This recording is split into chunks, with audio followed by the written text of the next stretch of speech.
It's so hard to tell where they're going. He's gonna try and do one more right here. Do you see anything on the driver's side that's interesting at all? No, it's right here. I see it. Yeah, it's rotating. RFD surging. This is it right here.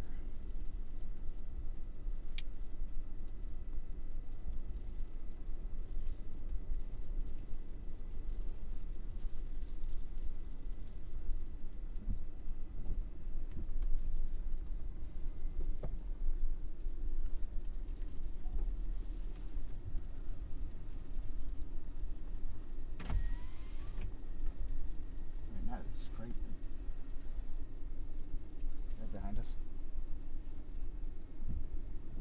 Yeah, right now we've got a rapidly rotating column of air. This thing just produced a tornado. It's the second tornado it's produced. It wrapped up in the rain, and now it's occluding or you know, poking back out and reforming. It's not down at the moment, but it is really close. Could produce it any second.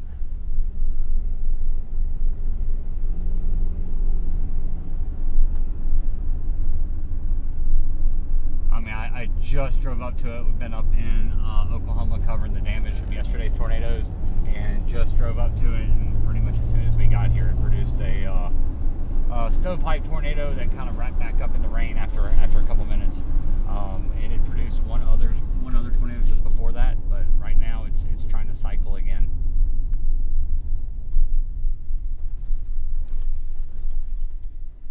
You know, if it's kind of hard to see what it's doing, you have to really be in here with the rain.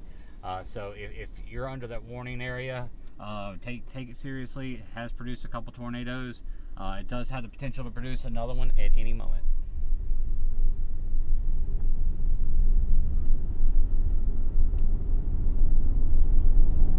Thank you. Do you know how to get my north-south thing back on my map? Oh, no. Cool. It's always been a button right there. I know. I don't know where it went to. It's super weird.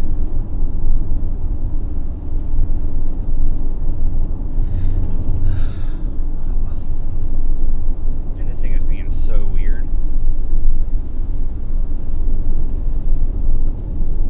I haven't had an easy storm in a long time.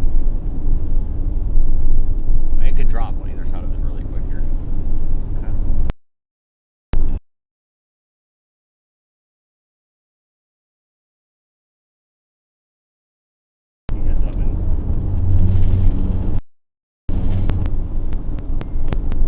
So you're getting up to the crossroad? Yeah, it's doing it right here. The problem is, so the outflow is pushing out on it, and as that outflow undercuts, it tries to rotate. If that outflow stops, then it's going to stop and plant a tornado. Yeah. The problem is, when that outflow pushes, it gets messy. It's hard to get, you know, a good idea of what's going on and where that outflow is going to stop on the storm. But it's going to happen fast if that outflow stops. I mean, yeah, we're driving right up into it, dude. Oh, I know.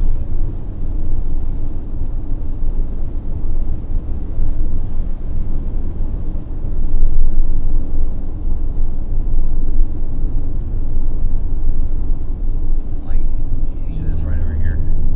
Anything right up in there can do it. Or right there. It's like right underneath the mezzo here. Which I'm okay with. Looks like Alpha's winning at the moment. Alright, let's just get up in front. Okay. Where do you want me to put in?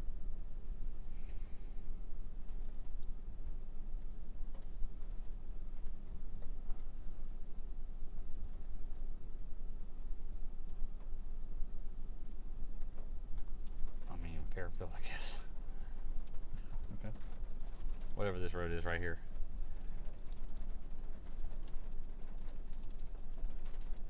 It's the right and left.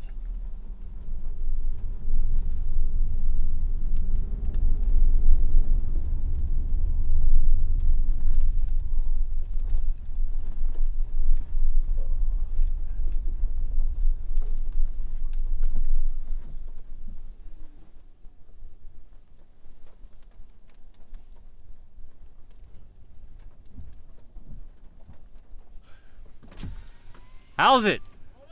Such a great area to chase, ain't it? It's not too bad. No, it's great. It could be worse. Today was too easy. Yeah, I was in Kansas. We won't mention Nebraska. Hey, can you tell what you're looking at? I hate it when they do that. They blow out like that and you can't tell what's what. Yeah, there's just some really loose kind of area. It tornadoed a minute ago. Yeah, I saw the report, but I didn't see it. I only had the drone on. I could see it from a distance, but with the drone I could see it fine. Oh, you saw it? Yeah, yeah. Yeah, I was. But it was too far away for my liking. Yeah, okay, well, maybe again. Yeah, it'll do it again.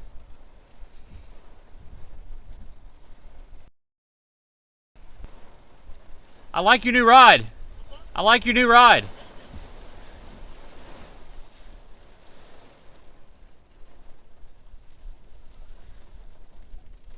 All right, I'm gonna poke back out front. That right there? Yeah. Yeah, I'm gonna get up front. So you saw it tornado briefly on that drone? That little wisp thing? Like, you didn't see the... I did, but it was tough to really... I remember I looked at it, but I was like, really? Yeah, it was down for about 3 minutes. Okay. It's just hard to get a good, Yeah. good visual from 4 miles away when it's this humid.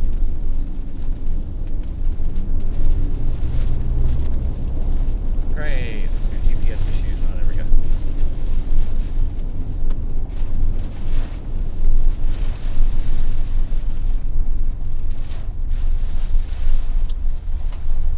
Who's that guy? Adam Lucia. Oh, okay.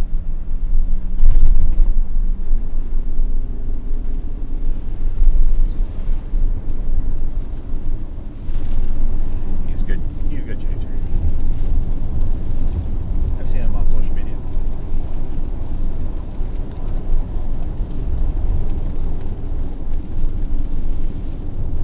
Like, we get all of this rain. It's so hard to see anything.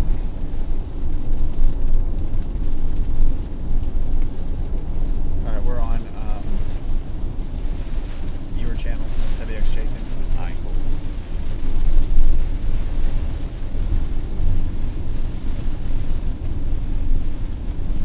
Got another tornado warning behind us. Now we're so far from any radar. Again. Again.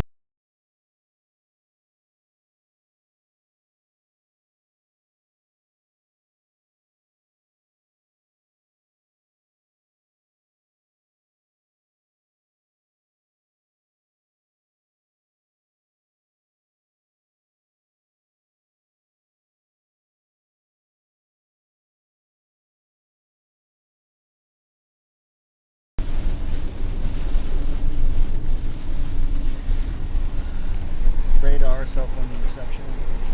It's gonna be right there. I just.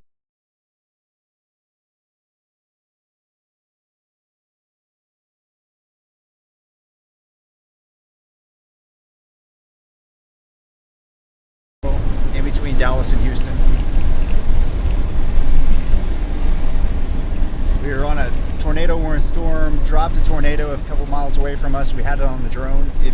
I don't know when the live turned up, but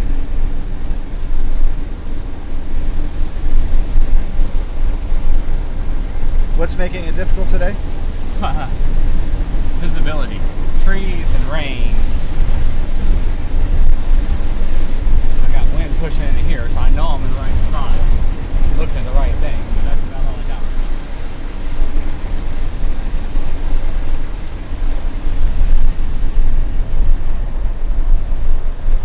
Whew, it is wet.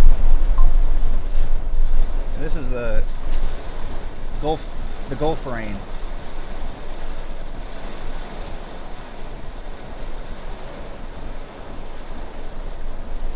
Got it your way? Yes.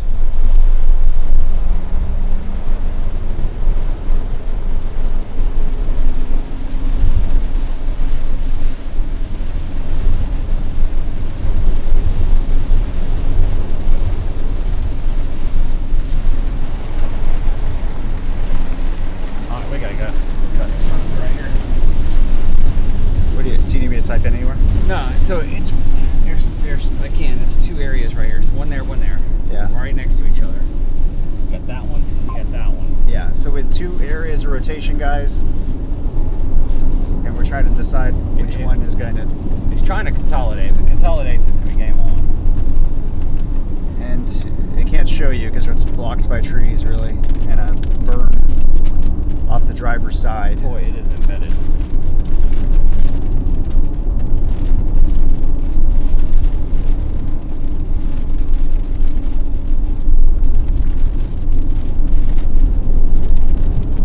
And we're heading up towards Fairfield right now. That's to our northwest.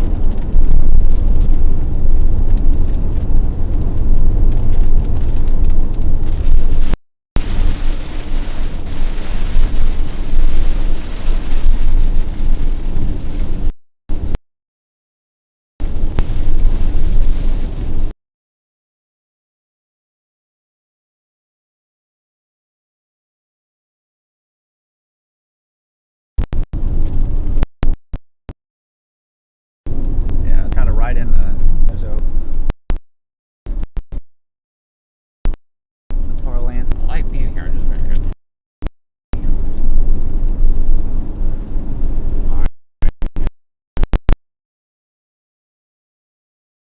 Check out your crash right here. RFD right there. Yeah. The bomb, rain bomb. You can see it really good. Are you going to move the dash cam? It's a race. It's winning in this race.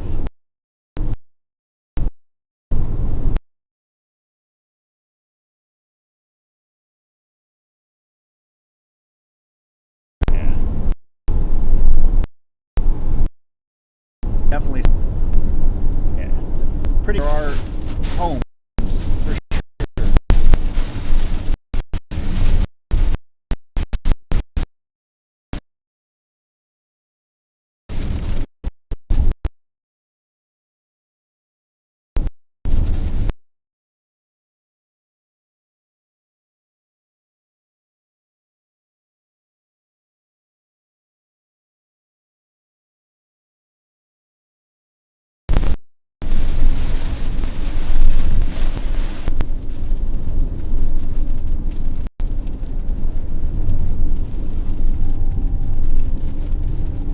So when that RFD curls in like that, Yeah. that's when you're seeing it spin up. That's why the tornado will start and then wrap up in rain, Yep. and then it recycles.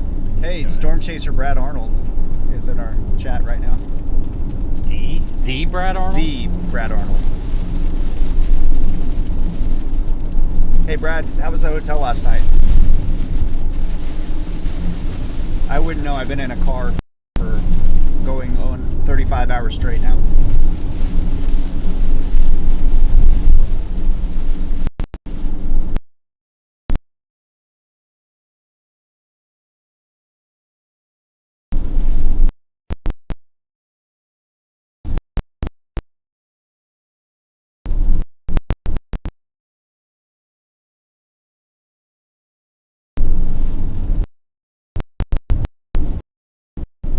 Uh-oh.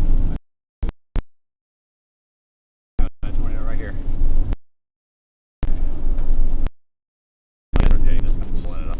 I hate trees. Like if you're out in the flatlands, and it's like, oh, here, there's right there. Yeah. So everybody who was with us yesterday, after we turned off the stream, we headed south into the storms that tore through, sadly, Sulphur, Oklahoma, right through town. So we've seen, you know, just how quickly these storms can turn up. And so for sure be weather aware here in Northeast Texas today.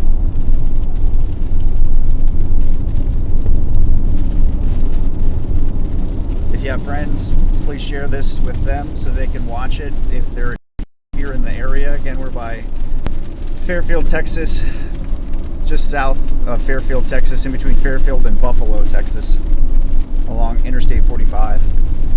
So we're coming up to Interstate 45 right now. The storm's going to be crossing as well. We're going to go straight across Well, yeah. towards Dew. Yeah. All right, we're going into Dew, Texas. We're not going into it. Well, We're but going heading near that way.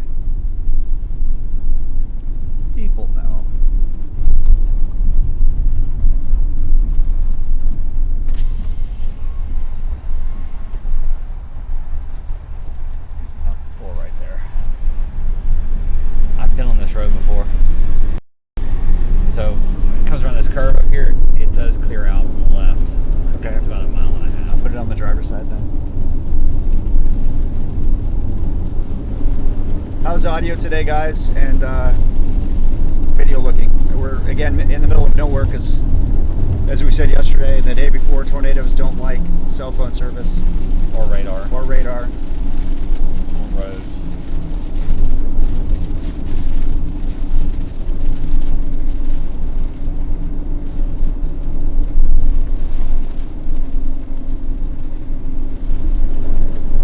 Somebody's asking about Northeast Arkansas with this. I don't really think that's a. Yeah, it's possible. Is it? It's not my focus right now, but it could be later on. Yeah, that's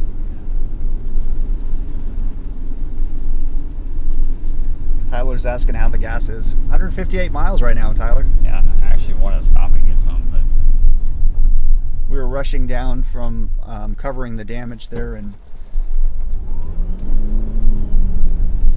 Oklahoma, south of the OKC metro. that's where it Opens up. I'm going the right way. Which way are you going? East. Yeah, you're going east. We're going northeast. Yeah. Yeah.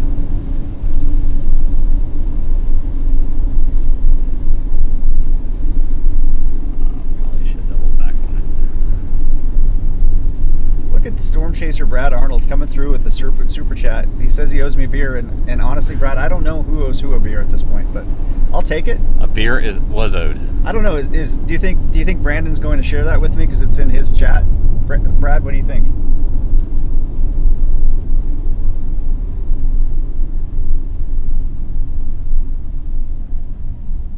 All right.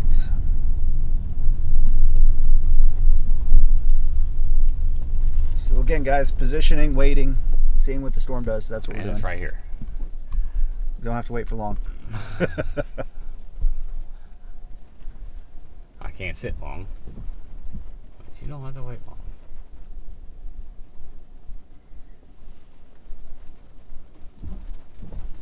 I think Brad though gave me just enough for like a bush light. I like fat tire, Brad.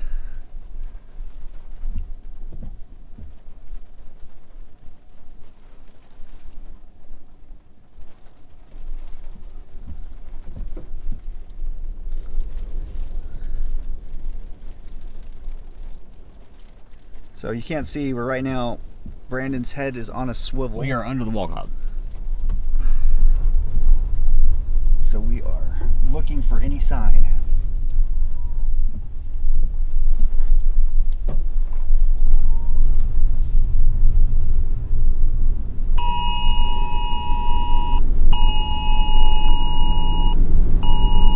Talk about the soundtrack of the last 3 days.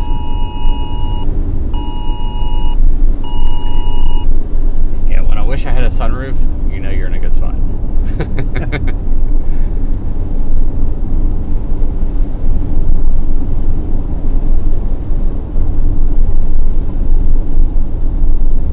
We only cover funnels right here. I mean, And ahead of us? anywhere 360, going dead center of this wall cloud.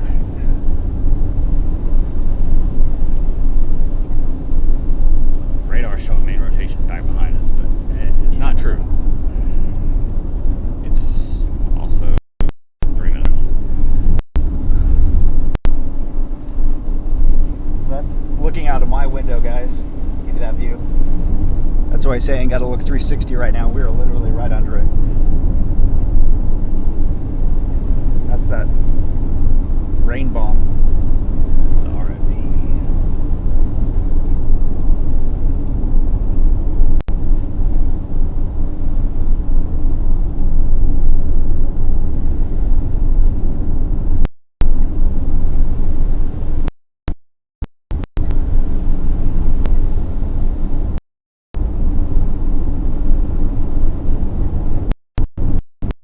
I'll poke out in front of this thing.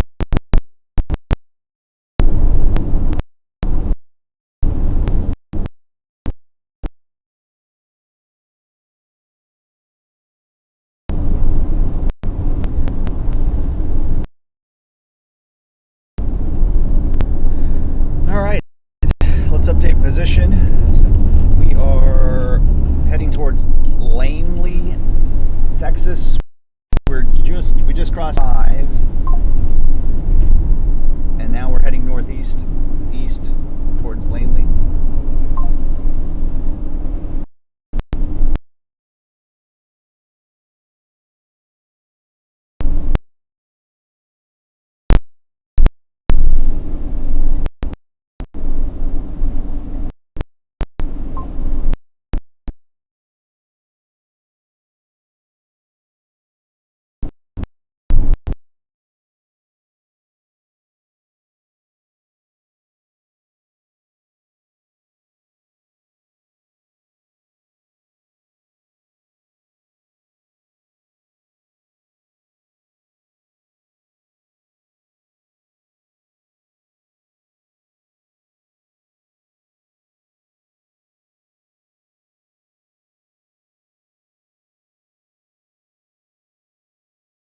Better view.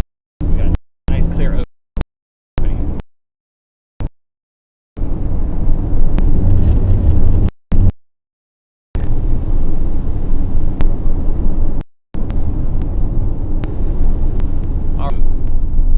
It's got a view of the fence. View of the fence.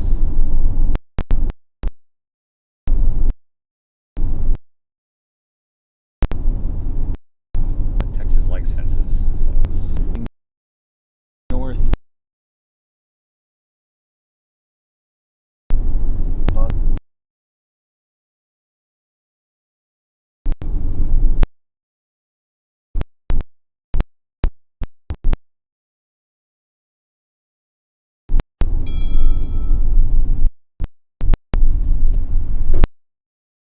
Brad, thank you.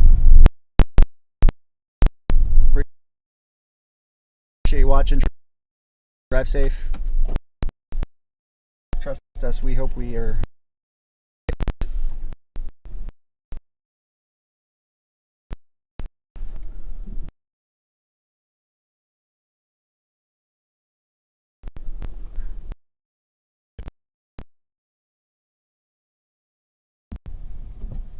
And you can see it rolling, guys.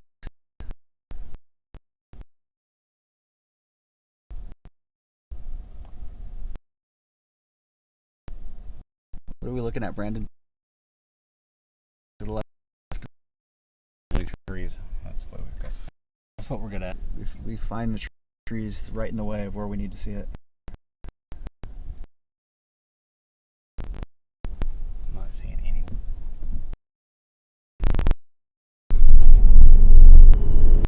So again, we're trying to stay ahead of it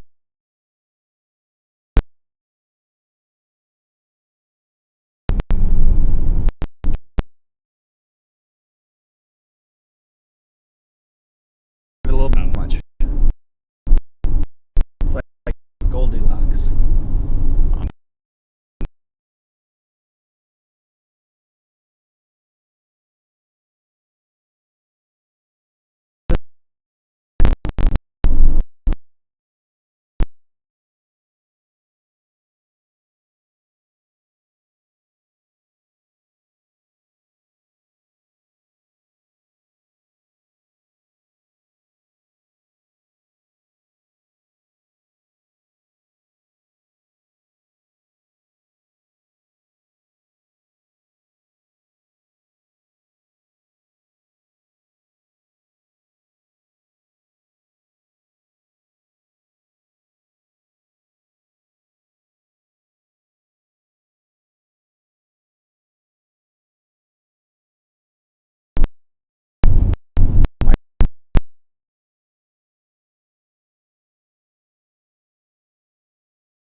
there's a creek and river over to our right, which is a problem. Well, it's not sure, but we're in a great position to see it, which is enough of the rain is all in that bomb.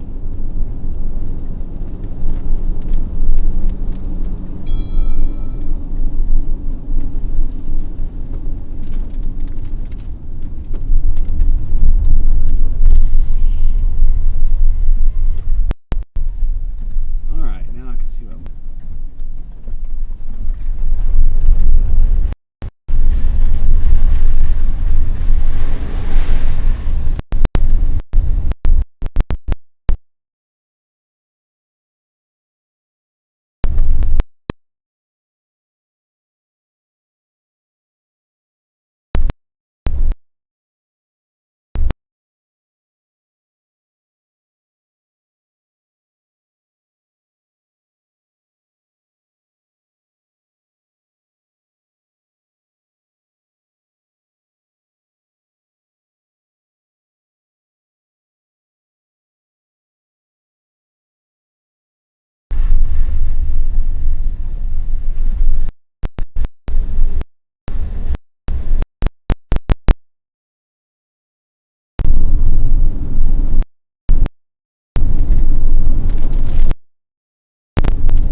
when you're in East Texas, there's no And the problem was the cell service. wanted an immediate. Yeah, I know. Yeah. That was my fault.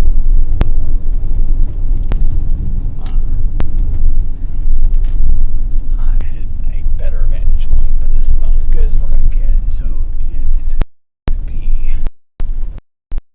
it's gonna be like right here.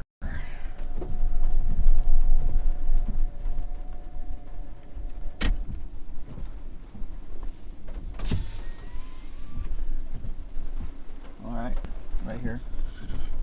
Yeah. Alright, we gotta go. So if it's down, I can't see it.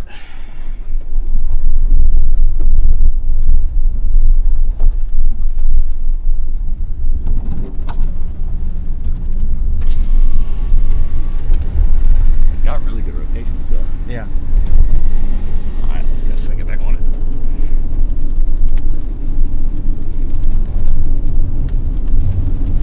Now, yesterday you asked me why, if there's a risk in East Texas.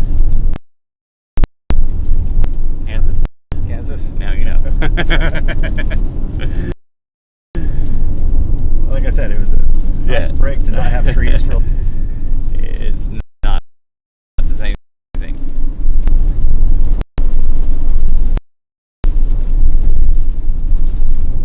And it's really tough out here. Coverage is so bad.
I don't like being in the trees when the wind's blowing that hard. Tornadoes don't scare me. Trees do.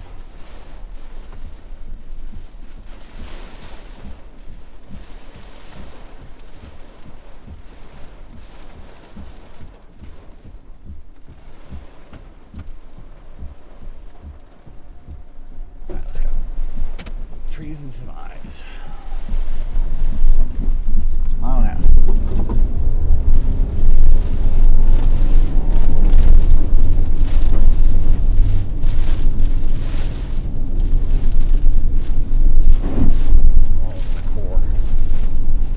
Sorry?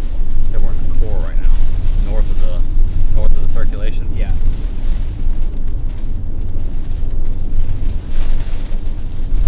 I mean, just north. It's right there. So that's your wraparound wind breathing in. See, like I don't even need radar right there. I know just the direction of the wind. Okay. Would I like radar? Damn right I would. But I have a little bit of reception. 353. It's 2 minutes behind. yeah, I got it now. It just popped. But right there in the cage and the notch right there, that's the best place when you got an HP storm. It's the best place to look back. Usually it'll clear out better than anywhere else will if you see a tornado. It's also a dangerous spot because that tornado can occlude and wrap up north on you. Yeah. A little hail. Like when you hear, we heard Reed screaming deviant motion on Cole. That tornado was occluding all the way back around.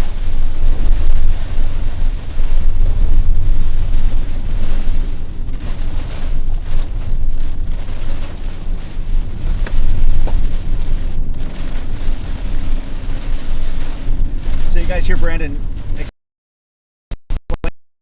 a lot of stuff. It's because John in the description. I'm more of a storyteller. You'll see the recent storyteller here in Sulphur. Take a right here. The story I just did on the Sulphur, Oklahoma tornado and the damage that happened. Some of the stories. So that's my expertise, but I'm learning with Brandon, so appreciate Brandon's patience.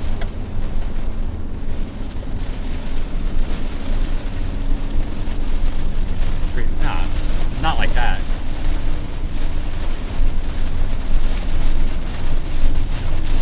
I try to be really patient.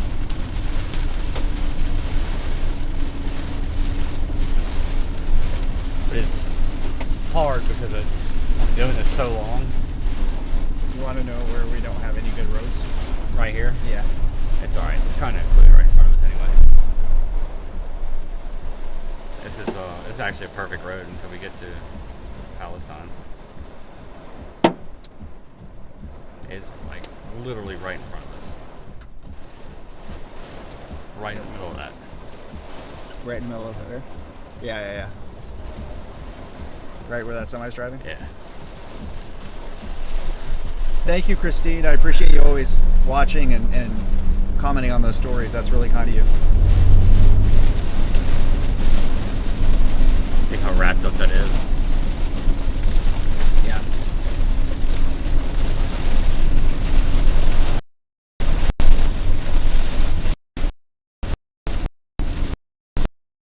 So then you can look at radar, look at a map, that's where we are.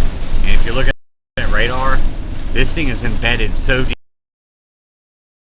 in the rain, a hurricane blindfolded. Like hit by it, we wouldn't know whether it's a tornado or just real winds.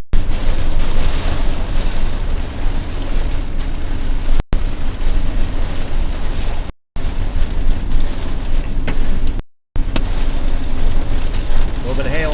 In fact, I'm going to get off of this door and go jump on the next one.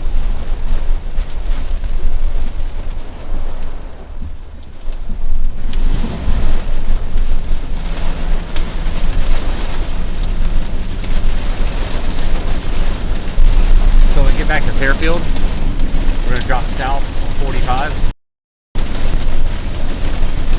And go play with this guy. At least it's someone that I played with.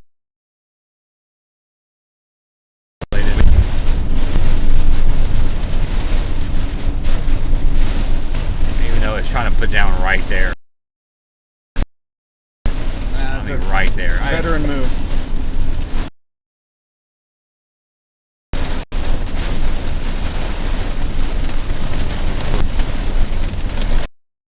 We're out now.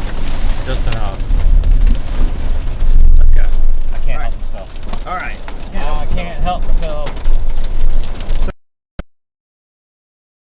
We said we need Wi-Fi. Good luck, man. We're in Northeast Texas, in the middle of nowhere.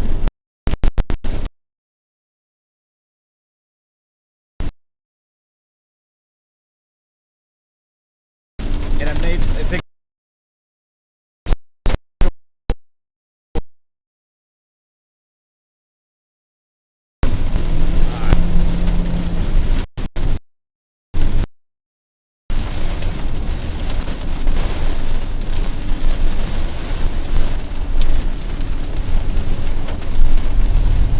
Alright, this thing will clear out just a little bit right before we get to it. So if it's down, it will clear out a little.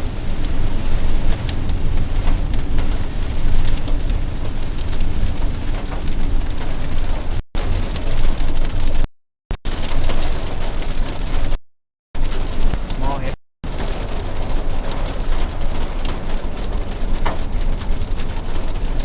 We're on Highway 84, heading down towards Turlington. Pretty sure it's right off of here. Continue on US 84 east, 2 miles. Your route may be Yeah, the wind's affected by blowing this tornado way. warning.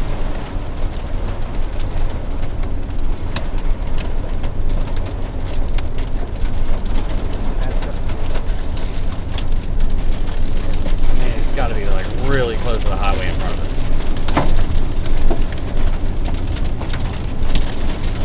Alright, it's starting to clear out right here.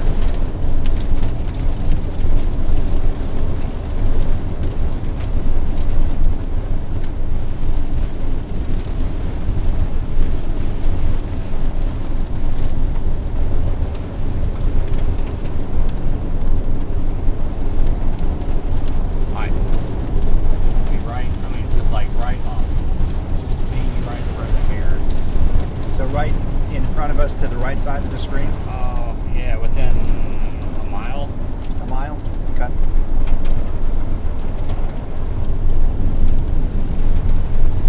Hey David, it's not you, man. We haven't slept and we've been in the car for over 30 hours straight, so with no real food or breaks of anything, and discovered tornado damage. Now we're on another tornado, so it's just lack of sleep and food and any comfort. Alright, it just blew out.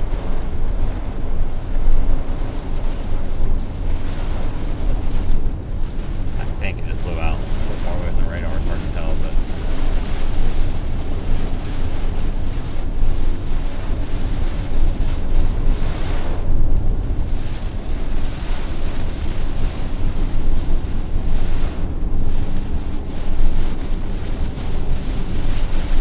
On I-45, there's a red, like looks like either traffic was stopped because of something. Oh, I'm sure everybody stopped when the hail came. Just letting you know about the traffic.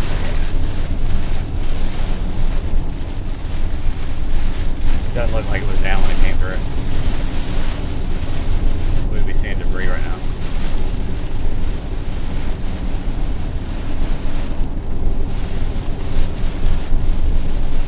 In a half mile, your destination will be on the right.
standing about 12,000 feet up in the storm right now. Alright, yeah, I see the lower end right here.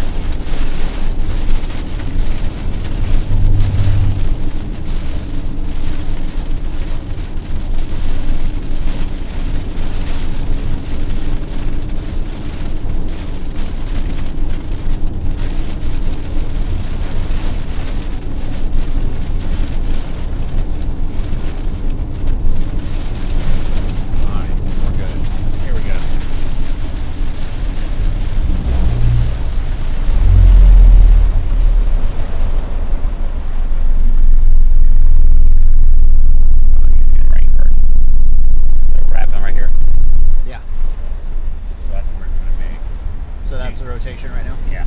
You see how I figured out just a little bit right there? Yeah, okay. And you guys have a view of it on the driver's side. That's literally all you get on these peak rain wrap storms.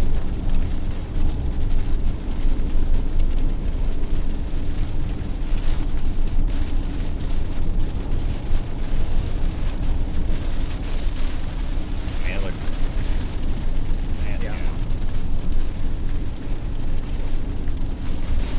It certainly looks like it's doing it right now, guys, but I just can't. It's just impossible. It's fully wrapped up.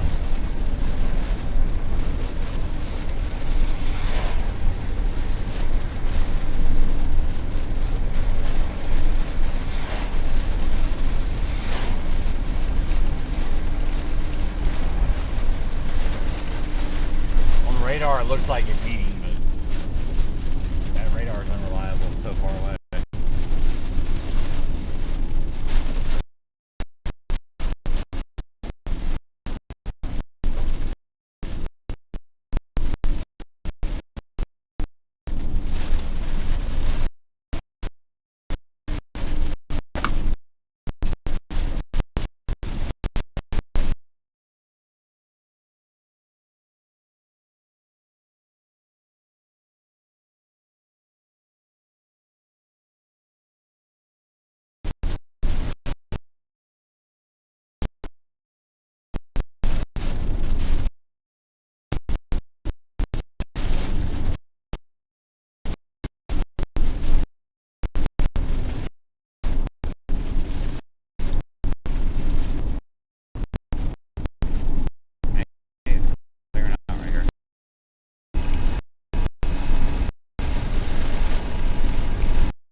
A drinking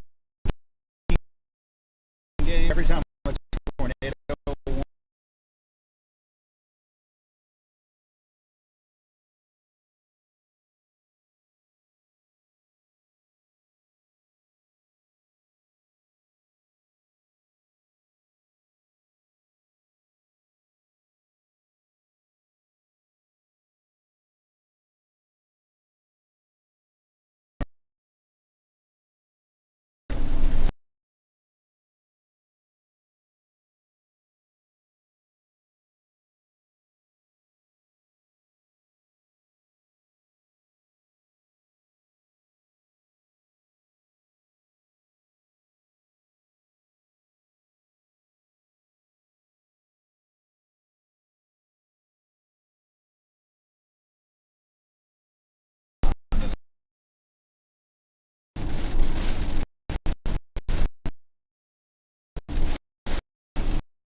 Talking about the Texas rain versus the Oklahoma or Kansas rain. Yeah, but it to poke out at any time.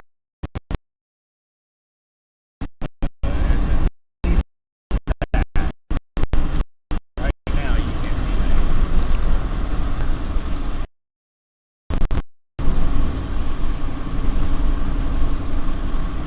There. Yeah.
Everybody else bailed south. Now they're all lining up. Well, now that last one's still pretty clean. Alright, let's see.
Continue on US 8 for at least 4 miles. Your route may be affected by tornado warning. Well, we drove up to it and got a tornado. Yeah. So we can't say it was a difficult storm. But since then, Yeah. You gonna go north on it or you gonna build south? we'll go north on a little bit, just a little bit. I'm trying to get in front and put the drone up. Okay. At least see if we can see anything. Yep. Careful of the scar up I'll front. see. It doesn't look particularly in. That radar man is be on Mars.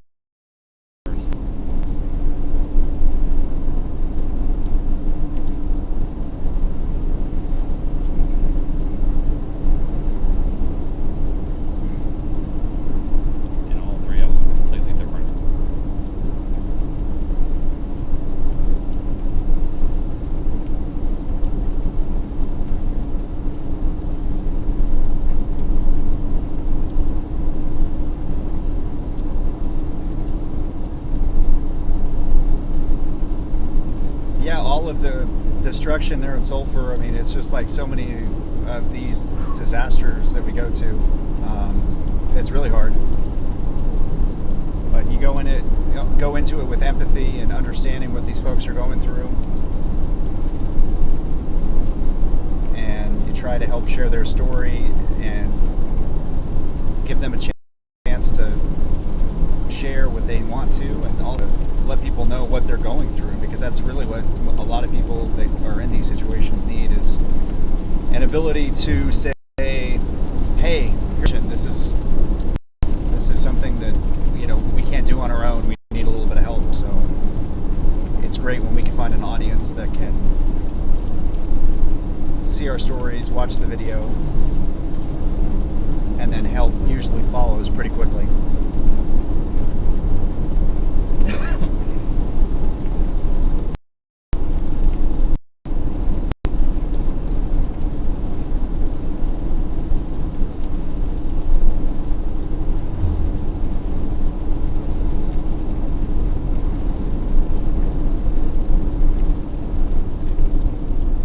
Guys, if you aren't aware, you can see some of those stories if you're interested from Sulphur. Go to the description, you'll see my channel there. I won't even try to spell my name because you won't remember it.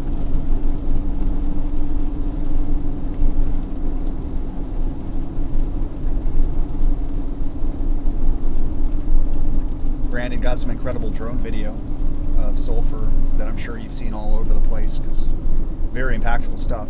Really shows the scope from the sky of the devastation and damage.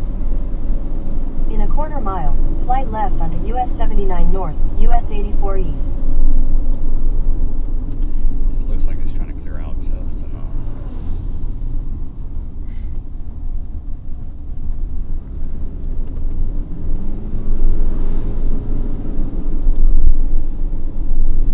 I do a phoner with Weather Nation. Me? Me. Yeah. Hello?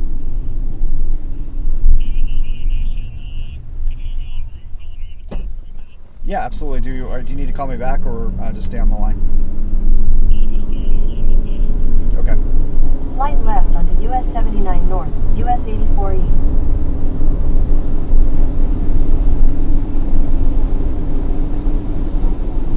Yeah, I gotcha.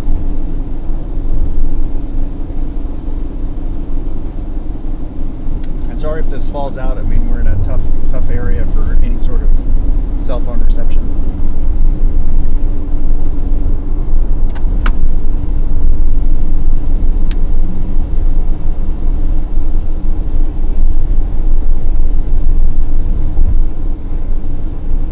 Hey guys, how are you? Okay.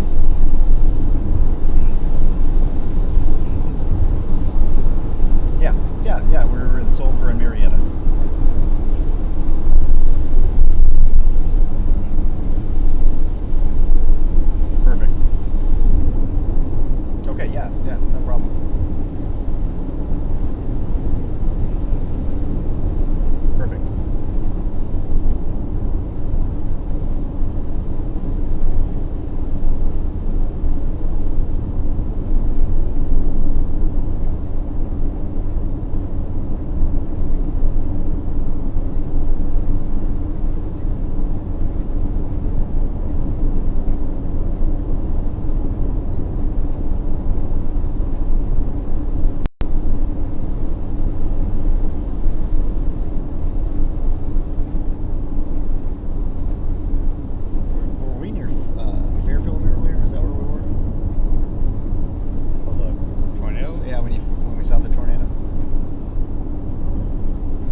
right away we knew it was a really, really bad situation. You had just a lot of buildings basically destroyed, like a bomb had gone off, and a very historic town, and it's sad just to see it in pieces now.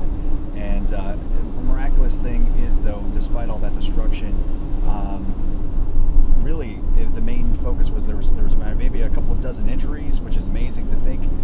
Unfortunately, I believe there might have been one person that was found killed that was in a bar downtown, but when you see that kind of force and that kind of damage, it really is incredible that it wasn't worse.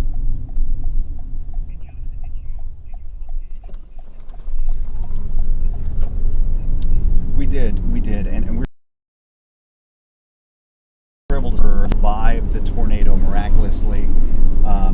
One woman who was in her trailer, she actually had a large pecan tree fall right in the middle of her trailer, 6 feet away from where she was sitting. And at the time, she didn't even realize what had happened. She thought maybe something small had fallen. There was a little bit of damage to her roof, but then she gets out. It's pitch black. It's tough to see, but yeah, a tree falling 6 feet from where she was, and she said, if it actually had hit her, she was done for. Spoke with another woman who owns an insurance agency right there in the downtown core, and she sought shelter in a hallway, a small hallway in her office, and it really is crazy to see, because right around her you had buildings just wiped away. Hers was still intact, still some significant damage to it. She said she was bucketing out water all night because there was a lot of rain, there was a lot of flash flooding, to add insult to injury to Sulphur overnight, and but still, stories of survival, stories of resilience. And there was the sadness too. I mentioned the historic aspect of Sulphur and just how much history was lost in that downtown, and people were really sad to see that piece gone.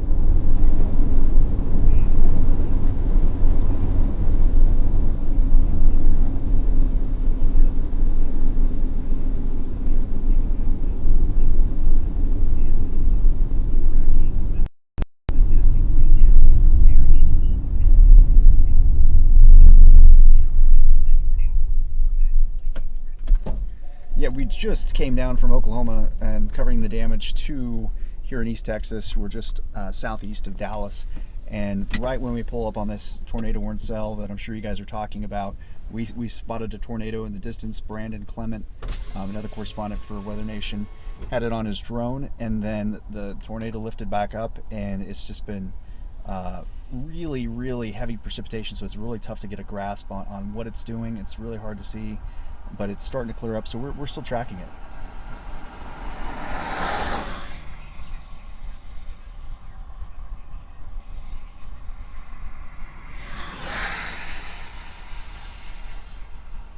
Thank you.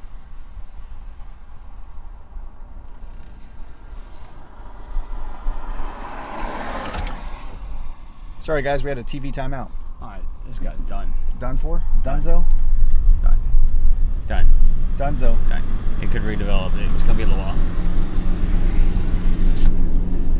Alright, if you weren't able to say goodbye, now's the time, guys. I'm giving you a last look at it.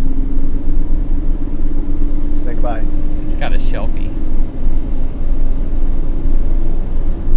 It's still trying to wrap a little bit deep in there, but as far as the visible part of it, done. What helps Olive when it comes to talking to folks who had just gone through something traumatic like that, it's really a humbling experience more than anything, and you go into it with empathy, and you develop a bond and a relationship because they're investing so much trust in you to share their stories that I keep up with a lot of people from numerous disasters over the years, hurricanes, floods, fires, and I consider them friends. And my wife and I just went to have a few drinks with someone that I met after Hurricane Laura in Louisiana. They were vacationing in St. Petersburg. And so that just tells you, just how many years later we're still connecting, and it was a lot of fun to reconnect and catch up and hear about the grandkids and the kids and what's going on with their home and how they had to rebuild. They had 2 homes now destroyed by hurricanes. So they just built their house on stilts after, I can't remember the last hurricane. It was probably Ivan. What would that have been, Brandon? In Cameron Parish? Laura. No, no, no. Delta. Before Laura. Uh, The one that went over towards Houston. Was it Gustav? No, not Gustav. no, that was That was Ivan. what was I? No, Like 2003? Ian. No, man. Ian was. No, I'm sorry. Dude, why are you gonna ask me like I know, we have no sleep. freaking history question right now? Anyways, their house got flooded, so they built it up on Rita. stilts. Rita? Yeah, probably. Yeah, Rita. And they flooded him out, so they built their house on stilts to obviously be more resilient.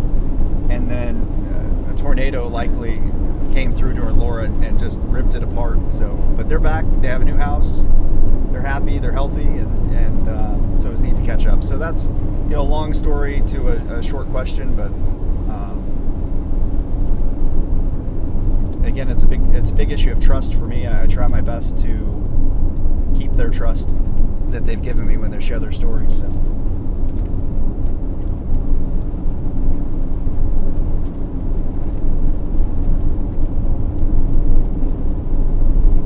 And yeah, guys, thanks for smashing the like button. It helps distribute this out, let more people kind of see what we're doing and get an idea of Brandon Clement, Jonathan Petramala, our chase style.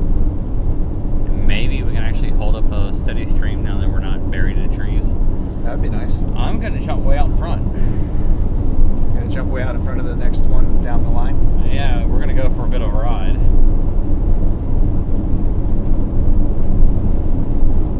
I'm gonna give these things right here time to either separate and give us some clarity, or catch up to the one out in front by Alto.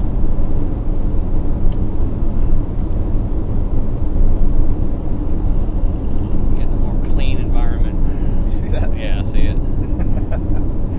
It's trying to look. It's got like 4 or 5 different spots of rotation again. I mean, it's starting to get linear. So you got that one there trying to wrap up. You got that one right there trying to wrap up. Yeah. There. Another warning back here.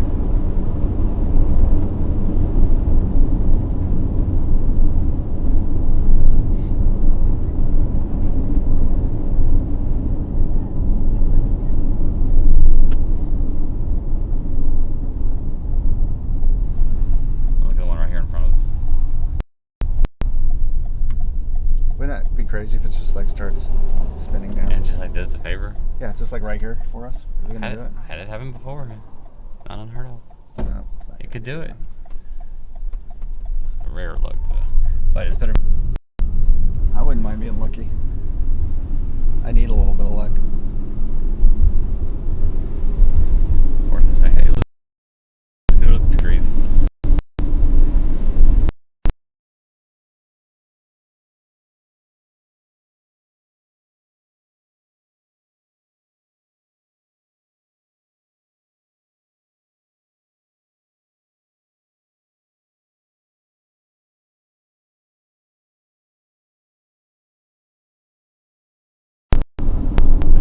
Yep. Okay.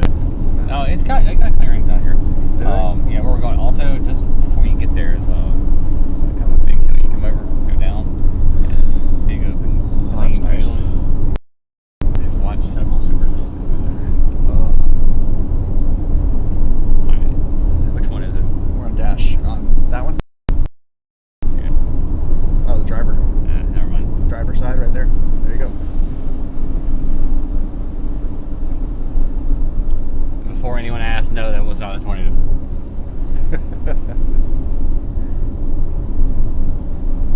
Although with our luck.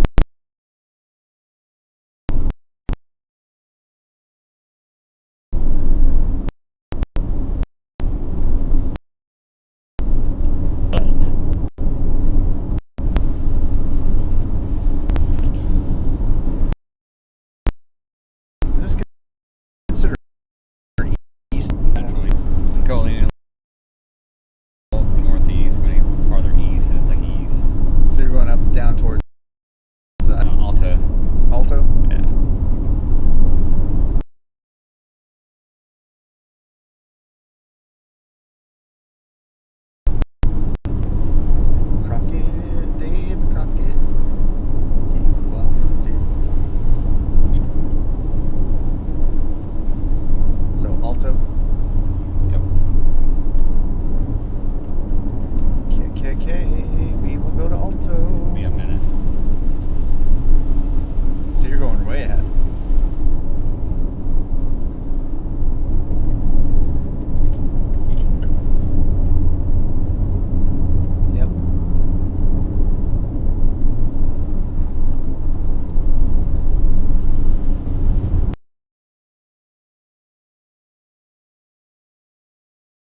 reception and we have a little bit of a break.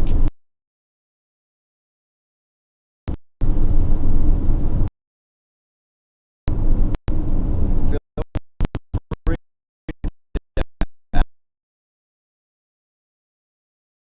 ask a question in the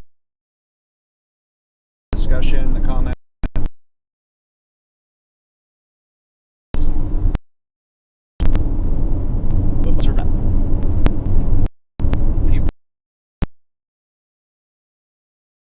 Pause the videos. Oh, wait.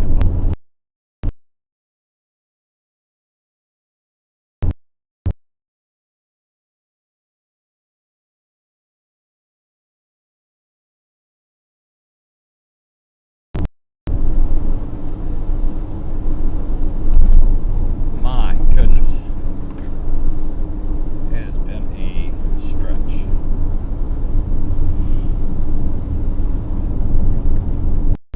Man, I was so asleep when that cop banged on our window this morning. I didn't even I didn't even wake up really. I was don't know like, how. whatever, man. I could like, I didn't even open my eyes. You responded, so I didn't even like. I was in this like weird dimension between reality and sleep. Yeah. But I've heard that knock so many times.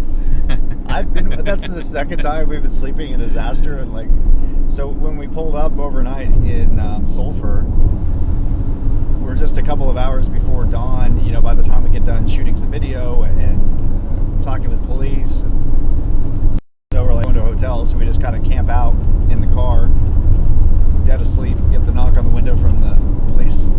I don't know. He was around, super like, nice. He's like, 6 you something. guys all right? We're like, yeah. He's like, oh, you're a storm chaser. You're good.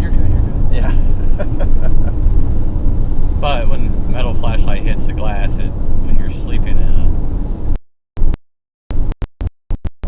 I didn't even know because but it startled me awake so much I couldn't go back to sleep. one guy asks all of you, how do you gauge or how far you should be from debris? If you see debris. So I've been on a tornado, the April 27, 2011 tornado that went through Tuscaloosa and Birmingham, and had debris, large debris. We saw a mattress fall out the sky. You're seeing pink insulation rain down from 7-8 miles out in front. The Louisville EO4, Mississippi, mile out in front, we had tennis shoes land in front of us. If you got a tornado that's fully planted on a high-end day, and you know it's a violent tornado, too close. You just can't. Not the big ones. Small, light, you can get a whole lot closer. You still have when they're hitting structures, or trees. But yeah,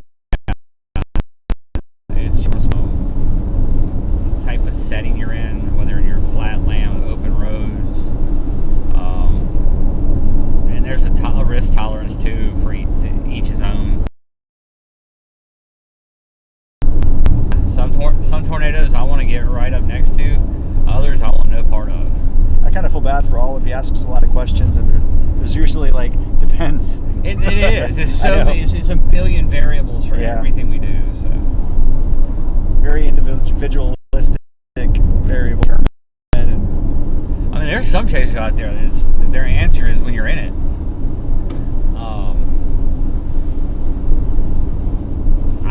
What we just did, I usually don't even do that. When you start getting rain wrapped, it's really, really difficult to see a tornado, and the reward of seeing it is not that. It's really so, and the risk of getting hit is high. So I normally don't do it. Today's a lower parameter day. That's kind of why I poked in there. Explain lower parameter day versus high parameter day to folks. You don't have a whole lot of shear. And so parameters are like parameters that help generate a tornado. So today you don't have a ton of shear down here. It could, but it's not great. It's a few things working against the stronger tornado.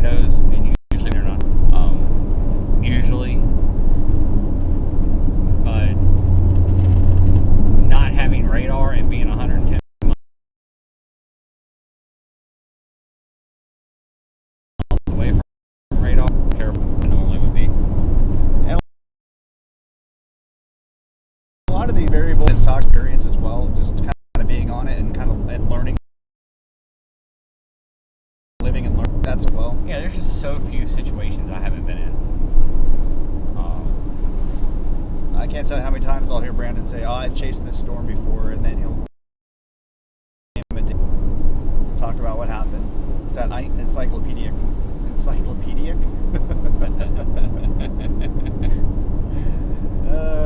That's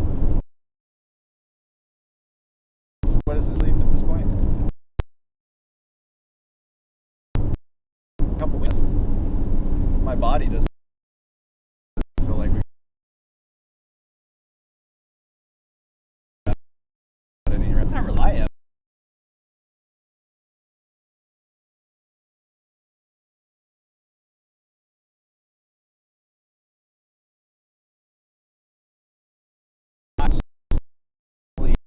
For days, Nearly as much. like and stuff, and so my brain just doesn't function, and I need to sleep to get it back on in focus. Not me. Brandon isn't lies that drone, and yeah, you can tell in Brandon's voice when he hasn't slept because he'll get that Mississippi mumble like times 10. Yes. Even start to slur. I'm slurring, and I don't slur. Searching for words. Creating new words on basic vocab. Yeah. Get you a little rattler.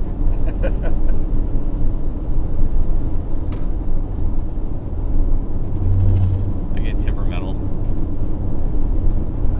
Christine, really in the end, what else do I have to do besides sit in the passenger chair with Brandon with not having brushed my teeth in 2 days, showered? I held going to the bathroom for 12 hours yesterday into today. And that's no kidding. I did all the interviews, shot all the video this morning. It was tough.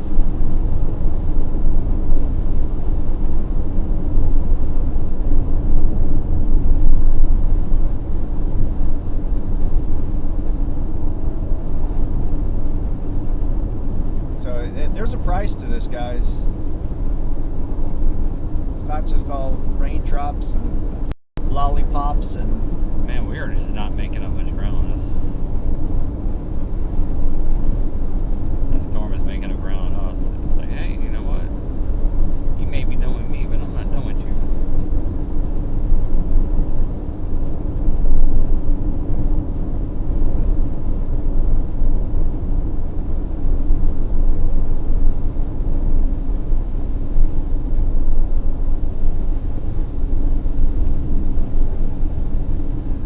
But Olive, thanks for those questions, helping keeping me awake, which in turn I'm glad because then I help keep Brandon awake. But I never really worry about Brandon, other than his capacity for speech. That's the first to go. Yeah. Mumbles and slurs.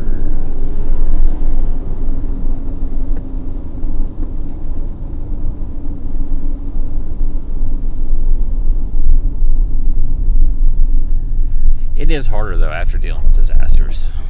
Yeah, I mean, because it's that emotional drain on top of like regular drain, and then we had just chased loops around loops of Oklahoma yesterday, from 9:30 in the morning of our first tornado warning storm all the way through 8:30 in the evening, 9 o'clock. I mean, we went later than that. We took like a 30-minute break and then went right back at it again. Yeah, so adrenaline, tense, pressure, emotion. But at this point, I'm kind of used to it with Brandon, so my body's actually better than it used to be. Other than my back.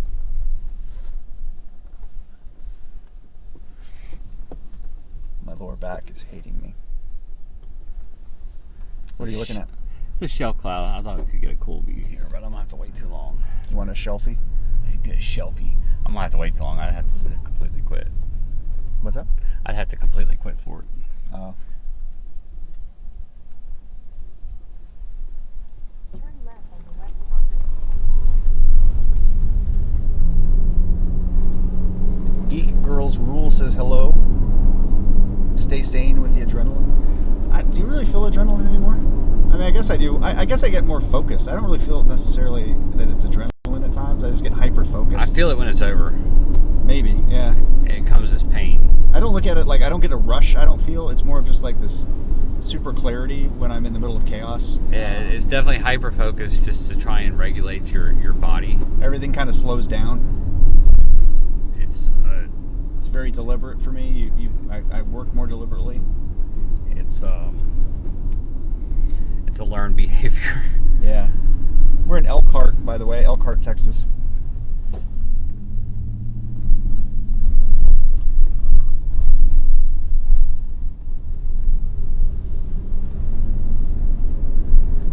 But after it's over, after the adrenaline dumps, it's painful. That's why you're hurting so bad. I'm hurting so bad because I'm a middle-aged man with a bad lower back. Sitting Yeah, in this chair for 35 hours and going. So like in the hurricanes and stuff we've been in. Alright, this is about to get really cool. Yeah, so in the hurricanes, some intense moments we've been in on the back side of it. It's painful. It's like almost like arthritis. It's hard to describe. It just comes on instantly. Your body hurts. We're like, our body's tense. And you don't realize it because yeah. the adrenaline's there. So you're just like completely tensed up for like hours, days at a time. And then when you're not, then everything just kind of like, ugh.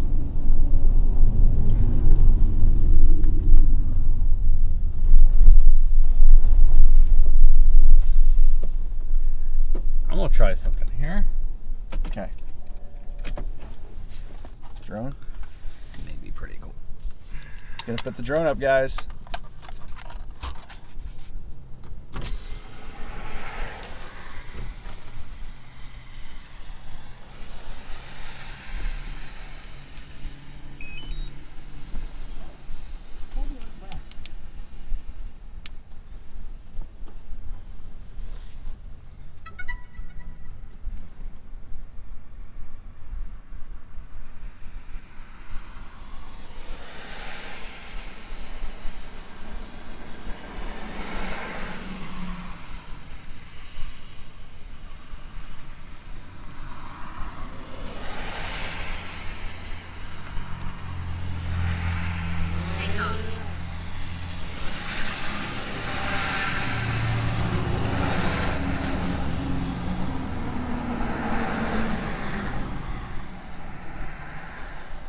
Switch over for me? Home point Yep, updated. as soon as you plug in. Okay.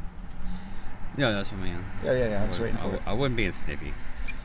I'm hearing everything snippy right now. Because I also haven't eaten. Hey, look at that shelfie.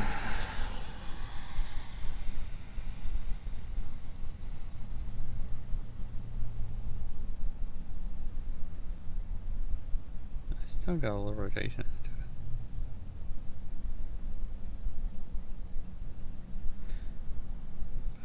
It's mostly blown out.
What does this drone setup cost, man? generally. Too much. About yeah, about 5,000. 5K-ish. But what a tool. And in Brandon's hands, it's such an incredible tool for this type of work. Really art. You can just see it spinning. Yep. As an I just feel he has such a cinematic eye when it comes to the drone.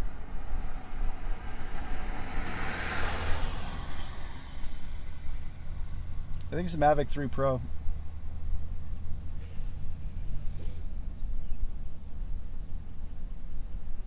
Uh-oh.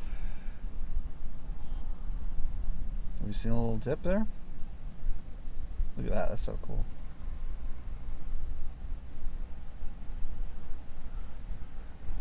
You know it's not cool? You see anything dropping there? It's To the right, It's trying.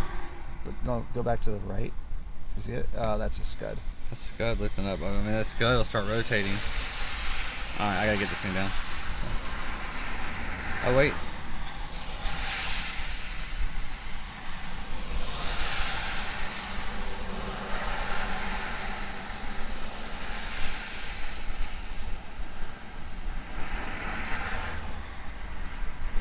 Yeah, it's just pulling scud up. Okay. Yeah, we're in Elkhart, Alright, I gotta get this thing Texas down. right now. He's gonna get the Brandon's gonna get that drone back in and Try to. try to.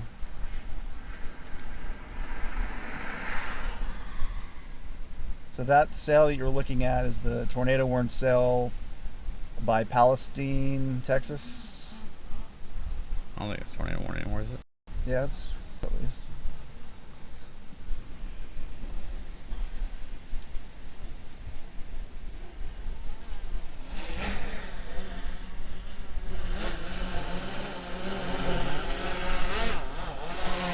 Very when we were on that storm, it was just really precipitation, a lot of HP, high precipitation.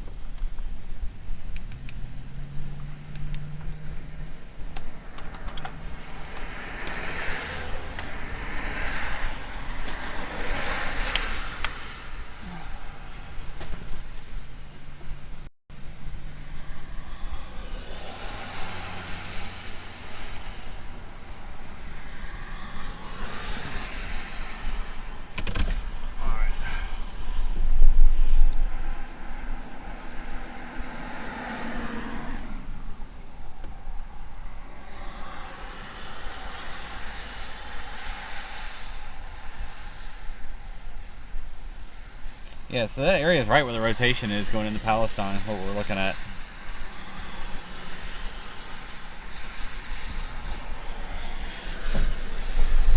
Unfortunately, the wind won.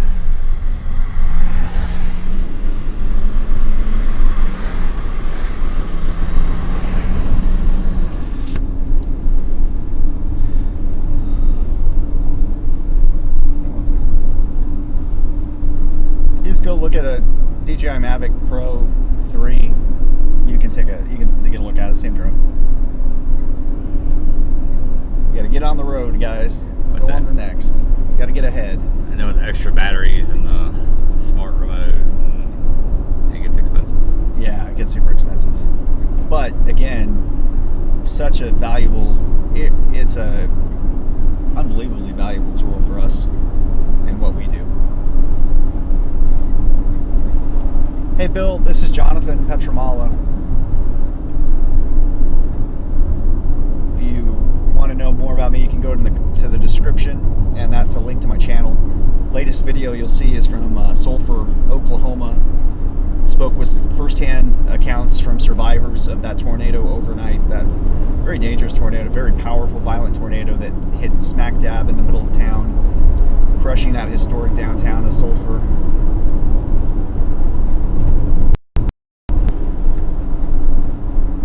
If you can, please go to my channel, give me a like, a follow, subscribe if you like storytelling about these storms and weather disasters. I'm your guy.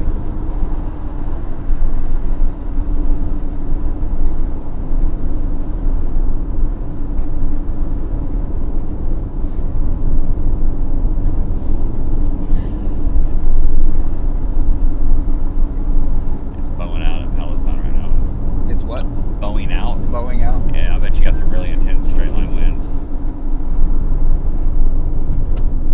So which one are you trying to go to? Just trying to stay out in front of this one. The one we were just looking at?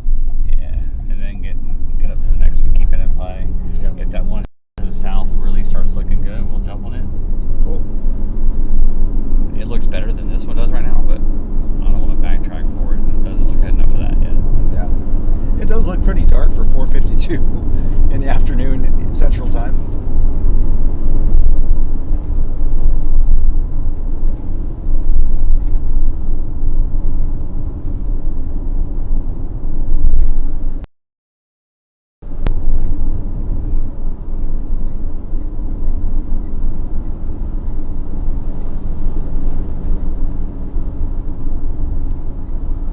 Say Palestine. Yeah, wow. I think I called it Palestine. Whatever.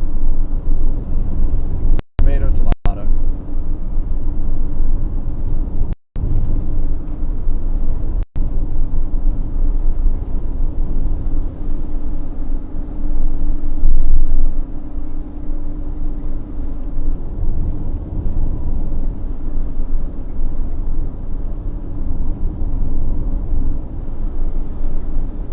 Is it a scanner? Yeah.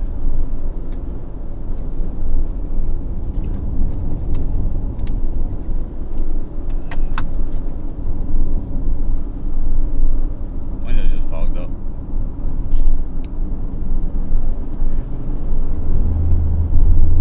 Get some warmer air. More moisture.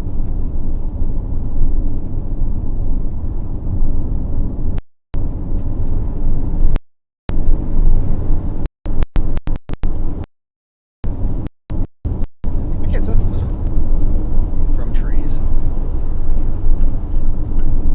But we're back. And now you see the love for Western Kansas. Yeah. Which I never thought I'd say, having grown up in southeastern Colorado. It's 4:54 Central Time here in East Central Texas, where we are.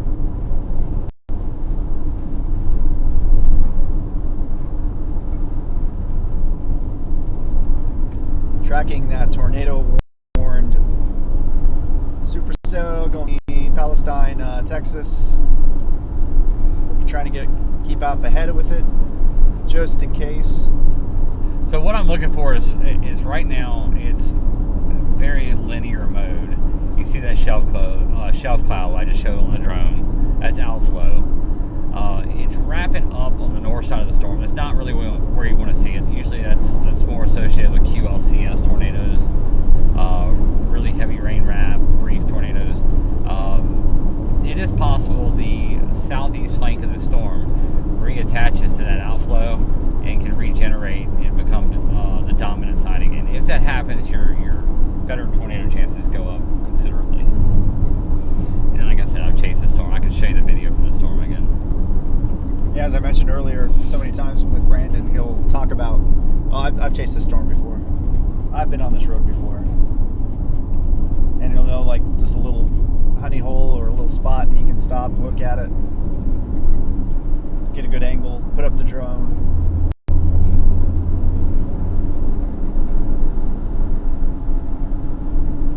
It looks like it's just punching out. I bet there's some wind damage in Palestine. Some straight line wind damage. Yeah.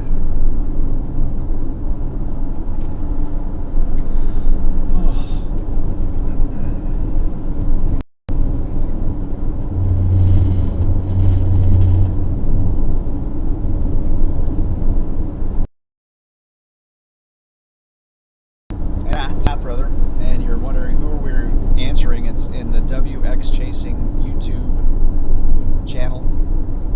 That's where we are responding to comments when we can, when we have service, when we have time. Right now we do have time, so if you guys have questions, of course, let us know. And then, as we like to say, smash that like button. So God, you give me like the YouTube. Oh, I cringe when I hear that. You know what though? You gotta remind folks.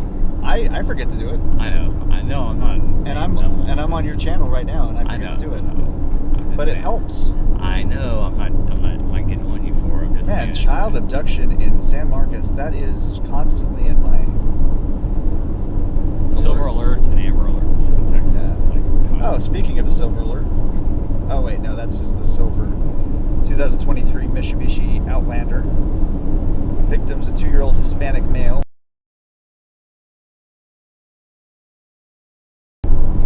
Lejen Torres. Last with. So in Spanish it'd be Lejen. In English, legend. Since April 2021 on it, so 2 years old. That's kind of a cute shirt.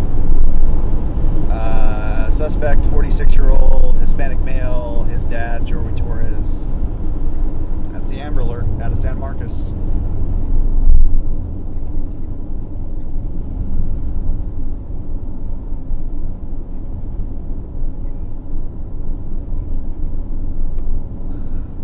Greatest threat for tornadoes today, Brandon, is where? Right through here. Yep.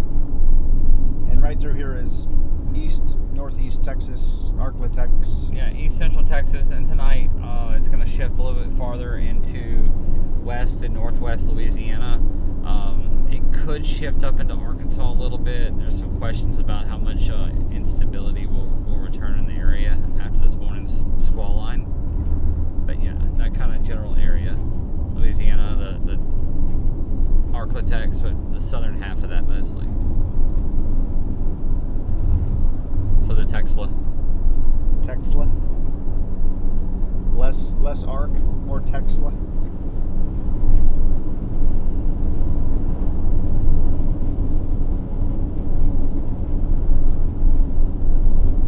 Should we poke at it again?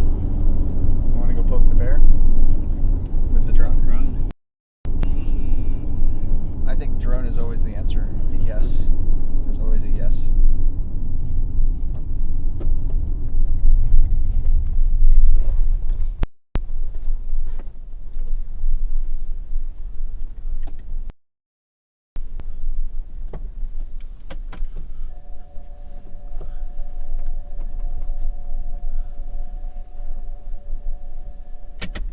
That's not going to look as cool this time.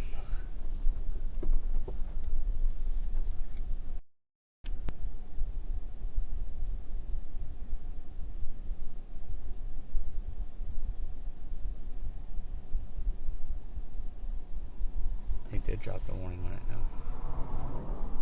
They did? Yeah, it's still rotating. It's still working all the way around that alpha. It comes right back in. So if you were to get a spin up, that's where it would be.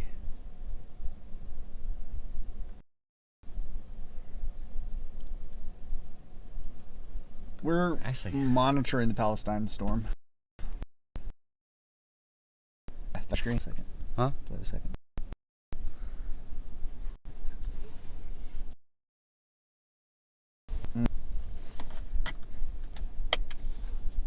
It could still tighten up right here. It would have to be right here. And right here being right where the telephone pole is. Yeah, right behind it though. I mean, it'd be cool if it was right there, though. I'm here for it. Telephone pole shaped tornado.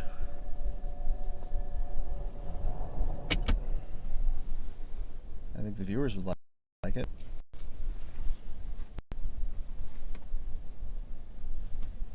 I would love it.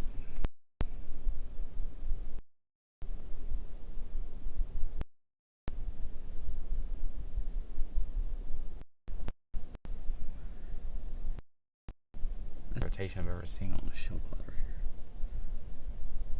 Like this broad. Like if it were tightened up, it would produce.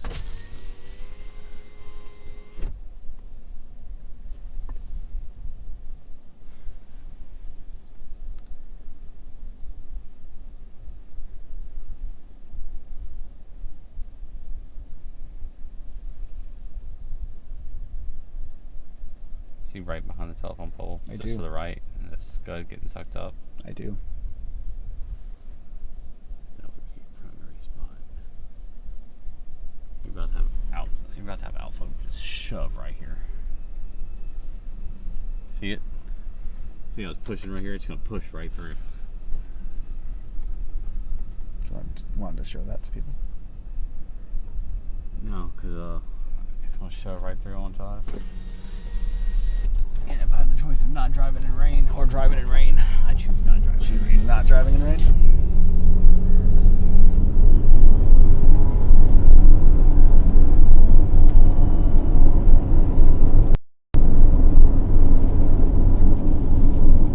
It's crazy dark for 5 o'clock.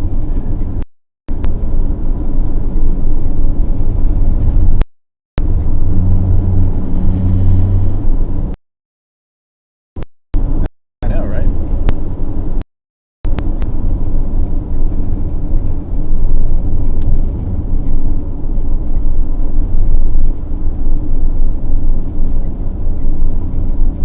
It is trying.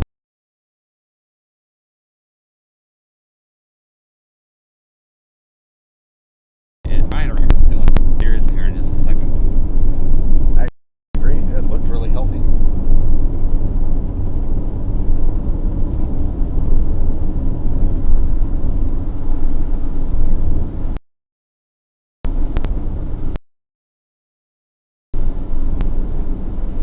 Looks better than it does on radar.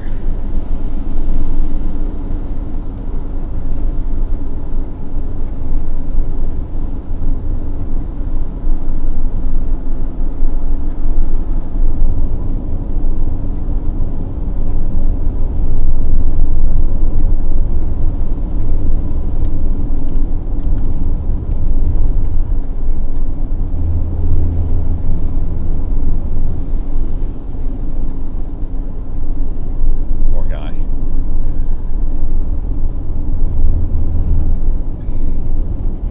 He flashed the brights on me, Yeah, I know, right? and my hand slid right past it and hit the second light bar. Yeah, good luck. You're not gonna I'm outright Brandon. No, I wasn't trying to do it on purpose. No, I I know. had my brights on. I was in the wrong. You were in the wrong. Yeah. It's so crazy. We have our lights on at 5:04 in the evening.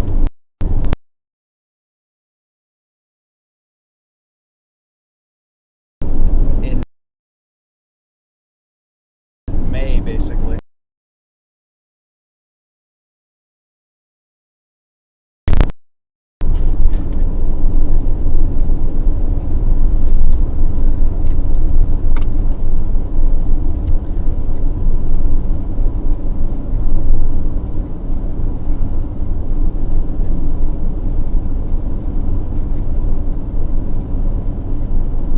So in about 10 miles, there's a big field. It comes down a hill. Uh-huh. There's a big open field. It's a really cool place to stop and turn back.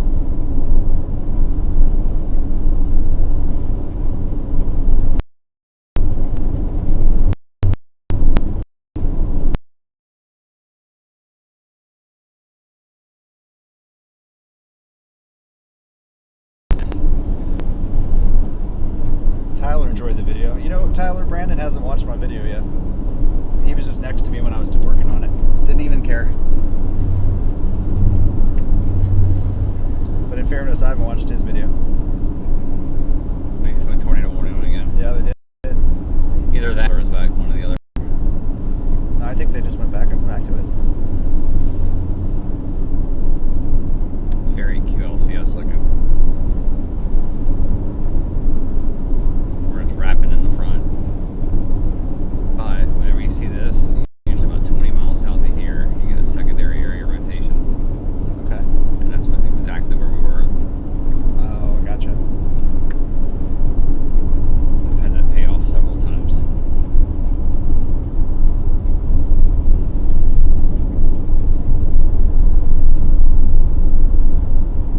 What's the difference in a shelf cloud and a wall cloud? Shelf cloud is when that thunderstorm sucks in warm air at the surface, and you get a mesocyclone, which is the vortex cloud spinning. It sucks that warm air up, takes it to the cold air. When you get enough spin, that colder air, usually a wall cloud will form under the base of that mesocyclone. That is a precursor to tornadoes. They're a very healthy supercell.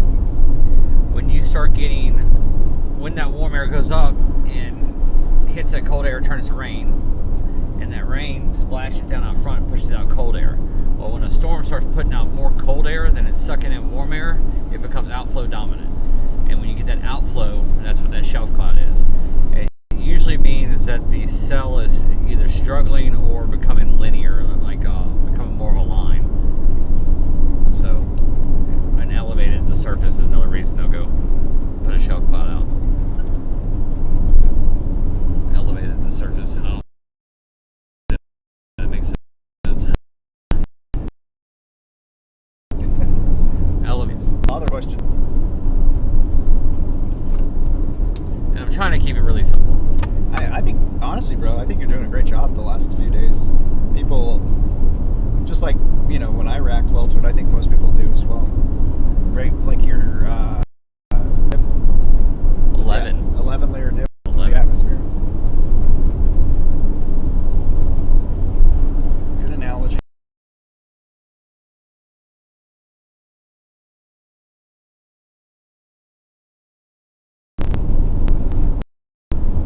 He was like, I'm stealing that. I will say that it being this dark makes me even more tired.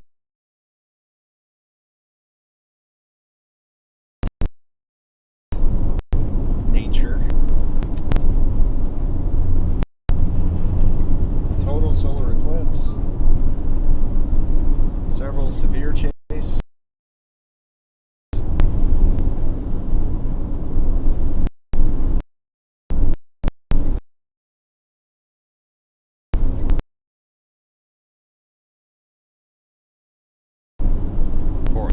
Right bed.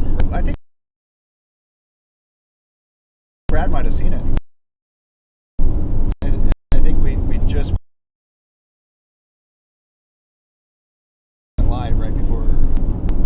Tell him. All he hears is beer. I mean, I texted him, so it doesn't matter if he heard it or not. Did you text him beer? Did you say that people don't have internal monologue? Where they don't hear their own voice in their head if they're just thinking?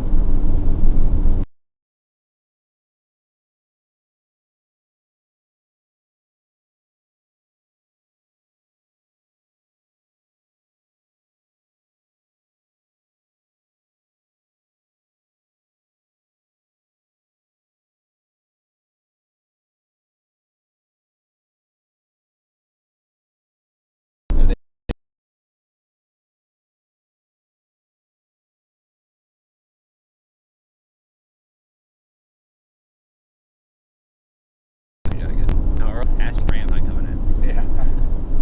You did. I did? I thought it was for the I don't know. down ramp. Maybe you coming in. didn't. I was looking Well, even at like radar or something, so usually I'm good about saying, Brandon, stop sign or car, watch out. well, I mean, I was looking right at No, it. Brandon's good. Yeah, it's all good, man. I just thought it was for the on ramp. It was weird to have a It stop was a right in weird front of an one. on ramp. No, I agree. I agree. And I still don't know if I ran it or the sign was turned sideways. I don't But I know. was in deep thought about that. Yeah. I just couldn't think of Rita for whatever reason. I don't know why I couldn't think of Rita.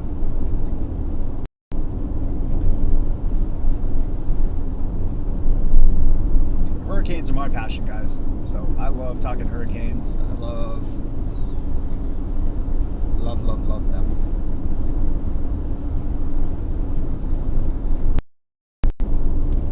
And when there's a hurricane, usually you're in a cool place.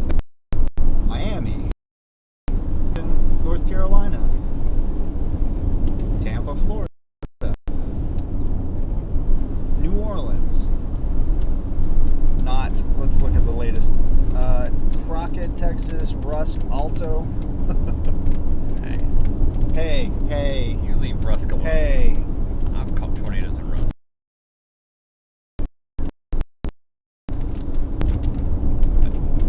Small hail and Alto. What's my favorite Brandon story? Oh man. Let me think about it. I mean, there's a lot of different ways to take that.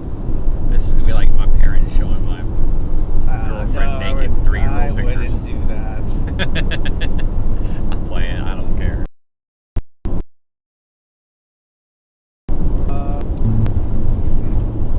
I'm gonna have to think about that. My brain's tired, so it might take me a little while, but it'll come to me, and I'll let you know. I have a picture of Brandon from Hurricane Dorian when he used to smoke cigarettes, and we had just got done. I think where was this picture taken? Was it taken in the Bahamas? I literally don't remember the picture. I know the picture you're talking about. You showed it to me 1,000. I just don't even recall when or where this was. It was Brandon with this like a little kid grin on his face, smoking a cigarette right next to a no smoking sign. That's a photo that I have.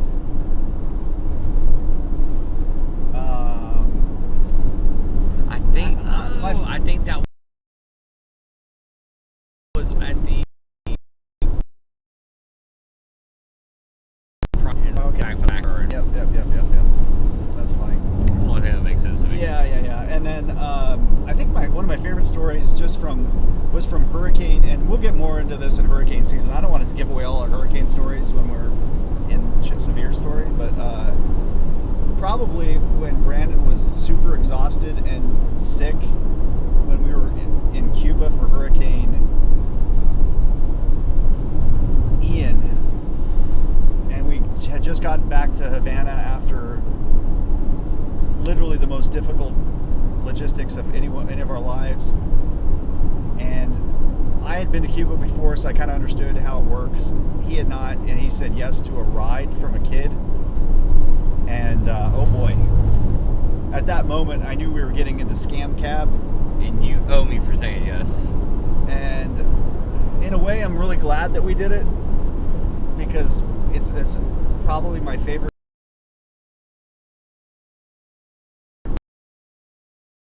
One of my favorite memories I'm ever gonna have. It's a crime, like a follow show. The stuff. Sometimes we were. And I wasn't being naive. What's the last thing I said before we got in the cab? He's like, he knew it was a disaster, a mistake. He literally looked at me. He's like, this was a mistake, right? And I go, yeah.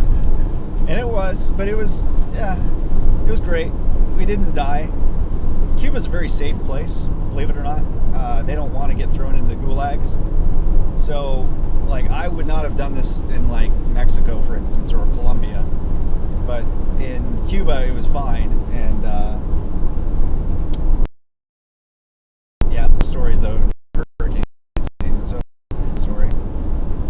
More of a personal memory we kind of shared together. That was quite the adventure. I think all of our adventures are great memories, like Hurricane Dorian, flying into the hurricane in a helicopter, the emergency landing on the Abacos. You know, I mean, there's a lot. I got so many stories.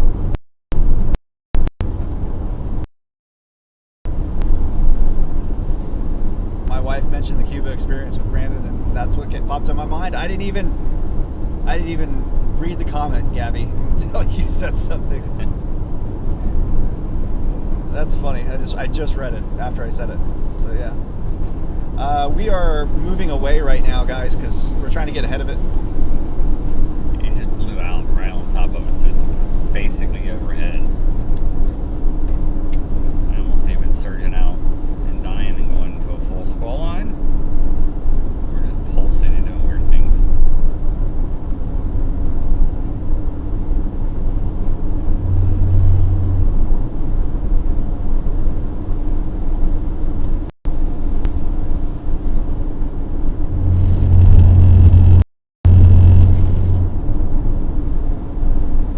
So, how many times have we been in the eye of the hurricane? I don't know, like a lot.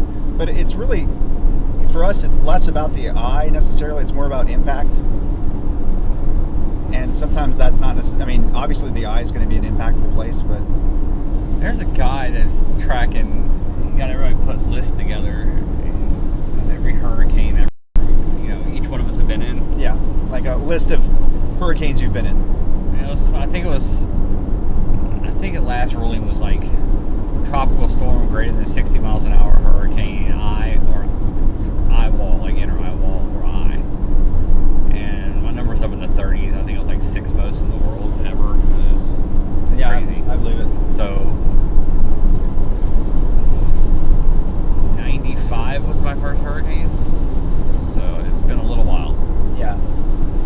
I would say, but now targeting necessarily like getting in the eye of hurricanes when we're chasing. No, I mean in Hurricane Ian in Cuba, we weren't trying to get in the eye. No, we teed it up though, and we sure did get in the center of that eye. It's impacts though. It's always impacts for us guys. There's never hype. It's never like. It's just is this storm going to cause? And usually that's like the northeast quadrant of the storm. like even Delta, we thought we were going to be like 60 miles away. Yeah. We still got in it. So I mean, it's everyone we've been in an eye wall. Consistently, we're in the middle of it. Favorite eye, I would say Hurricane Zeta. We were right by Golden Meadow, Louisiana, and it was just a fun hurricane. It blasted like a open. It's just blasting us. There was some weird guy, like Really weird. like really weird. He got out of the car just to get blasted by the wind, like 120 mile east winds, and dude is just getting blasted. Shirtless, bald on top with a mullet. That's one of my favorite great. videos I've ever shot. Yeah, bald with a mullet. So I really enjoyed Zeta. There was that storm, but the front side was really, really fun.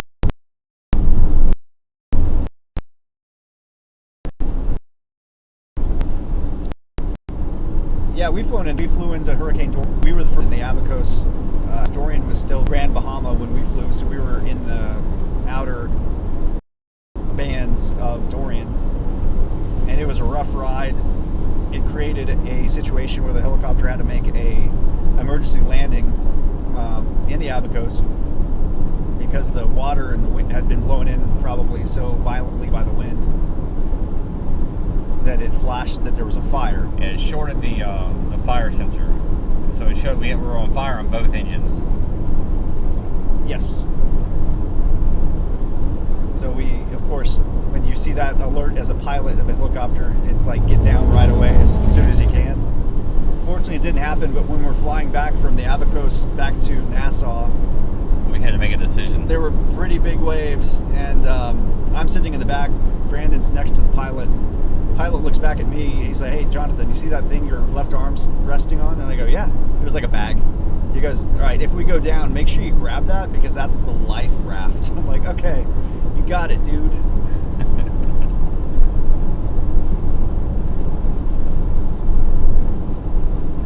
What was your favorite eye? I said Zeta. That was just mine. Favorite eye? Yeah. And Hurricane Irma was my first real hurricane. First tropical storm for me was Tropical Storm Alberto back in 2006.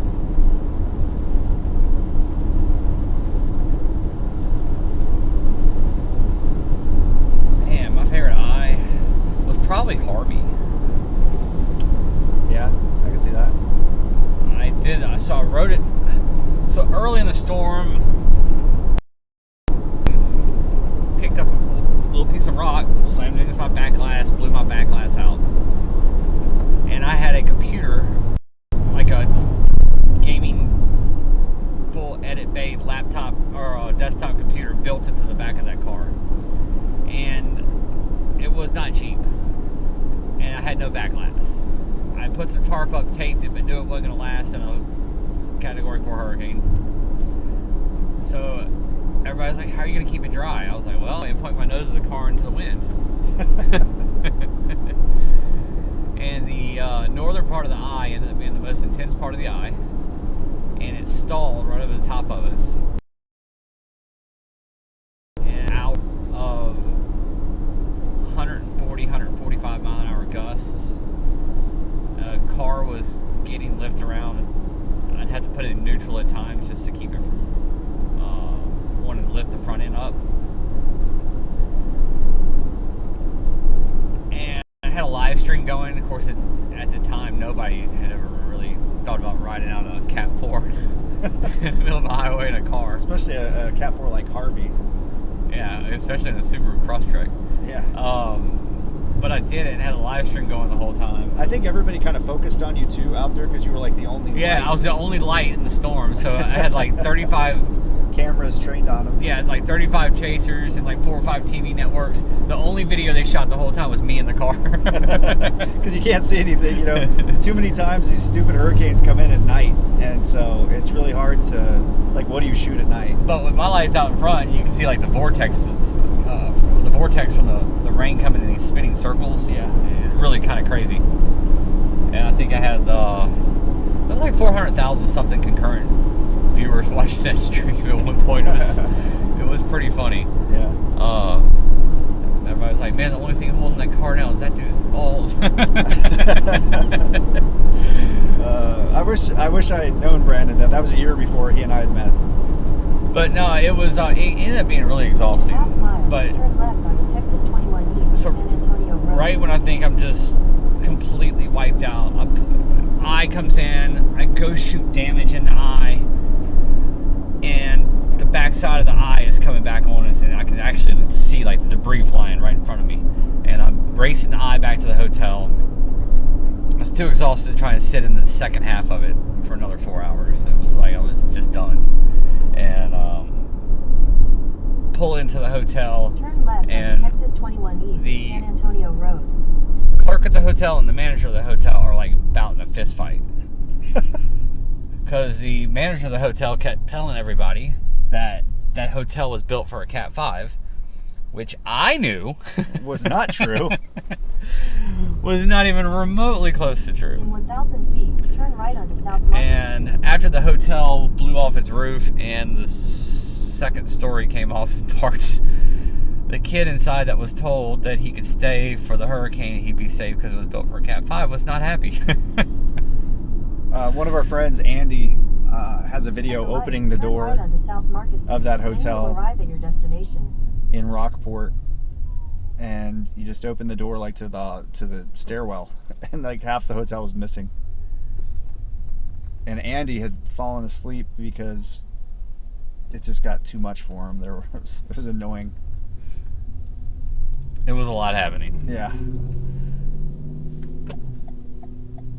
The chaos is not just around the storm and hurricanes. There's a lot of people element to the chaos.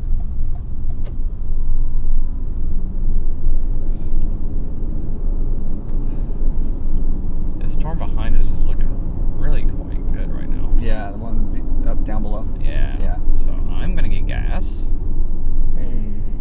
This one right here is moved up to the north. The outflow has cleared out, and I kind of like the setup we got going. Awesome. So, Seconds to run into the bathroom. yes, you do. Are you sure? Yes, let me go to a place with actual gas. Okay. Oh yeah, that would help. If there was one here. All right, let me look. Are we at Alto? Yeah. Alto. But yeah, so Hurricane Harvey was one of my favorite. I think it's they're behind us. Wait. No. Not this one right here. Yeah, you got that one. Okay. Looks like Power out? Looks like it is. Great. Yeah, we can't go to that one. Can't go to that one. So no wonder the other one. Okay. Now we know. Now we Man, we have not had power anywhere. It's like, what Yeah, are we it's in a been a- hurricane? So yeah, Harvey was one of my favorites. It instantly went from that to shooting damage on the backside of the eye, straight into flooding, and then 4 or 5 straight days of flooding. And you guys know about that Harvey flooding for sure. And I was, yeah, that was it. So the eye was a great part. The rest of it was so much work, and felt so bad for so many people. And again, we're in Alto, Texas right now. Apparently power is out. We need a little bit of gas. We've got a 57-mile range, and we want to drop back on a different storm. This is a storm that just went through Palestine, Texas. It's heading towards Crockett. Heading toward, the storm we want to go to is heading towards Yeah. Crockett, which is behind us, by the way. But I needed gas to go back. Yeah.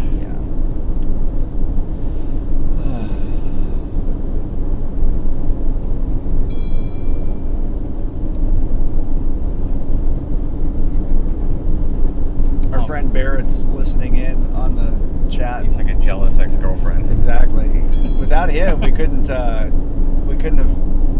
been the first out to Sanibel Island and Captiva after Hurricane Ian. I love Barrett. Barrett's like the most chill guy ever. Big teddy bear. All right, how far are we going for gas? I don't know. Let me try to see where we're going for gas. We're going about Because now I'm like 8 minutes away. 8 minutes away. This sucks. Yeah. What's louder, a tornado or hurricane, Brandon? Oh, tornado. Tornado, yeah. I'd agree.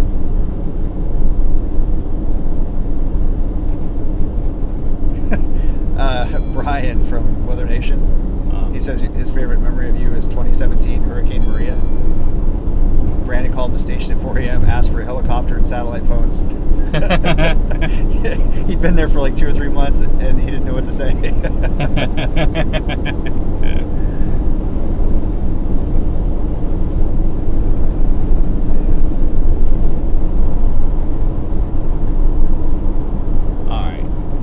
Let's go to Crockett. All right. This storm's looking good. There will be gas in Crockett. If not, there will be a hotel room because we're not going anywhere beyond that. Crockett.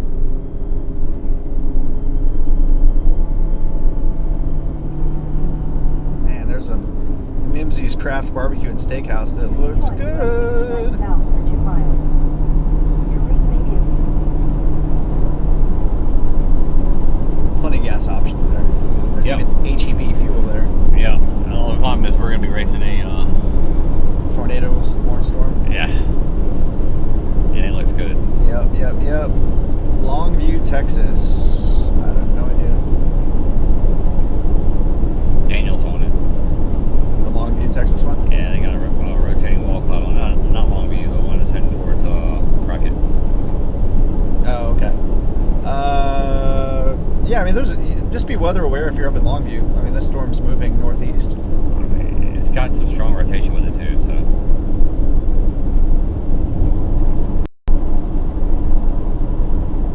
But it's embedded. Henderson area. Yep. Yeah, it was Hurricane Laura when Brandon caught that RV flipping over. Like a true pro he is, he stayed away from the Golden Nugget there in Lake Charles. Went to the neighboring casino that had nobody allowed in. Got in a good spot and camped out on that. And it's an iconic shot. What's your favorite tornado, Brandon? in a half mile. I Turn think- right. Mine's probably Kroll, Texas, 2022. God, that's a tough.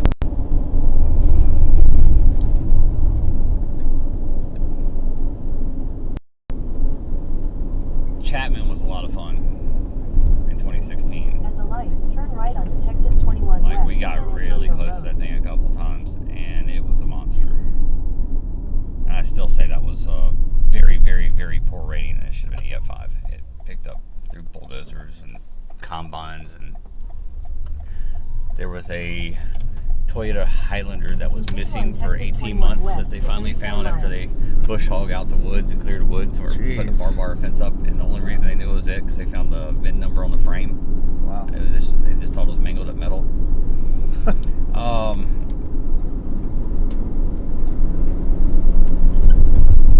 South Plains, Texas, 2005 was really cool too.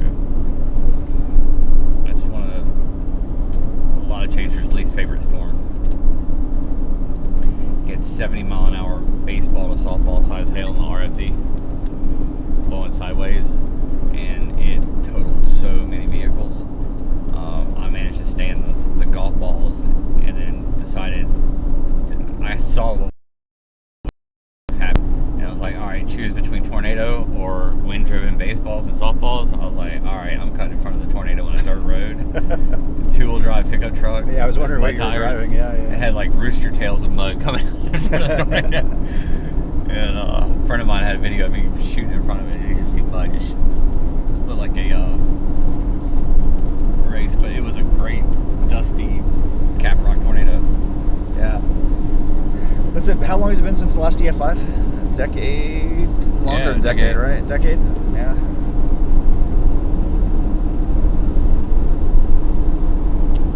Where was that double tornado, the famous one, the twins? Pilger. Pilger, right?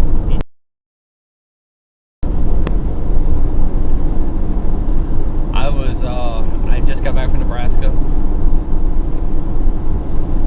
I was debating going full-time storm chasing for a living. Saw the setup in Nebraska and was told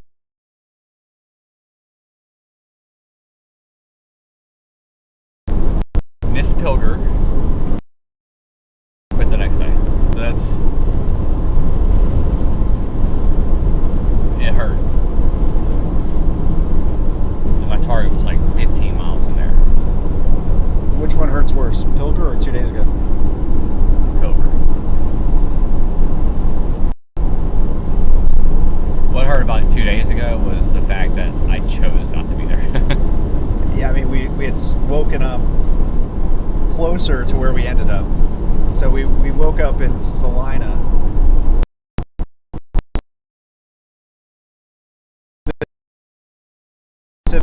Was on a tornado across 2 states, multiple tornadoes, but nothing compared to what they saw in Nebraska and Iowa.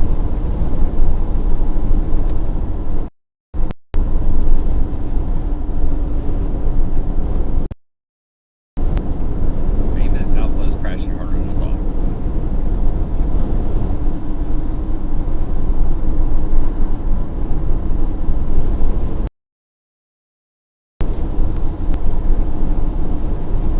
So this next storm, see this right here, the outflow is pushing south. This Yes. next storm could ride that outflow boundary. That's good. Yep. That's really good.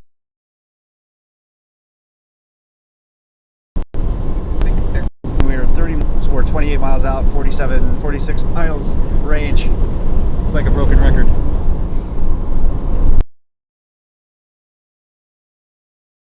Exactly there.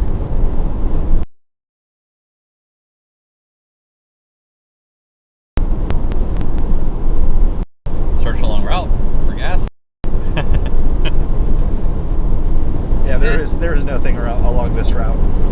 And we're heading down into Crockett, Texas, guys. So if you look at your radar, there's that, and you can see it straight ahead. I mean, that's it. That's what we're going for.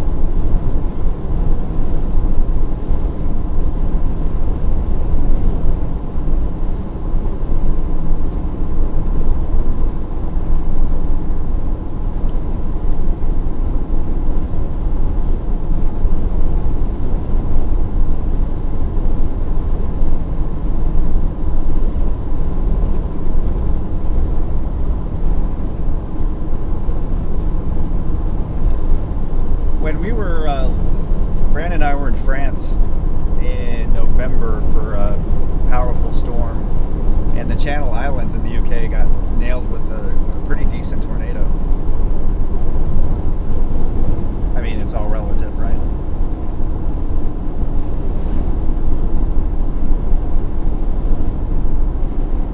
I'm trying to remember, was it at night? The tornadoes? Yeah, it was a nighttime tornado. Well, look at that, straight ahead, guys. It's outflow. Looks nice and ominous, though.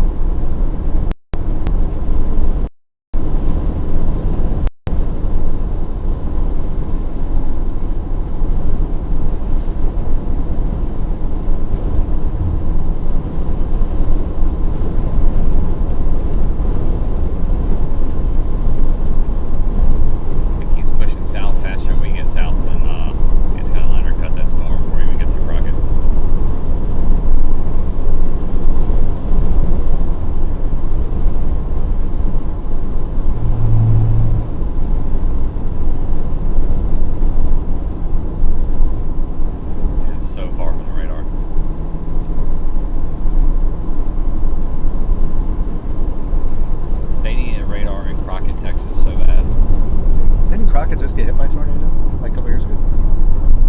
They had a tornado emergency coming into Crockett. Yeah. When I was in the storm. That was the same day Hank got Medill, Oklahoma. And they had a big tornado just to the west of Crockett. And I pulled into Crockett. They had a tornado emergency going, looked incredible on radar. Popped the drone up, could tell it wasn't down. Everybody was freaking out because I dropped offline. I all thought I died from a tornado. And it wasn't even done.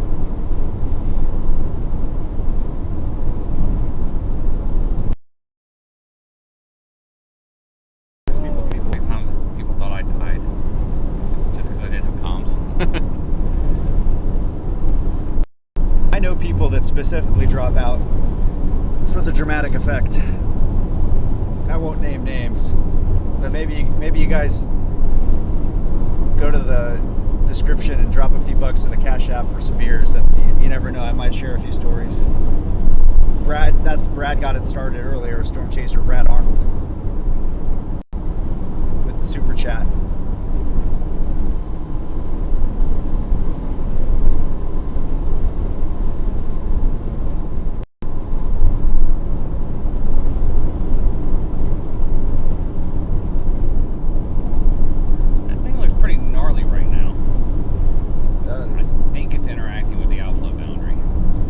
So again, we're heading down towards Crockett, Texas, guys, down from Alto.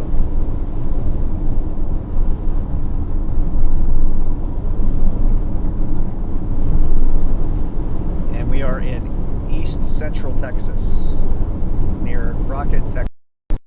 Go Texas.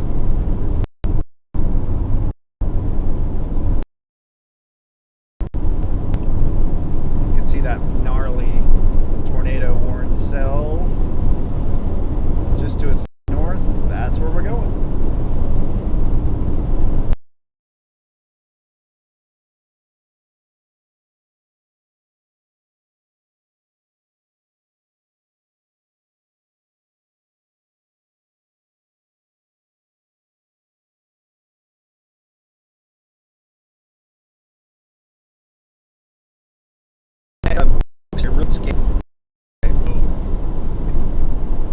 It's at a tilt, so say 0.3 degrees, which doesn't sound like a whole lot, and it's not when you're 10 miles away. But when you start getting 100 miles away, that 0.3 degree tilt, or 0.7 degree tilt, or 0.5 degree tilt is looking way up in the storm. So say like a 0.5 degree tilt from 100 miles is looking something like 11,000 feet up into the storm. Anne Marie's spoiling us. She just gave us another super chat, 999. Thank you so much. Anne Marie's awesome. She is. She Have you guys met in real life? No, a couple different times. Got close.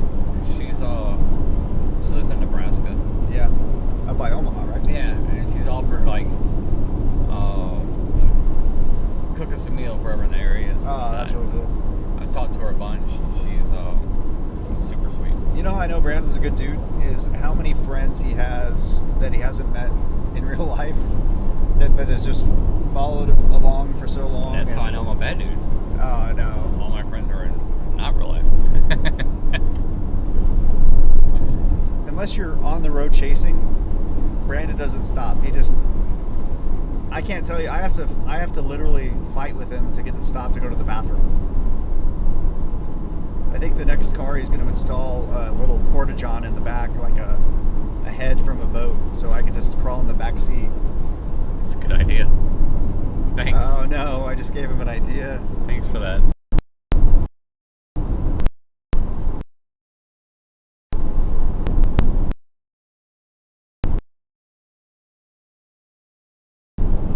One gator.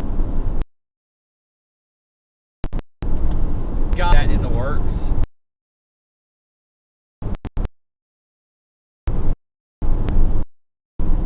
Set down day.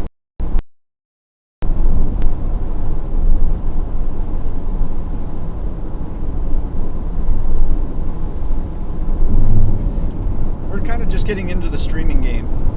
Brandon's done it for years, but then had a different focus for a little while, and now It just got to be too much. Yeah. By myself. Jonathan. If you want to know more information, you can go to the description. And I can help out. I think it's been a pretty good 3 days. Yeah. Streaming. Yeah, and once I get home, I can. So, you guys have no idea how many wires are in this car and how much new equipment's in here. And how much, equipment. The grind, good enough to pull the seats out, pull the carpet, and run the wire. So, I think I'm rocking wires, which makes my life a lot easier. But if you do it too soon and you haven't worked out all the kinks and problems, then you have a problem and you've got to start pulling seats and carpet just to get to it. And I can confirm, I mean, we're having a problem with one of the HDMI cables that's on the passenger camera right now. Are we? Yeah. It just gets loose, and we gotta loosen it and then tighten it. It's just... So, you know, there's a little few kinks here and there, but we're working on it. Where is it loose? Clint in the chat just said EF4 and sulfur. No surprise. That's a good rating. I mean, obviously not good in the fact of what happened, but good as it. That makes sense. Yeah, that's what I thought. The thing was blowing out. Oh no, it was severe on the bottom one. Yeah, no, that's I put earlier that on Twitter. I was like, somebody says an EF5. I was like, no, it's not an EF5, but it's easily an EF3. Probably going to end up being a weak EF4.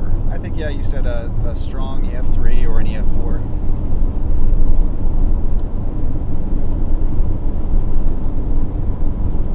Anthony coming in big with a super chat. Anthony, you're too kind. You do all this work staying with us and moderating and then doing that. Thank you. Thank you, Anthony. I think he's basically bribing us to go to Michigan so we can have a beer and a pizza. Dude, I will. Great stuff. Michigan, you in, Anthony?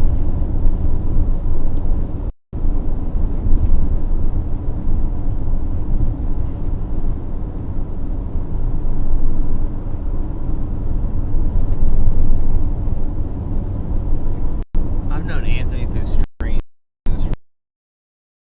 for like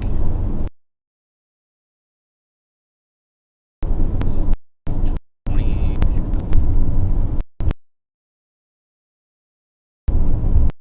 Very cool. Super chat, that's awesome. Guys, man, at all. If you're enjoying the stream and if you want to donate, great. But please don't feel obligated. We're not going to say no, but all within how you guys feel.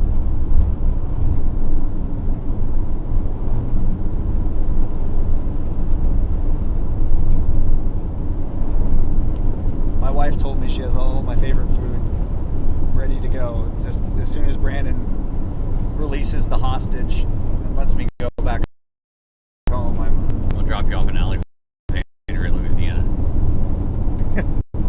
drop me off in a hot spring so I can take that Prop plane. So we covered the total solar eclipse month, and before there was the forecasts were for clouds along the entire path of totality, and we wanted to do a preview to show the potential, if it busted, how much that could impact the path of totality that had been planning for 7 years to have a massive amount of tourists. But if there were clouds, it was going to bust. You know, This is 11 days out. but from Tampa to Hot Springs, Arkansas, I was like, all right. And they operate out of DFW, and they fly to ports, I think, in Arkansas. They have a few different with a pair of wings and some propellers. That's basically it, flying in the sky. And there's no explanation as to that you have to leave the terminal in DFW, Dallas Fort Worth Airport. Inside, he picks you up in a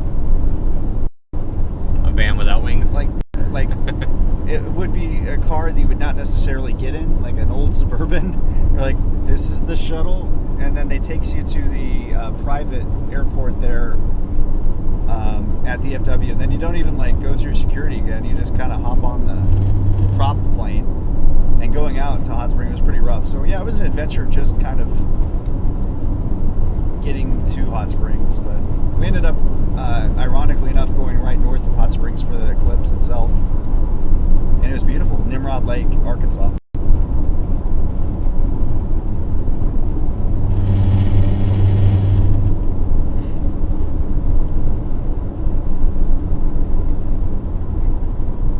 When was the last time we actually went to Michigan?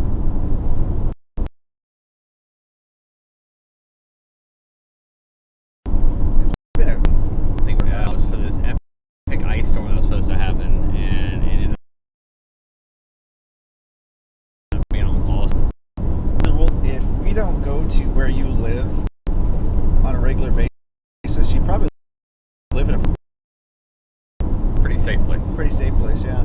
Like Idaho, never been. That's the only state I've never been to. Until Yellowstone goes, you're probably in a good spot.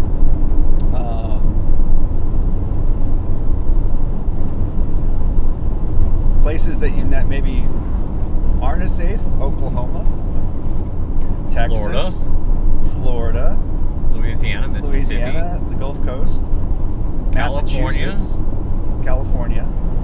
California is like sneaky disaster state.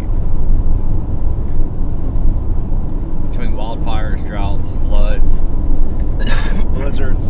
epic snow, blizzards, Yeah, it's 63 feet of snow in a winter. tropical storms. Flash floods in the desert.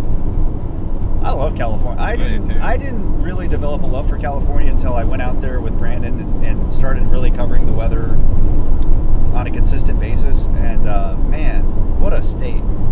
It's too bad that we have governments that just make things bad and contentious, you know, because it's such a cool place.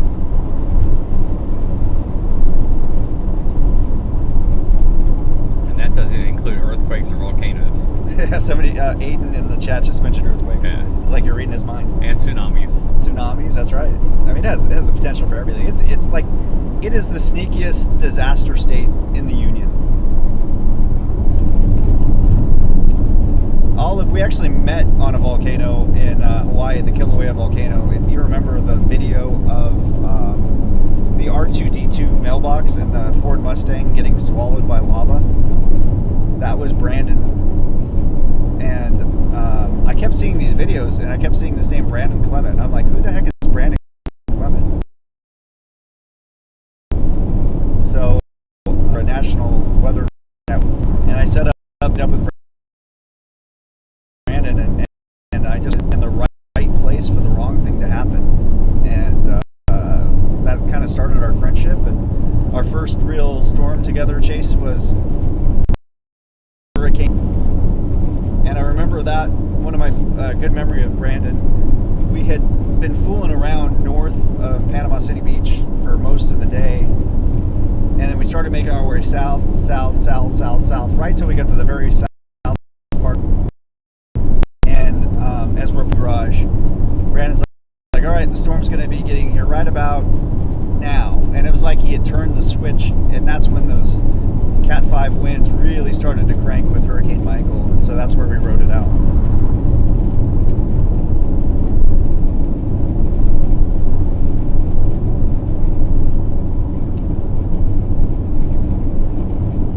What was your other epic shots from Kilauea, Brandon? I remember the one busting through the gate. One busting through the gate. Yeah. Houses getting swallowed up by lava. I Yep. climbed to the top of a cell phone tower to get a high perspective river. Yeah. Just the fact that Brandon Blue gases. Brandon got. Oh.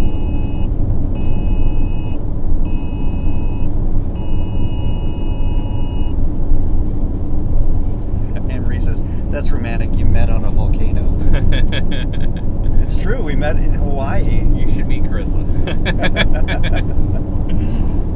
And Brian.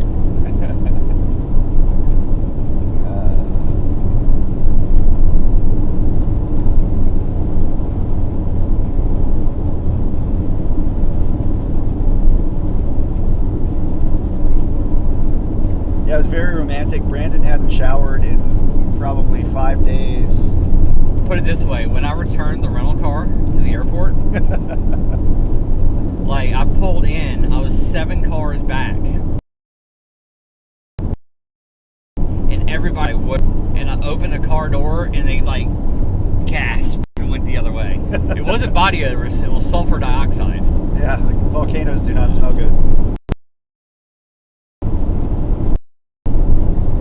They're gonna clean this out. Dude, I came to Hawaii to go look at a volcano. You guys don't have a volcano cleaning fee on your sign. It's true. And again, we're heading just into Crockett, Texas, guys. There's a storm. We're just got into the tornado warning. If you heard that alert. This thing is way back in the rain too. Once again. And there's a storm to the south of it. So I mean it's blowing up fast. So I may dive on it really quick. Just so we can see something. That'd be great. I think we'd all like to see something, Brandon. Yeah, well, I mean, there's... If you tuned in, I think right at the very beginning of this stream, we had a tornado on the drone, being right out the... peeked its little head. Certainly wasn't the cleanest, but it was a good solid tornado. Yeah.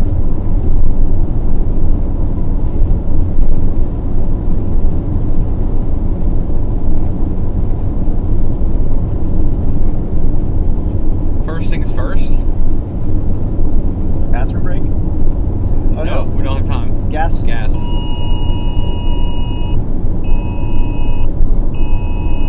I probably should have these tornado warnings memorized by now. Alright, so what I'm going to do, the next storm... Take a to shot. the south, yeah, so I'm gonna drive in here. We're going to get gas. I'm going to drop down to the storm to the south. It's starting to rotate. It's acting together quite quickly. So it's going to be the next one in line to do it, and we're going to do that while it's still got... you can actually see some structure in the storm. Because right now this thing is just so embedded in rain. And the combination of low light and embedded tornado and rain, it just...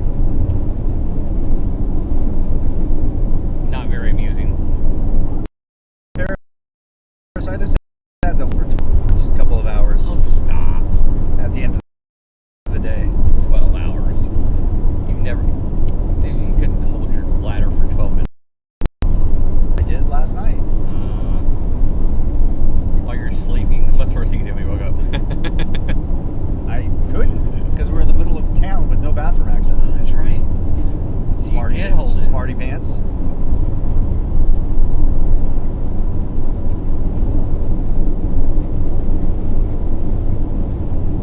Alright, we're going to go to Love Lady and then cut across. But again, we got to get gas. He's at 15 miles of range. If you were tuning in last night at the very end, we were at 2 miles of range. So we know how to push it to the limit. Which is a skill. That's true. We were taking bets if we were going to make it or not.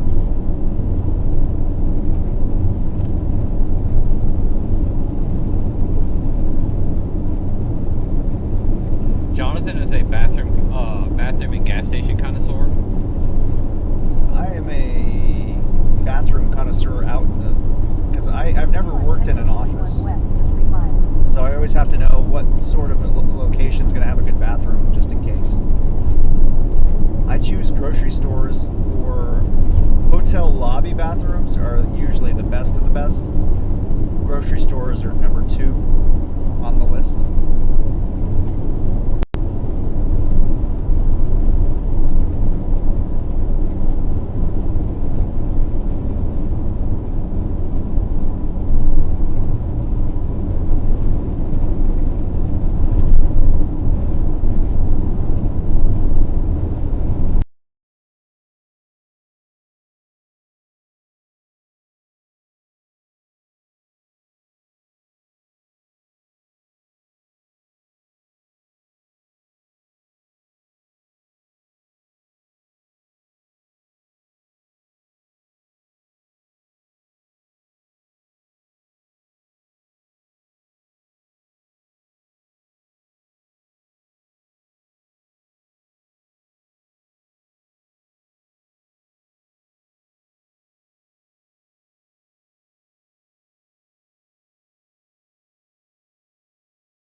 network error. The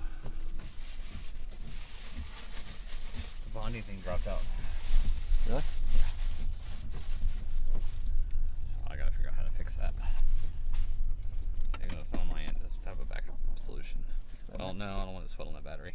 Yeah, right here. Alright, let's go. I'm ready. Rock and roll. Tell Tyler I'm pushing it back out. Okay. Let me get my seatbelt on.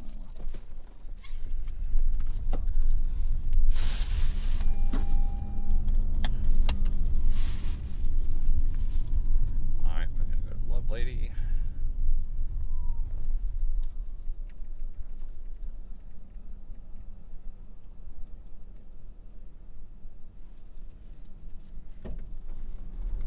Head west on East Goliad Avenue toward East Loop 304, then turn left onto East Loop 304. Continue on East Loop 304 for 2 miles.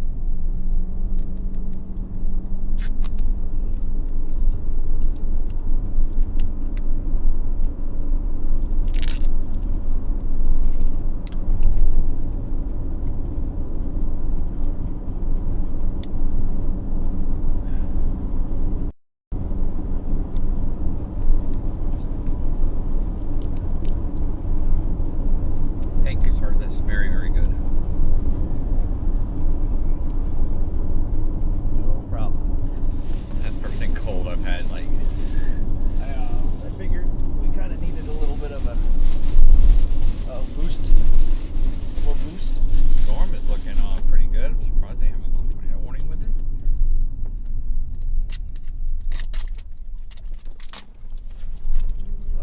Yeah, you had to pee worse than I did.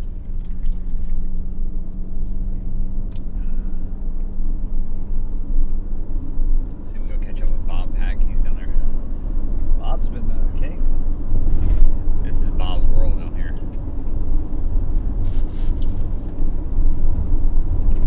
I think every tornado I've ever caught down here, Bob's been nearby.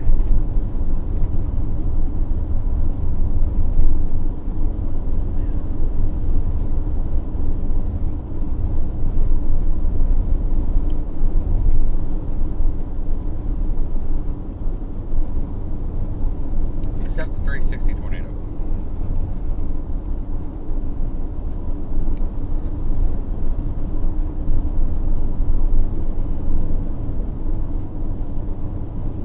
Oh yeah.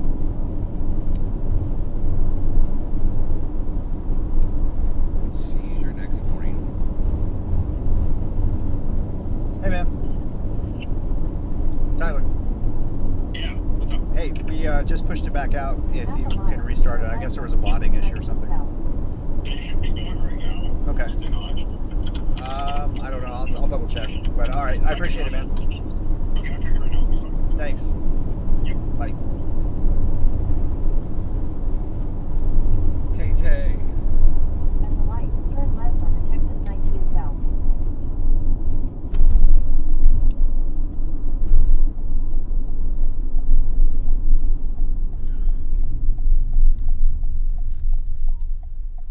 All right, restarting.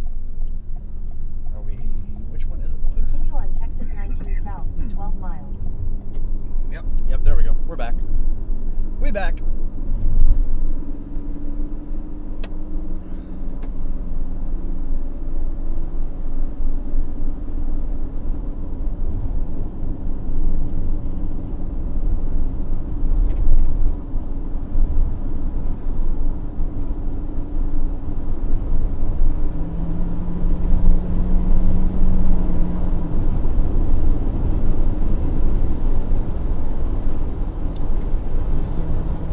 Thank you, Texas. 75-mile-an-hour speed limits.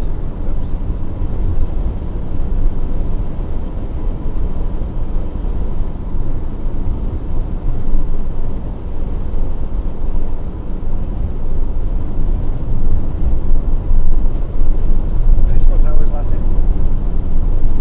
Ushak. I-O-U-S-C.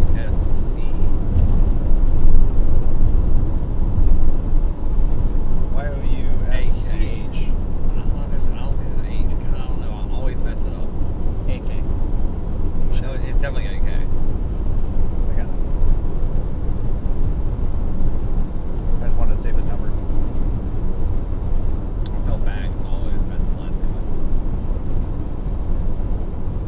it, Tyler. Thank you. I just wanted to save it in my phone. All right, we just left Crockett, Texas, and we're heading towards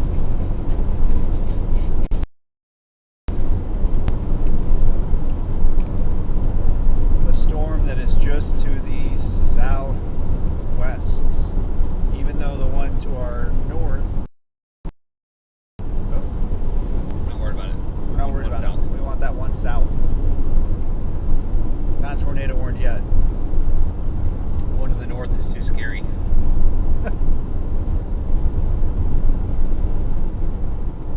Audio is lower.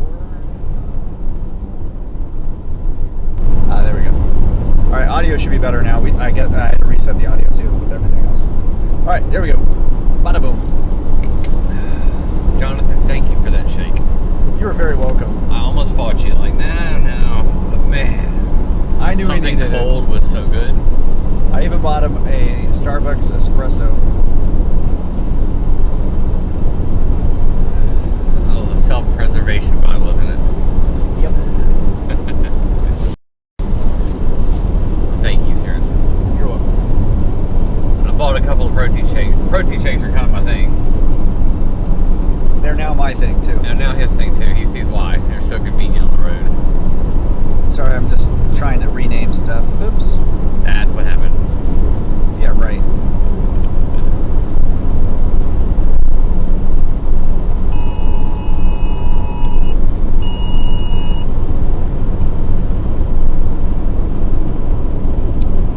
See? It's like Brandon knew. In fairness, that was a really easy call.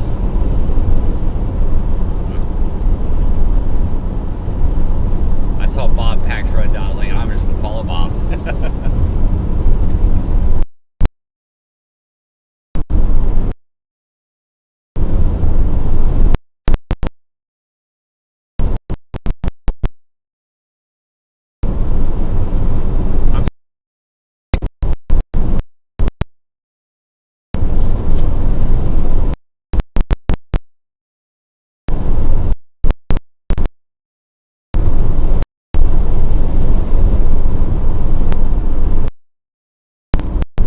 Shakes the other night, and we check into our hotel in Wichita.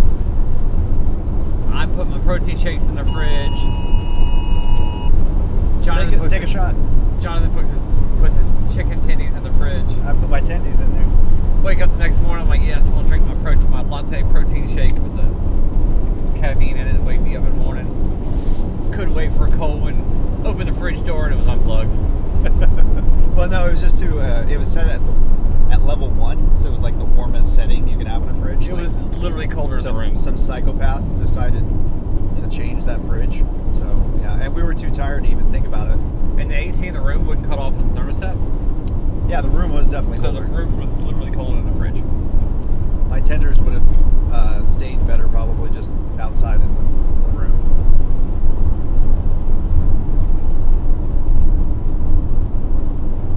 Alright, let's find any road options to the... Nope. Yep.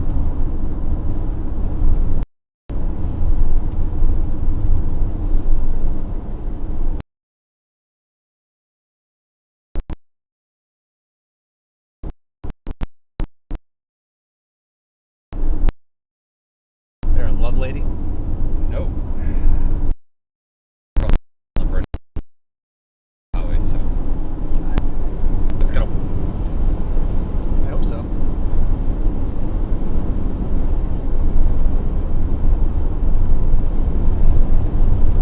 If we missed this tornado, it's because the electricity was off, the power was off.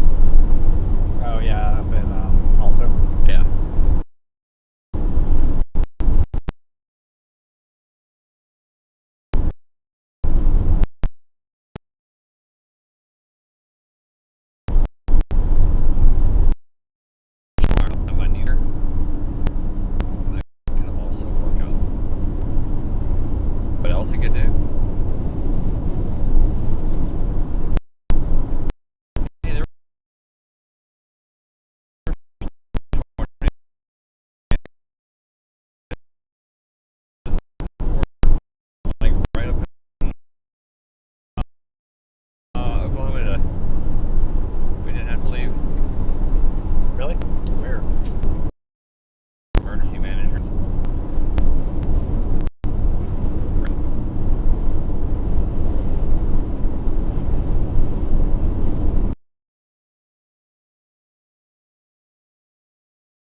That's this phone.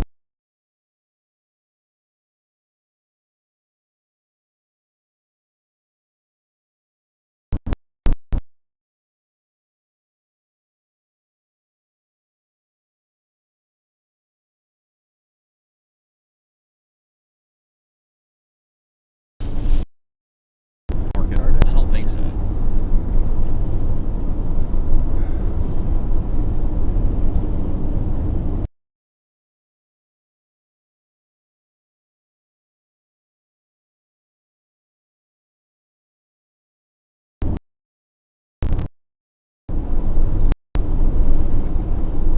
There we go. We're back.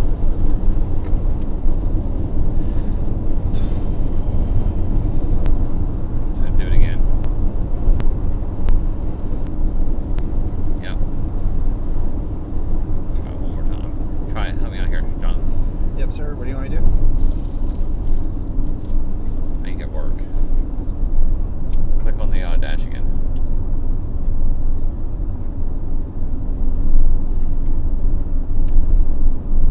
I think we had to wait for him. Oh, that's this tornado screwing with this phone. There we go. It's back. There we go. Sorry, guys. Blame AT&T and Cash and Marcus for not paying his bills.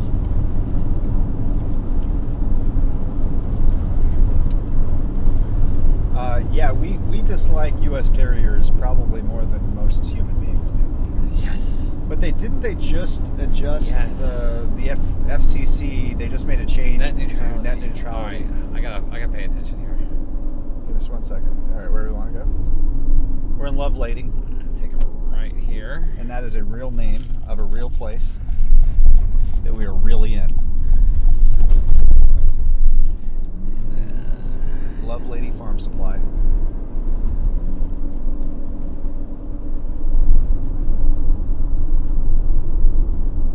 Audio's not working. Yes, Tyler. Oh my goodness. I think it was probably because it's late.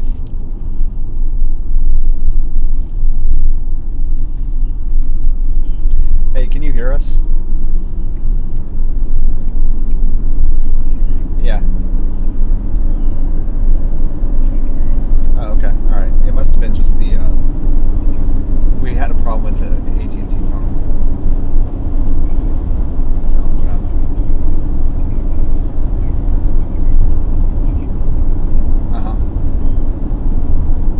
Okay. All right. Cool. Thanks. No, we need to figure out how we could turn off the like Amber Alerts and stuff, and then phone calls, because I think that's what disconnected it. Like it's a dummy phone just to use for data. Yeah, it's like just a data phone. And there's no. It's a modem. No, it's Samsung. Yeah, I'll take a look at it when we have a chance. We're getting on the storm that looks pretty good with the tornado, so we'll go from there. But yeah, I appreciate it, man. Thanks for the check for us. All right, see you.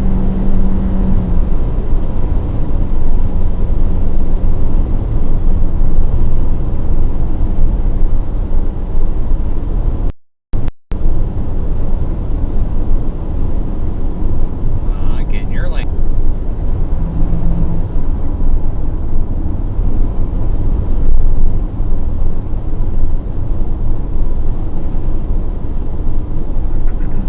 All right.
batteries in the wagon.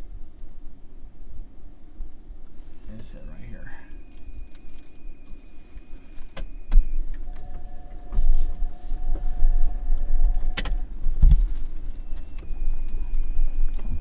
Too bad we can't lower the thing.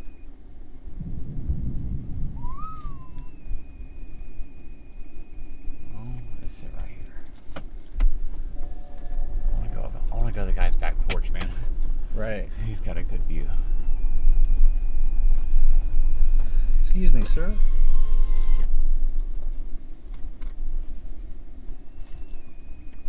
Is that going down? It's not rotating out. It's still scud. So, I mean, it could be down right there. It's so low. Yeah. That's what I was wondering. It doesn't look like it, but it's just too far away.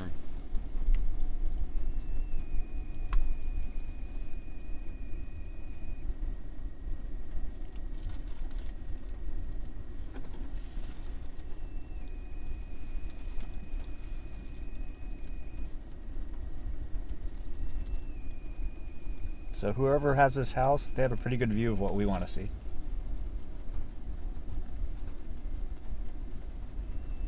It is not down, but it does look good.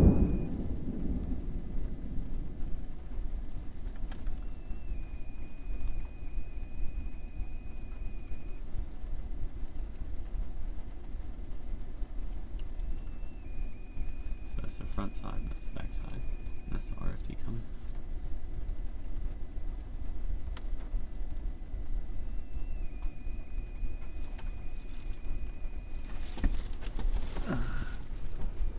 Okay.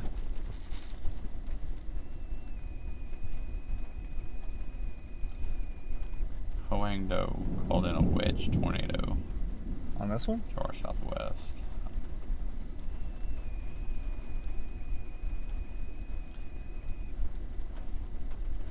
Probably was a wall caught behind trees. Rotation did not ever indicate that.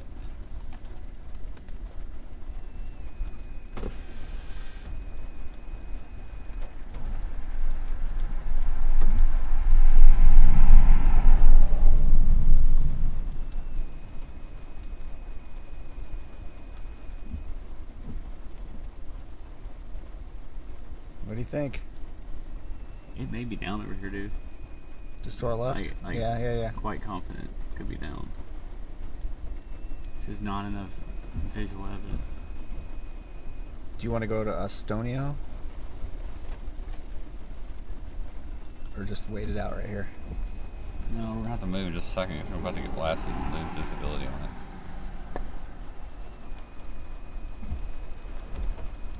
So that's the circulation way back in there. And the other one's right here, but move overhead. Let's weak it out. I'm gonna give this one back to the main highway.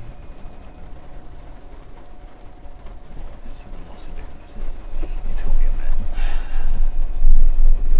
Clear on that way, you're clear this way. Thank you, sir. I mean, you see the bowl right here. The problem is the rotation's not matching.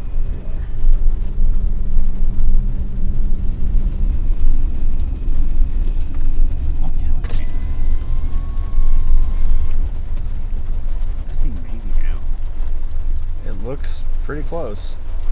There's just too much rain to see. I see the contrast little cone in there.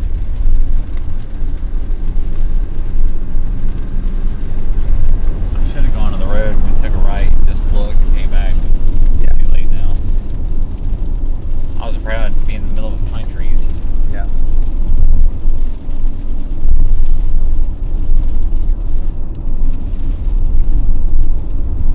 And guess what? Now we are. We back to those pine trees.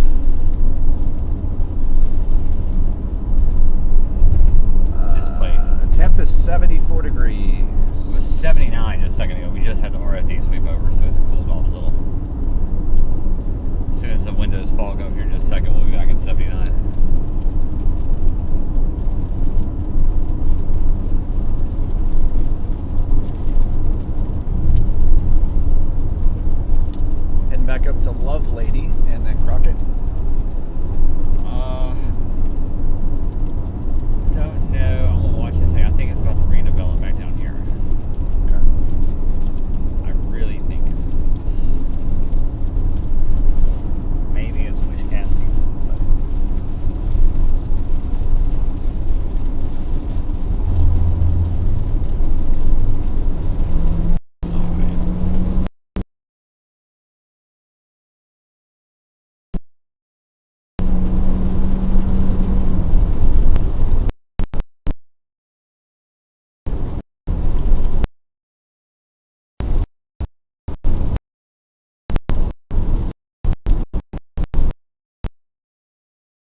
And that looks like it's going down.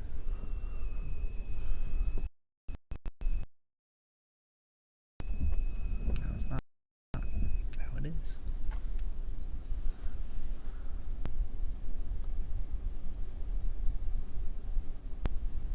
Nothing. No. Look at that right there.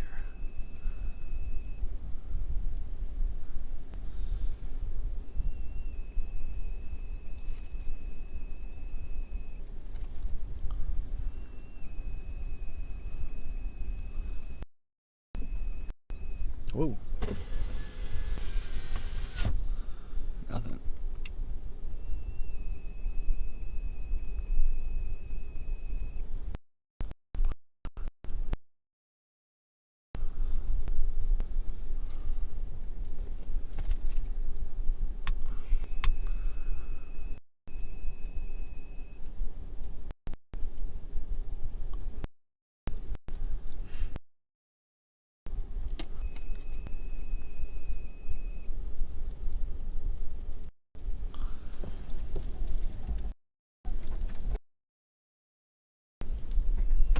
My way.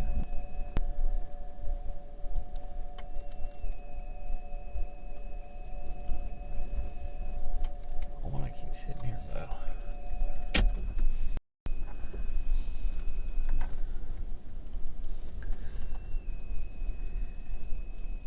Yeah, it's looking like it wants to form right there.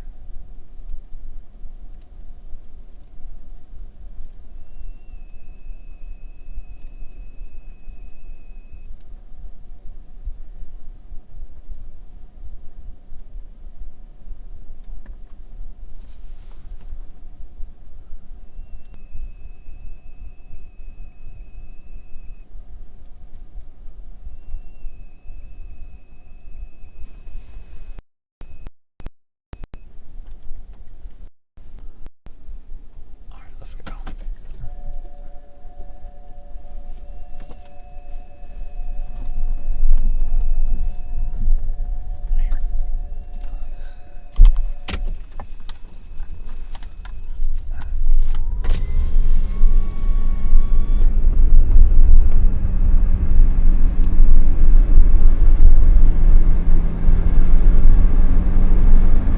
Looks good. Looks like it's trying to drop a little cone.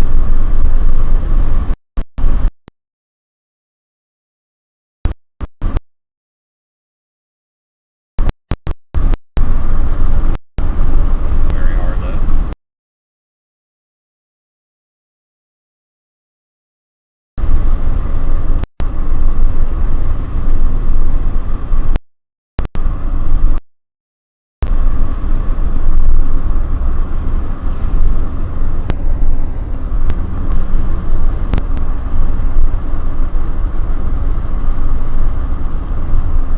I'm saying a huge tornado down by Madisonville.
It's nice of these ranches to have nice driveways for us to turn into. Look at this. Don't even have a gate.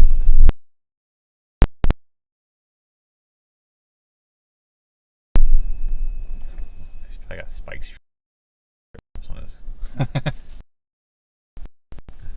Those cattle guards. Yeah.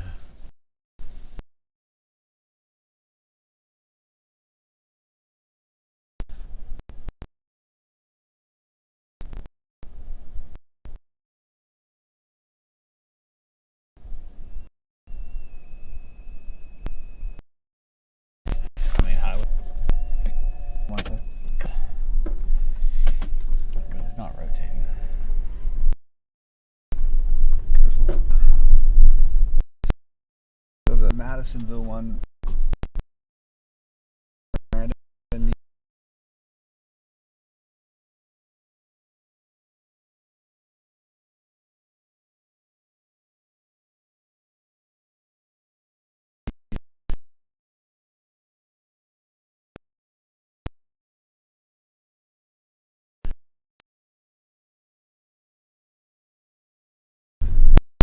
High probability. But there's just a lot of bad reports out there. So a lot of tornado pictures of scud and wall clouds over the top of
guys, I forgot to turn the bonding on. The stream should be a lot better now.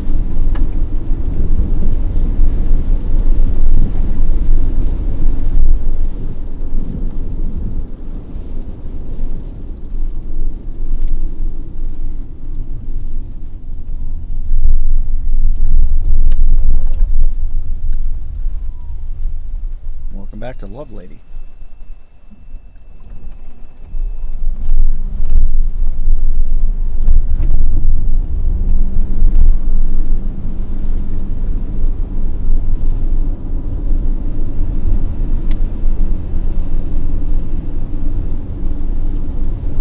When the temperature dropped, is that a good sign? Somebody's asking.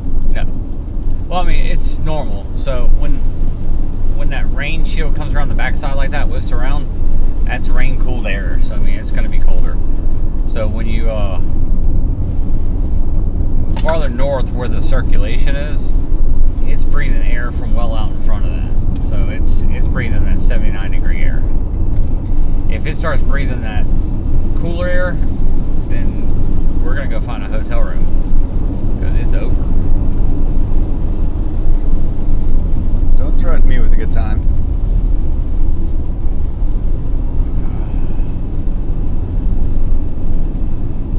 My body wouldn't know what to do with a bed. Mine would. Sleep mode.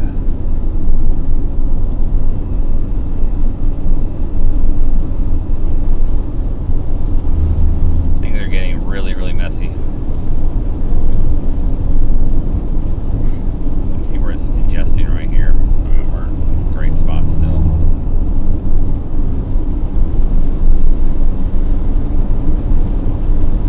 But we're not going to be able to see anything in about 10 minutes.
trees make up for it.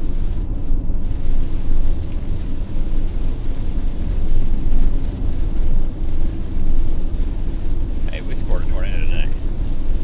That's pulling a rabbit out of a hat. That's true. We did get a tornado today.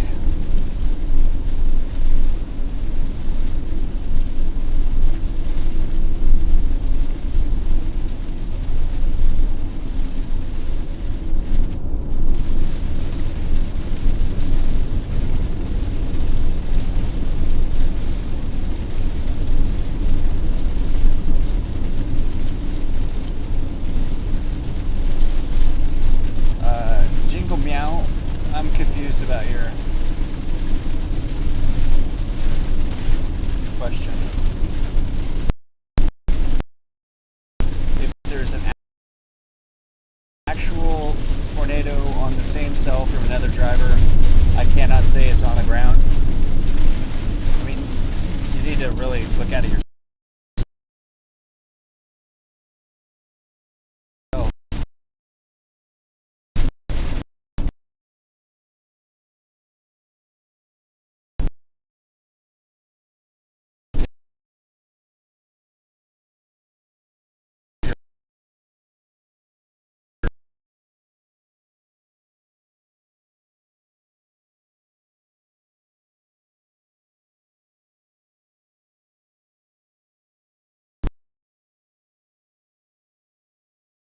Chasing.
discuss chat works, but nobody chats. What do you mean? I don't know. We get a lot of comments. No, Discuss is a app program. It's, Oh, I have no idea. I've never heard of it, man. No idea.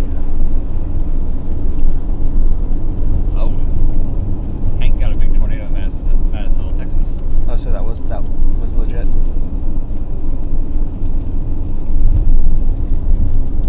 It was legit. Legit. The Madisonville, Texas tornado. If Hank says it, Hanko's it Hank. happened. Pecos Hank said it.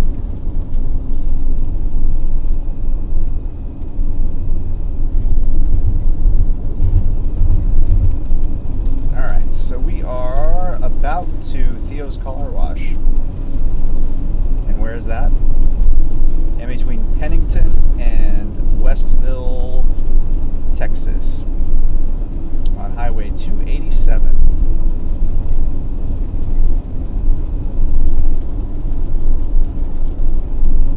So,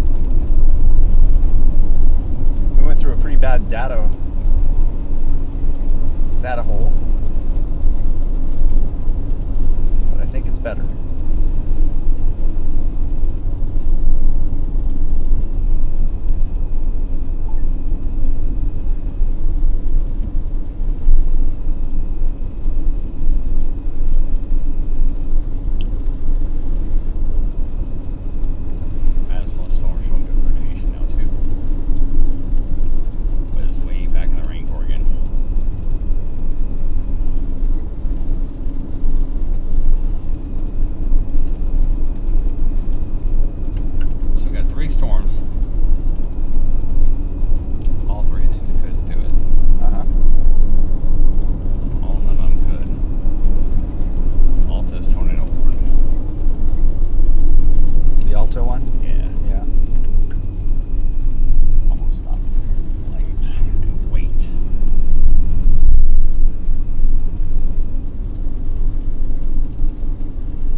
Riverside, where are you?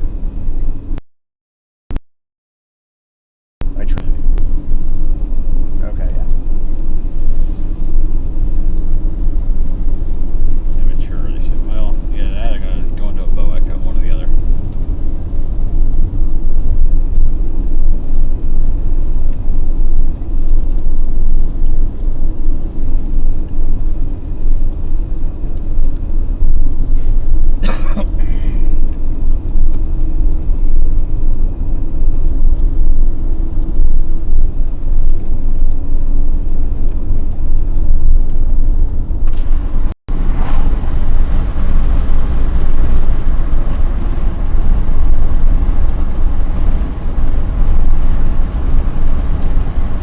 Storm chasers often share their information with weather service. Yeah, we can actually report on an app called Spider Network, and they monitor that frequently. And then National Weather Service also monitors these streams. It's a great resource. We need to get to Madisonville. They may be having a big problem. That storm has really cranked back up. It's on the backside though. What's Hank seen? What's that? What's Hank seen? Hank left. I don't think he wants anything to do with that. After dark in the trees, kind of pointless. Like where we are? Bob Pax won it. See, you should have just followed Bob Pax's dot. Yep. Pretty sure he's at home. I don't want to go backwards. So right now, again, we're at 287.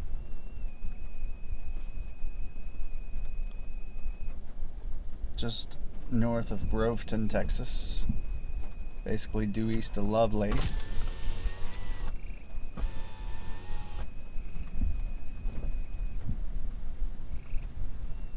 Multiple tornado reports by Madisonville.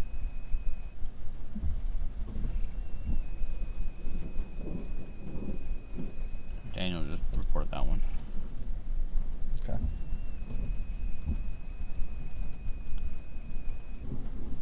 I don't think we're frozen. We're just parked. Whoa.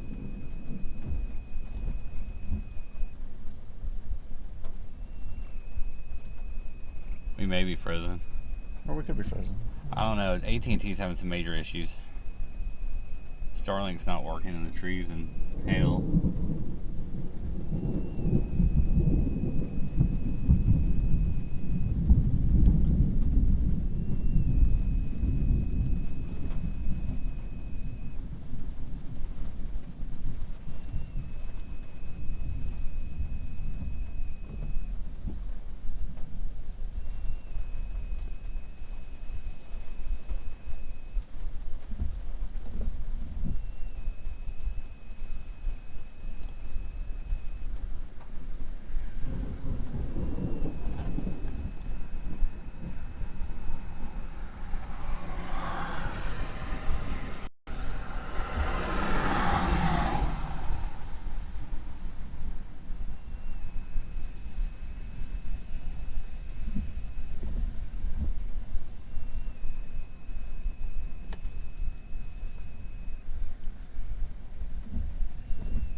Good video. I don't know why they couldn't plant in front of us like that today. Mm-hmm. Tried a few times. I did.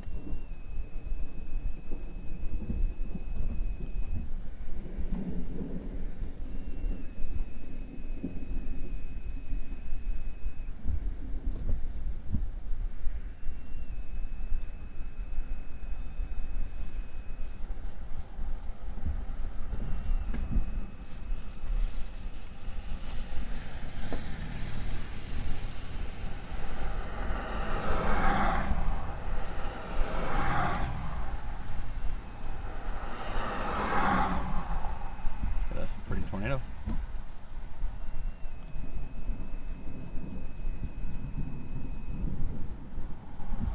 We're deciding, guys. That's what we're doing. We're looking at what's out there, what's happening.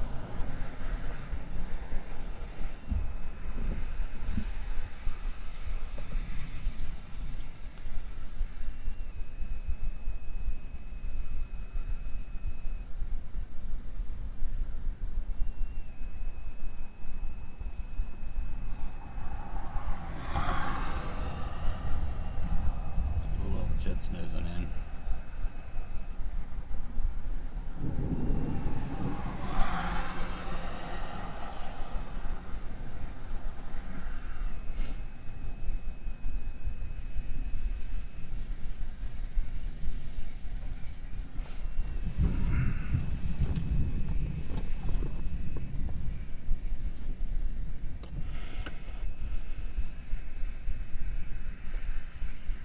Everything's so messy.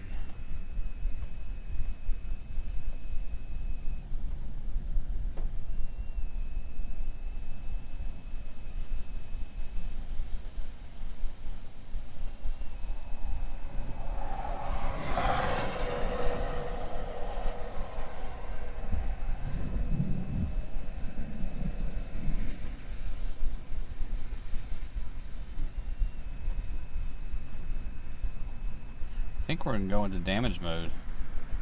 I'm gonna let this one storm come up towards us. Last bit of daylight. And then just hang out and see if these things actually produce a tornado. And see if we can go help out.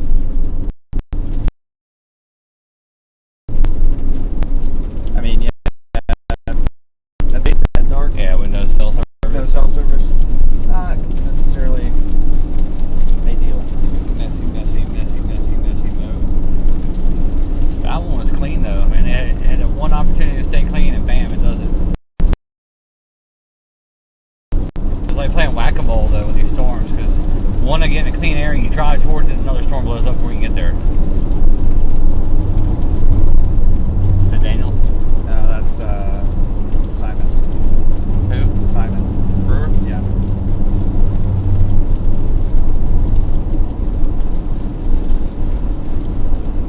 Is that by Madisonville? Yeah.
there's any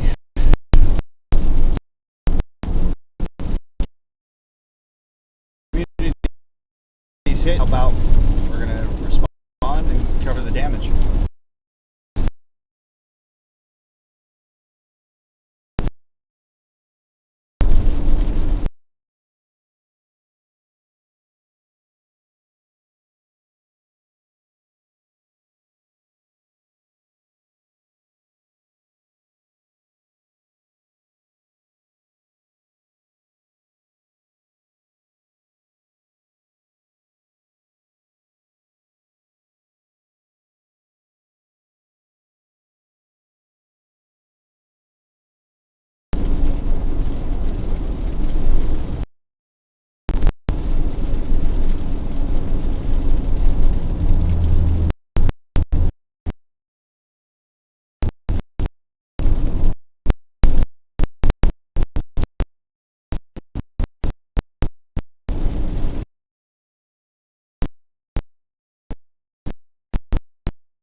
Sit right here.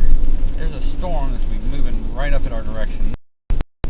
Just starting to show some signs of rotation. We're in Groveton, Texas.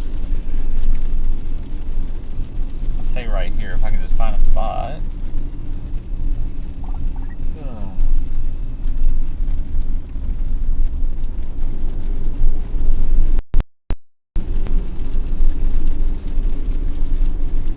Hopefully I don't fall asleep.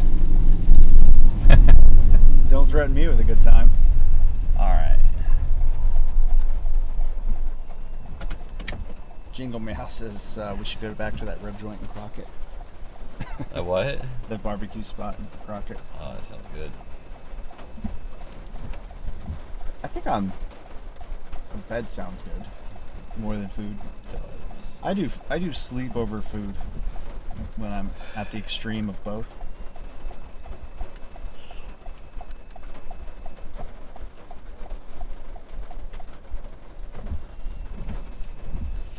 You know what happens when I book hotels, though, right?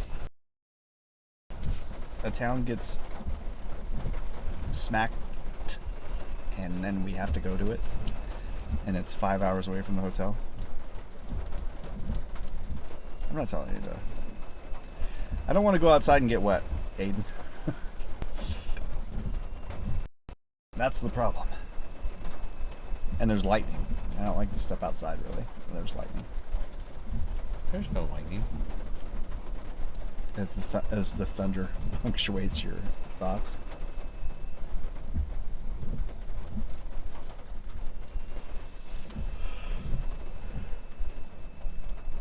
Well, all these little things are rotating, but it's all buried.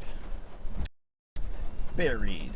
It's kind of like the theme of this excursion. I mean, you saw what happened when that one storm gets a breath of fresh air. Yeah. Or that first one that went up earlier was clean. Mm-hmm. A tornado.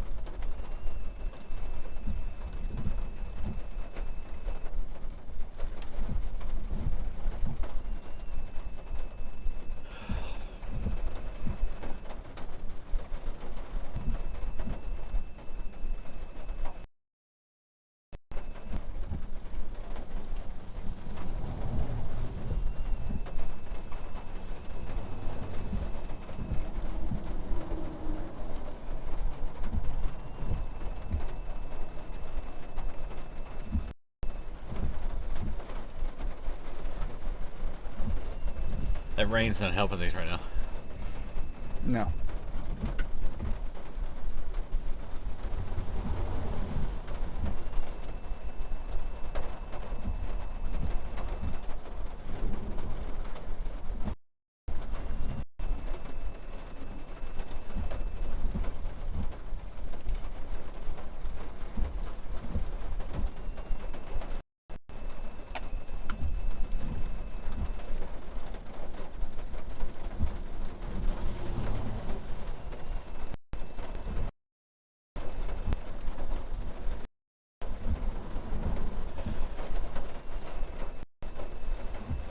Come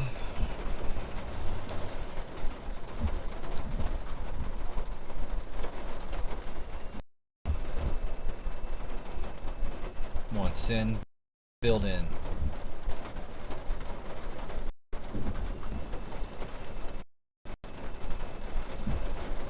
Just trying to clear out down here.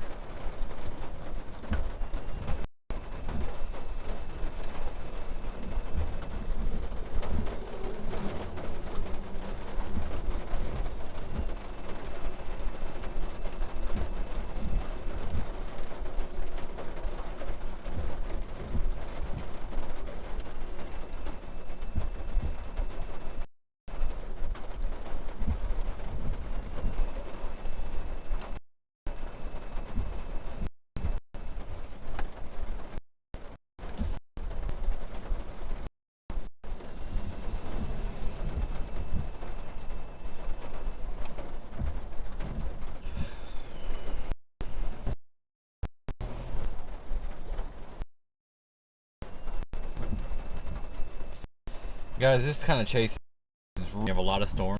You just have to bounce from one to the next, one to the next. Sometimes the storm you go to will produce, sometimes neither, sometimes both. Sometimes it's pretty. Yeah, sometimes there's another one.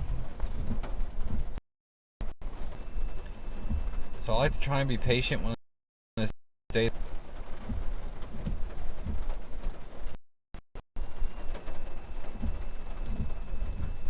And I miss a lot of tornadoes being patient. I miss the bigger ones when they happen on days like today. Which is too late for that, apparently.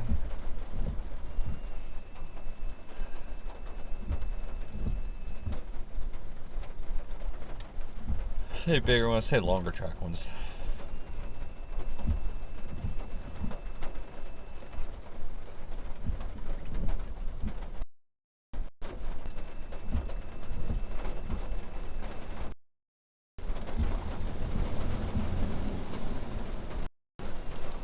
This storm's trying to eat this other little storm.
Adjusting the storm.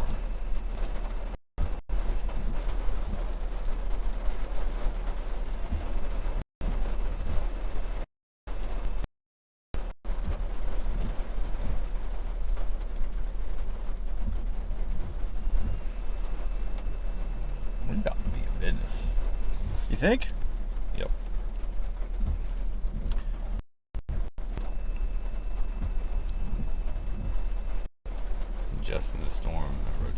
as long as these don't blow up and just keep doing that all day, just keep ingesting crap. And so we're watching this storm that is heading our way. Got some good rotation in it. We're in Groveton, Texas. And you say, where's Groveton, Texas? Well, really not close to anything. Crockett to the north, northeast. Or is the closest cell service? College Station to the straight southwest. Houston southwest, further. Where?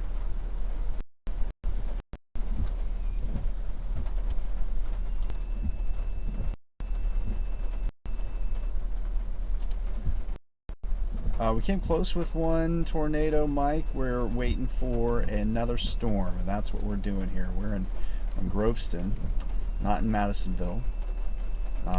So this storm has got two storms that are merging together. It should clean out the bottom and allow it to be a little bit more isolated. It's honest. There's no point just driving down until that thing becomes established. It's going to be questionable. It could turn right. It could keep going north. It could go northeast.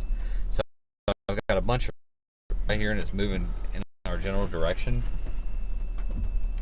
And the second it starts to look like it's about to be capable of producing, we'll jump on it.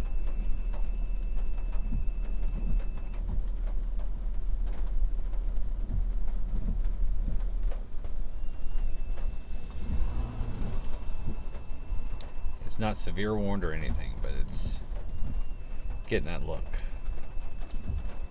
And the other one that's getting that look is the one just outside of College Station. Yep. But it's also heading this general direction.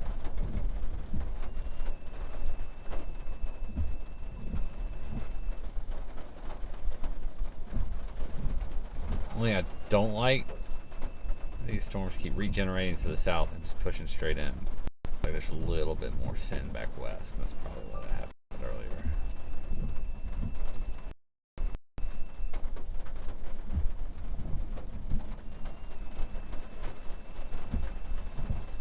Alright, our storm just went severe warned. Right on schedule.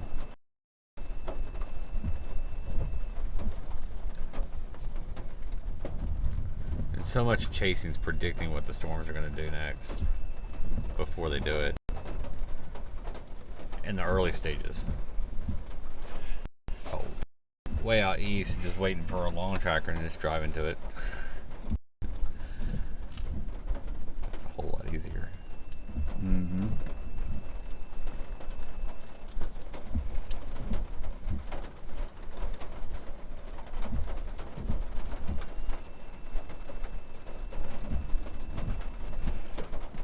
Shreveport Airport. Guess there was a tornado warning going into Shreveport. Yeah, it was QLCS. ULCS. And blown out. Yep. Bad blown out. Yep. All right. But for whatever reason, they get so many QLCS tornadoes there.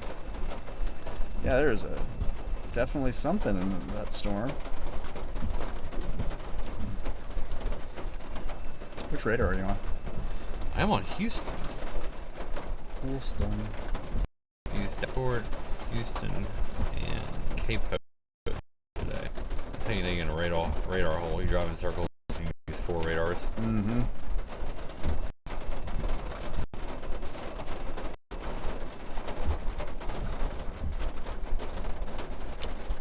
Yeah, it was good anticipation by Brandon to stop.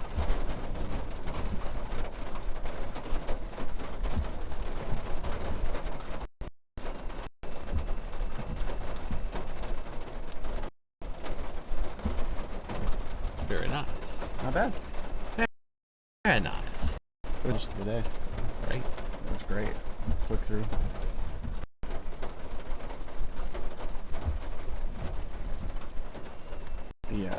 engagement's really good. Yeah.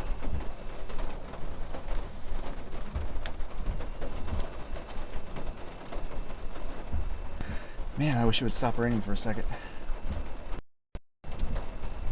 Step outside, do some stretching. Fabulous. Oh, that's awesome.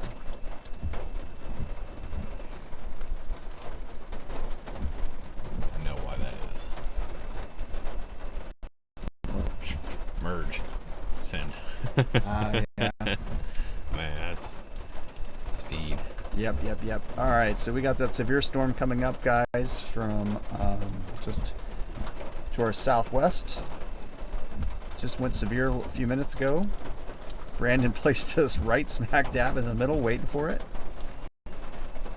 Good anticipation, like I said, in Texas. About, let's see, I'll tell you exactly. We are 2.8 miles to the northwestern at the intersection of 94 and 287. Hey, thanks for riding with us, Jingle Meow. Jingle Meow. See you in the next one.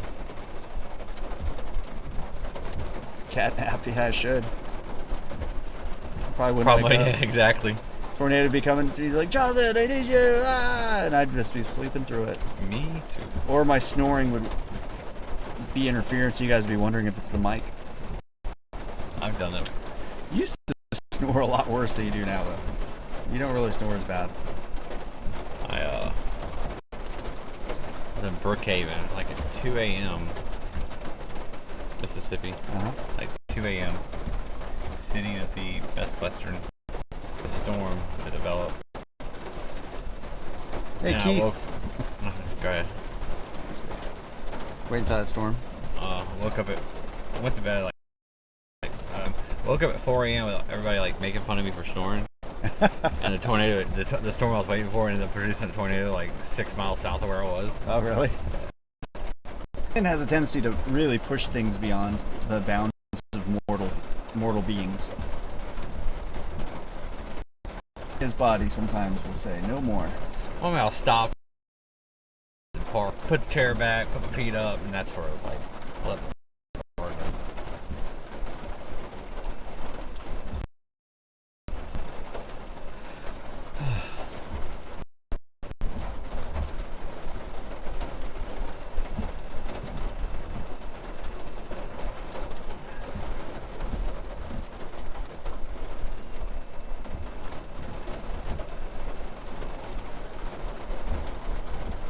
Sometimes the environment change to like nothing.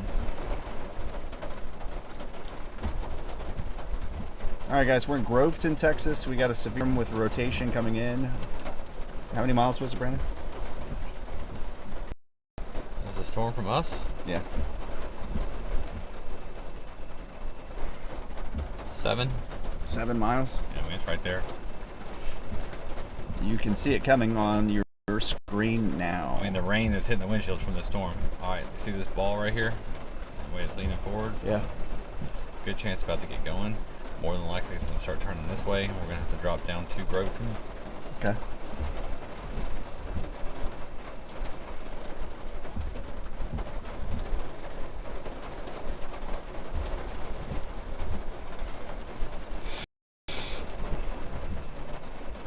All right.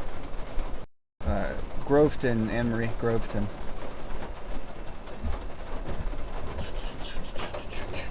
Thank you for updating. Almost there.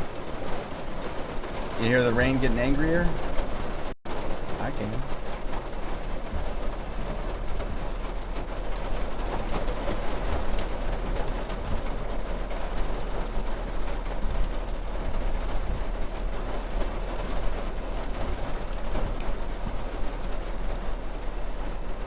So if it turns, we can go on this road. If it doesn't turn, we can go on this road. Brandon likes multiple options with road networks.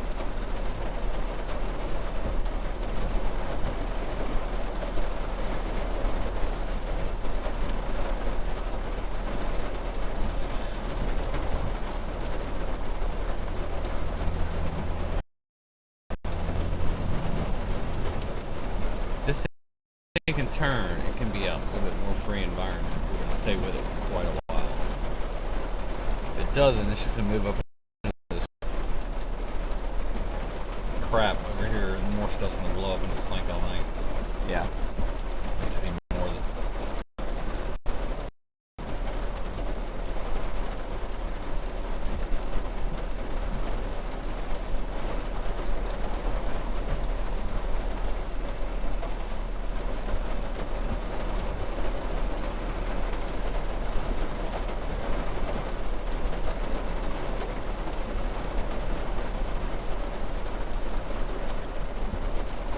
I need to know what's going on with this. Well, I think when we hit that giant pothole in western Kansas, that kind of jostled something in it. It wasn't doing this earlier today. Yeah, it was. When we really started hitting or doing it. Because I'm not touching it. I can assure you. I think it's a bad cable. I could believe that. Alright. Here it comes. There we go, it's wrapping up.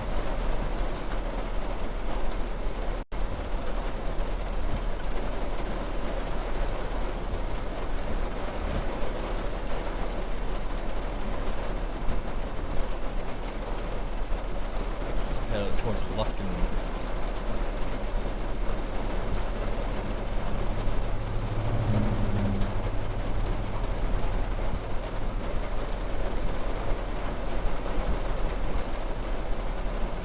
Storm's definitely getting more intense.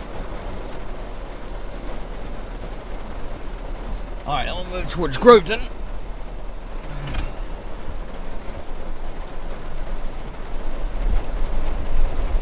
I do not need this road option.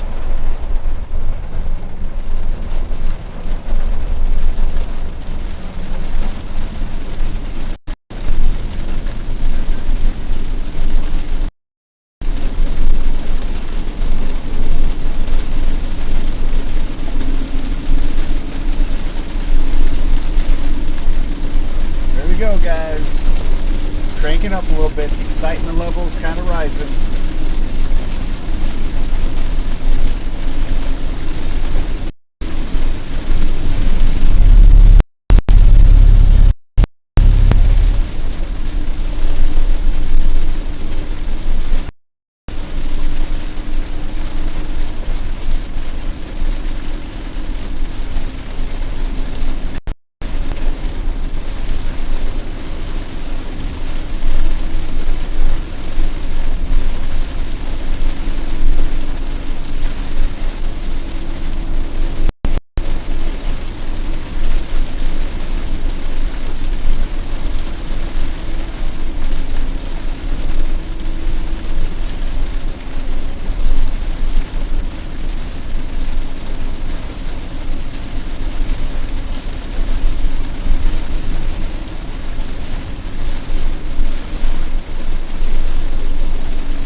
I wouldn't really say that the Houston area is in the zone right now. Alright, they're about to tornado warn this. Groveton, Texas is where we are.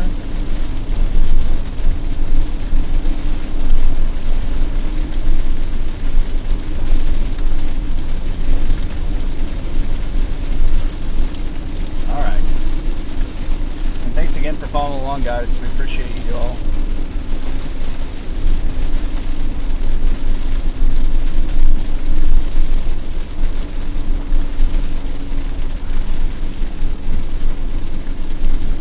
We've driven through the data hole after data hole.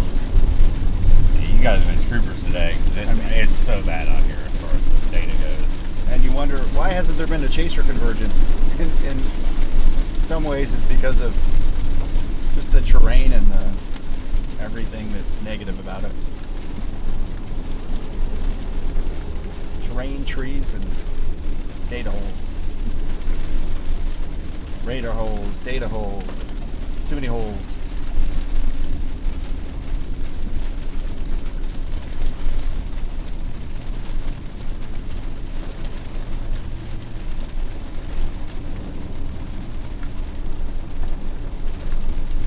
Some ponding on the roads.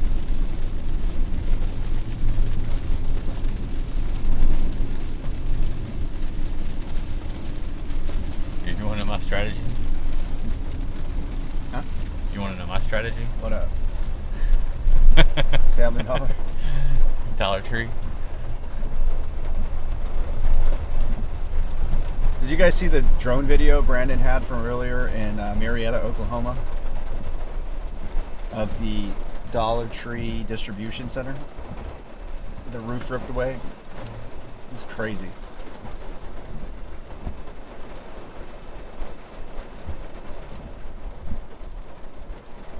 Man, this thing is just turning into a glob.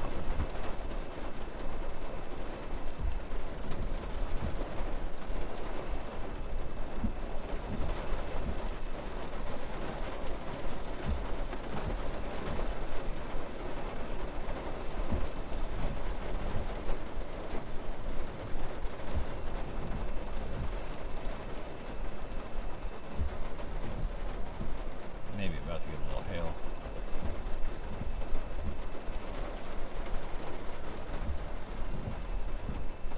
Be small if it is.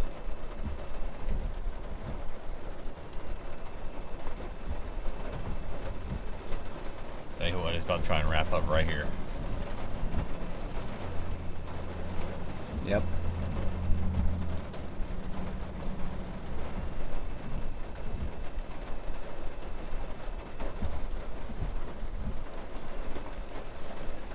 It is not moving fast at all.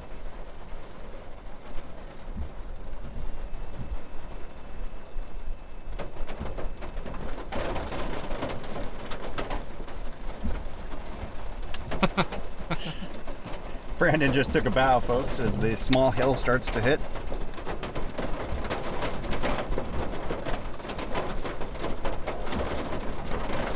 He's like prophetic. Yeah, that was a big building in the video. It was a Dollar Tree distribution center. Gorilla Hill. It's like peas. It's 7:49 Central Time. We're in Groveton, Texas. Severe storm coming our way, showing a lot of rotation.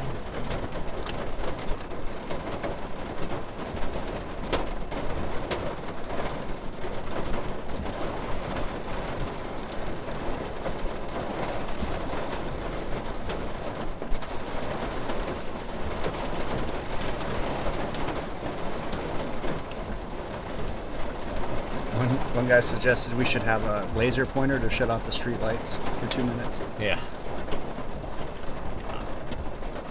I actually want them. I'm watching the rain direction right now.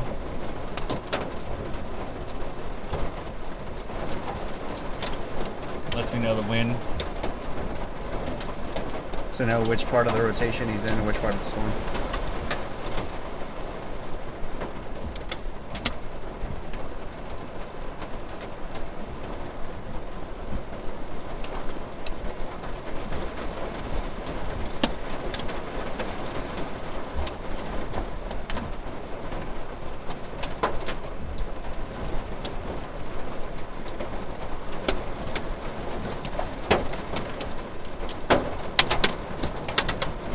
There's that hill. I don't even know how you can see the wind.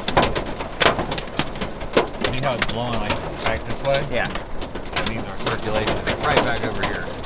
And Brandon's pointing to the left side of your screen.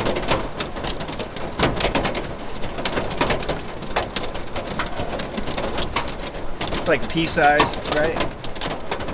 A little bit bigger than pea-sized. Marbles. Marbles. upticking in intensity though. You can kind of feel the energy of the storm actually, having that uptick. I think it's a noise thing for me. Well, I just found out my internet's not working. There we go. This will come right at us.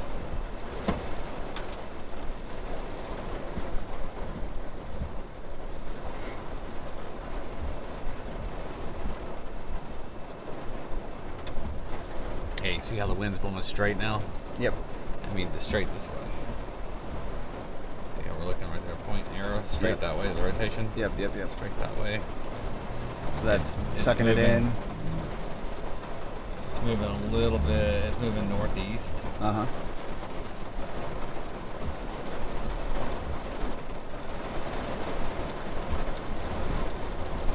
So now,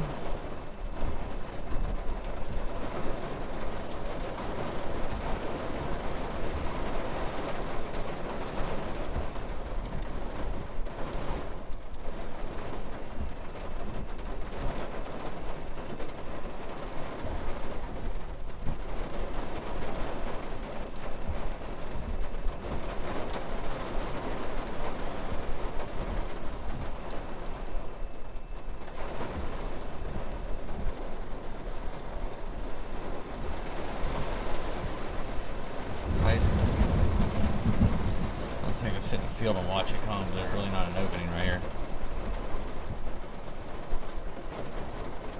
Big time thunder.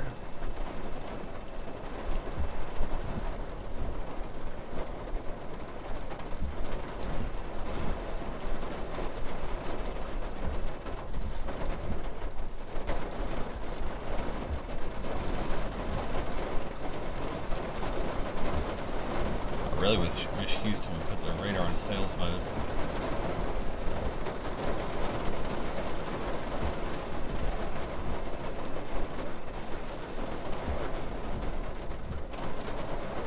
Faster updates.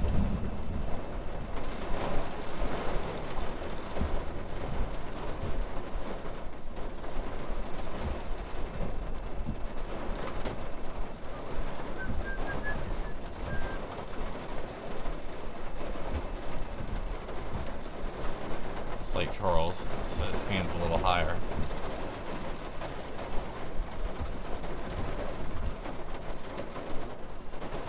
KPOE. Houston. It's getting awfully close to a tornado.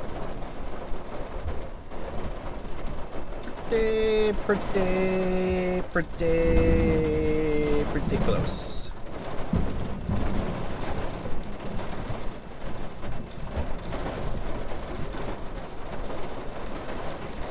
It's still pushing right at us.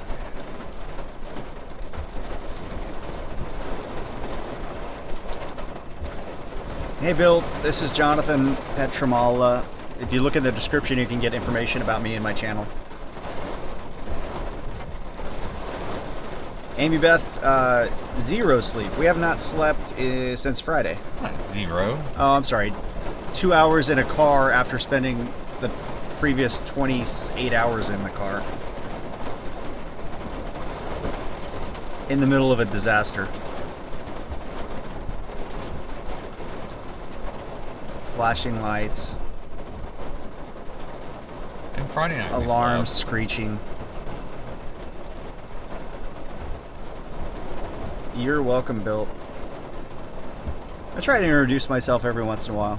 You'll get used to me, especially hurricane season.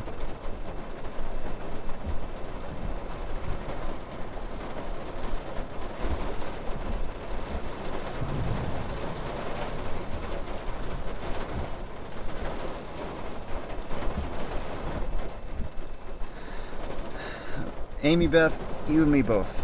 My back needs to be stretched. My stomach needs to have food in it. I need to have a bathroom available.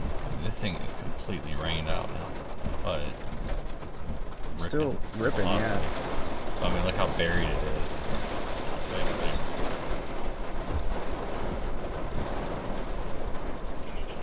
sit here and get hit by it. Hello.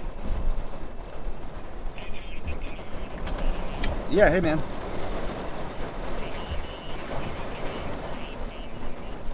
Phone in 3 minutes. Is that a power flash? Brandon, it looked like a lightning, but it could be the power flash. That looks like. What is that? What do you guys think? Should I do a phoner, Brandon, or should we focus on this? Let's focus on this. Well, yeah, let's focus on this right now. Can you guys call me back in 15? Or at the 20. Yeah, 20 minutes. We're right. A storm really powerful coming right at us, so we just kind of need to be focused on that one. Awesome, thank you. All right, see ya.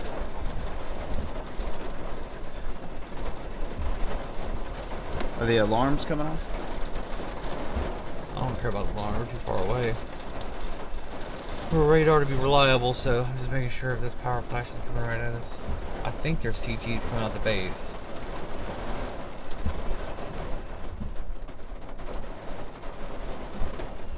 But my radar's 4 minutes old and it's 3 miles away.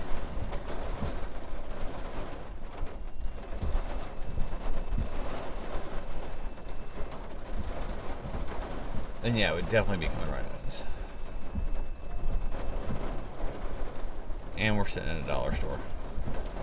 Which recent history is not good on Dollar Tree. Or Dollar General.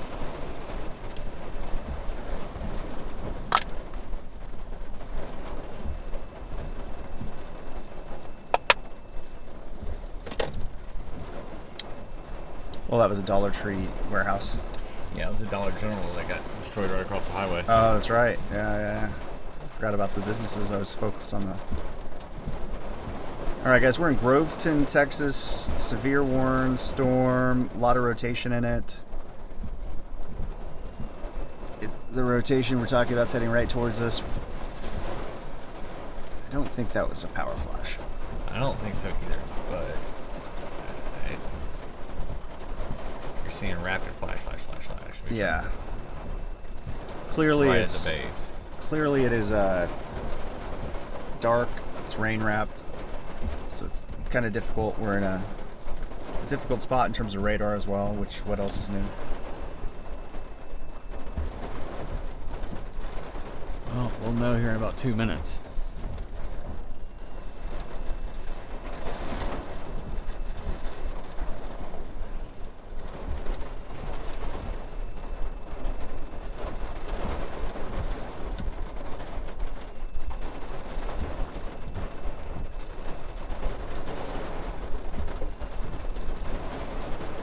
I think it just looks that way because we got the brighter lights here on the other side and it's dark in the middle. Oh, okay. But I mean, that could very well be down, so. Yeah. Houston National Weather Service, if you're watching, VCP 212 sales would be great on your radar since you've had like 8 tornadoes in your area today.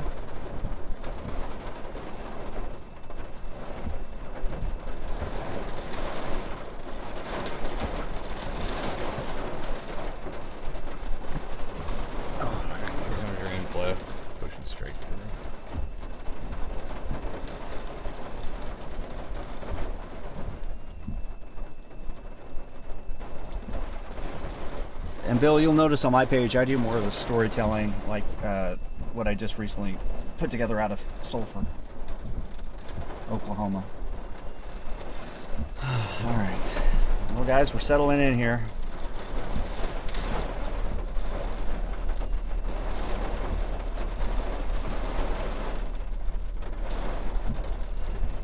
Do you have a preference on weather apps, Brandon?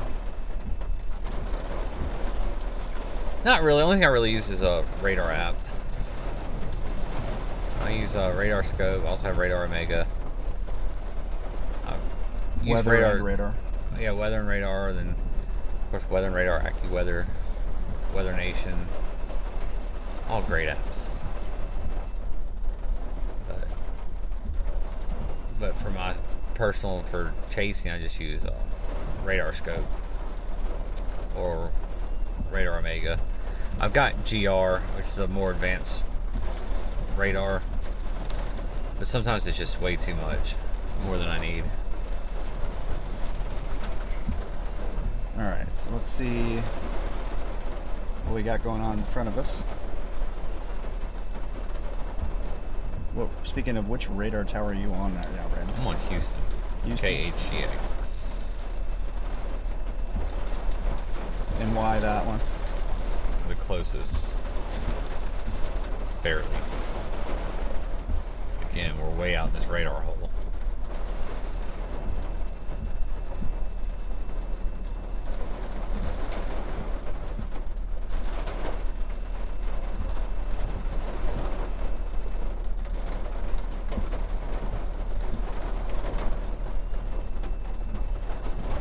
This thing is taking forever to get here.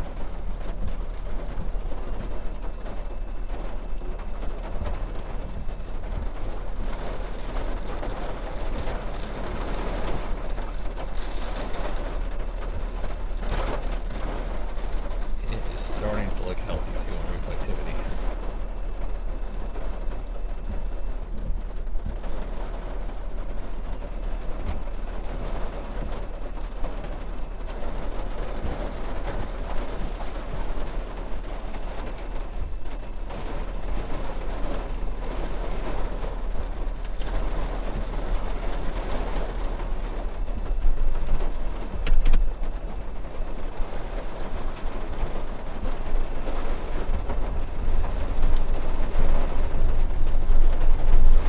So when it's dark like this, guys, one of the best signs if there is a tornado are power flashes.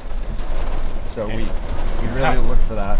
Power flashes do not equal tornado, but There are a good indicator that you don't want to be where you are if you're right in front of it.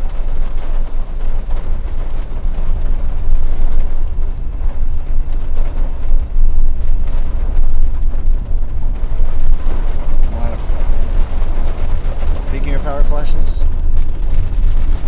is that light? no, it's like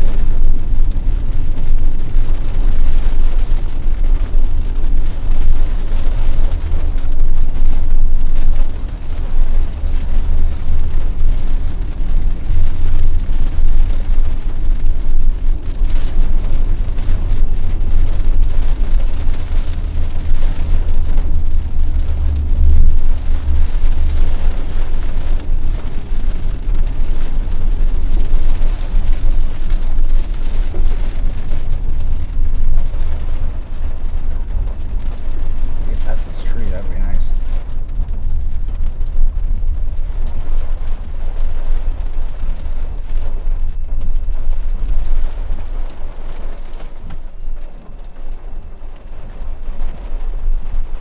What do you think?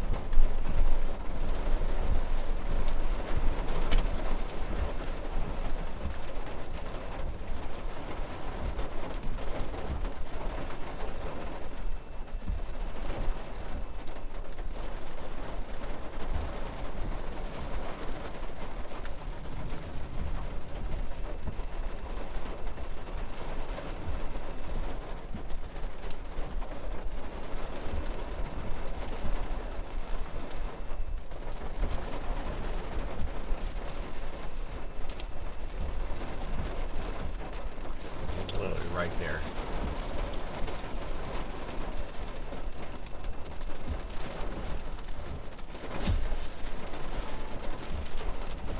It's a little nub. That's what it looks like.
car coming, Brandon, to your way.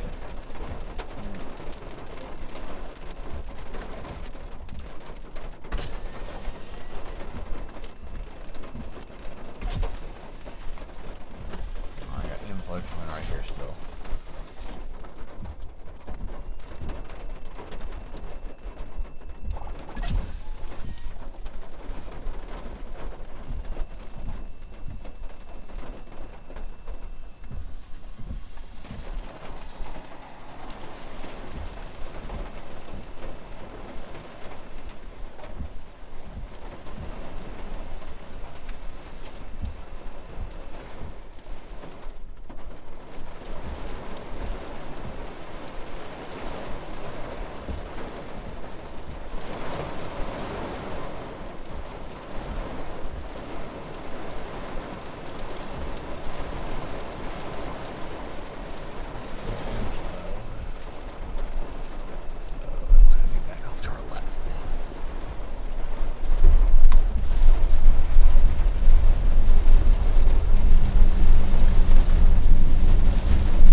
Flash floating here. And again, guys, we're in Groveton, Texas. Right in the middle of some circulation coming in with a severe storm.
lot of flashes real quick. There's not that much power in this town, so we're good. My goodness, that's a lot of flashes.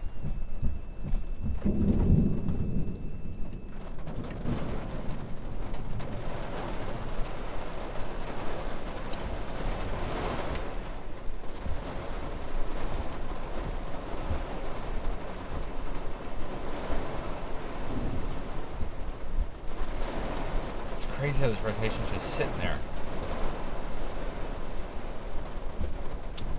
I just lost radar. Here. I got it.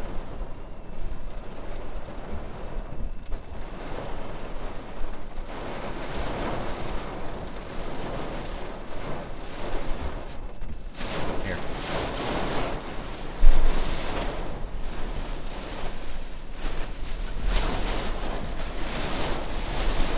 Shopping carts Bring it coming on, towards buggy! us. Just rammed the shop cart.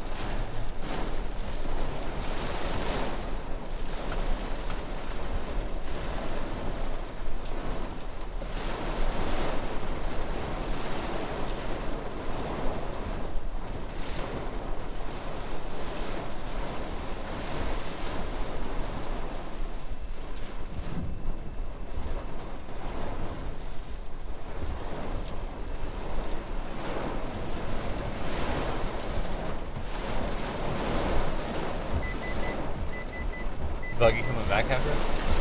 I think so. Didn't like you.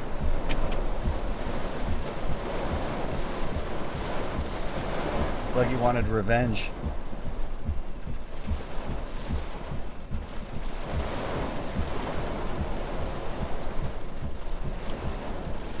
big Gus.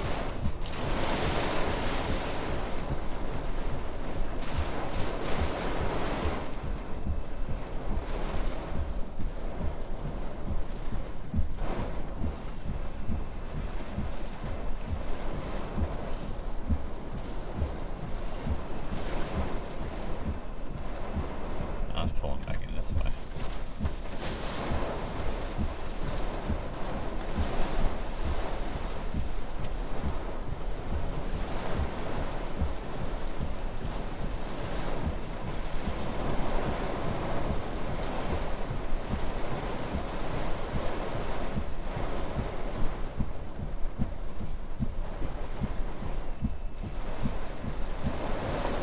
What are you seeing, Brandon? Rotation weakened out. We are under a very powerful thunderstorm.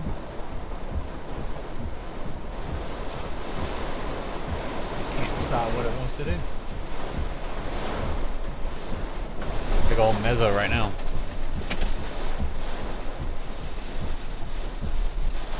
Power's flashing on and off.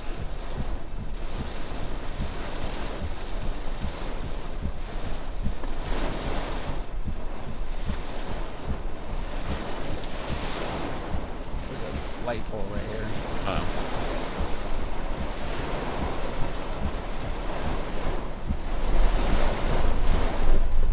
Huge panel. Wind funnel right here. What's that? Wind funnel coming in right here. Yeah.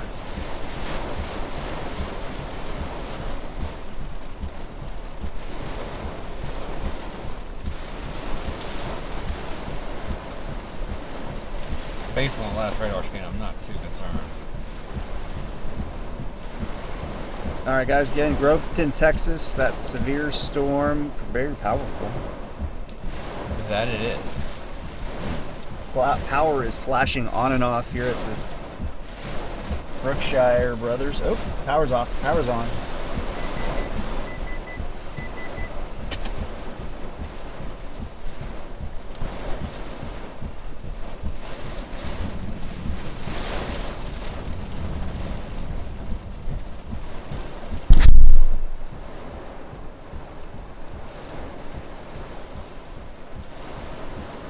And power is off. On. Back and forth. Back off.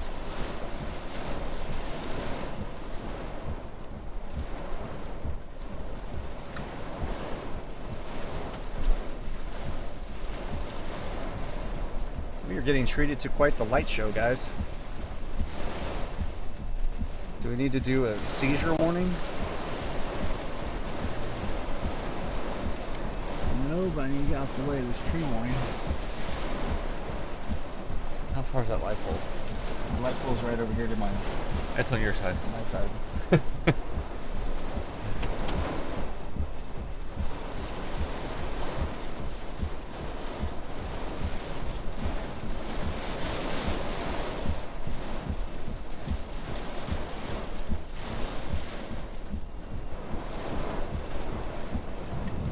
Alright, this storm's trying to redevelop it all the way back here.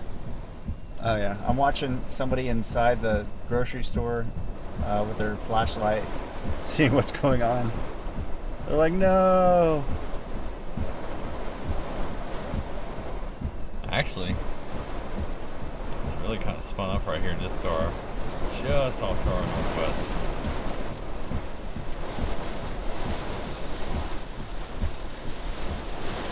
It's too stroby to see what the light pole next to me is doing. Oh yeah.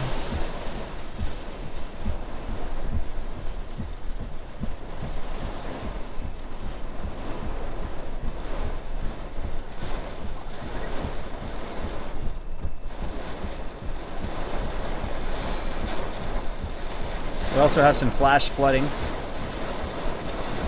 ongoing, as it is just dumping rain.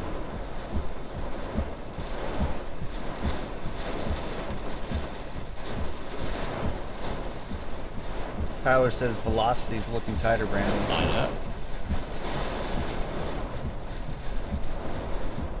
It is. The flooding is looking deeper. Yeah. If you have a BMW or a sports car, don't recommend driving through this. Get that vapor lock and you're done.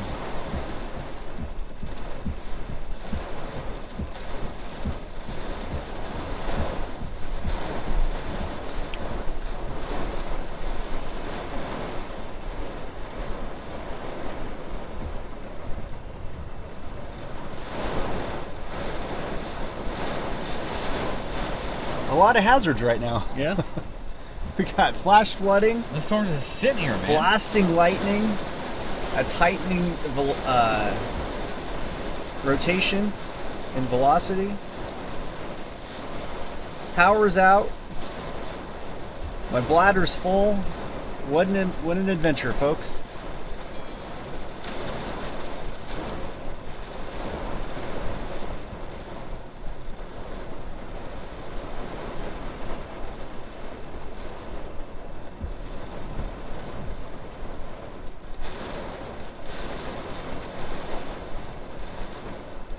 Here it goes.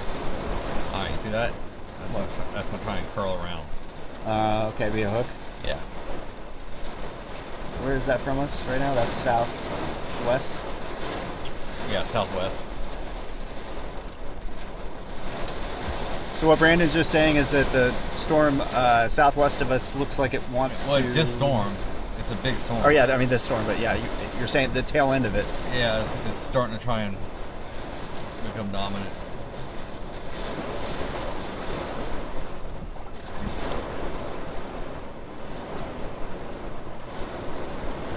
I usually have waders, Aiden.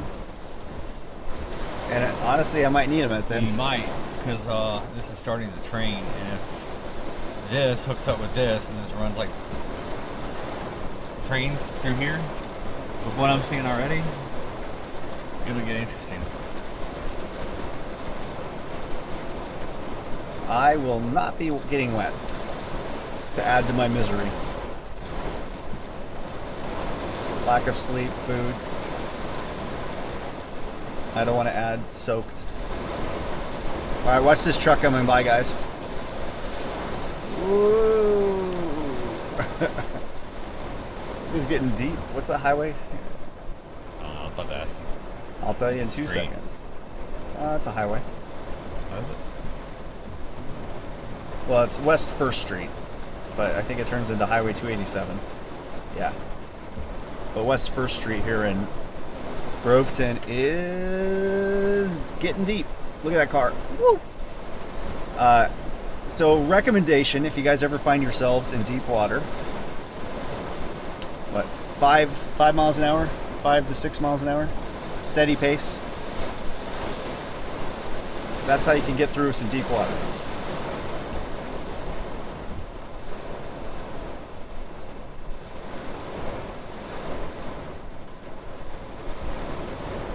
We got Chuck Norris jokes in the chat. Appropriate since we are in Texas. We'll allow it.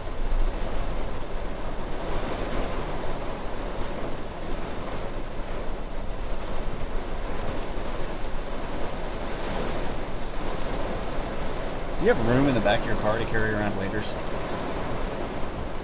In all sincerity. I can make room. Because I just want to buy a set to keep with you all the time.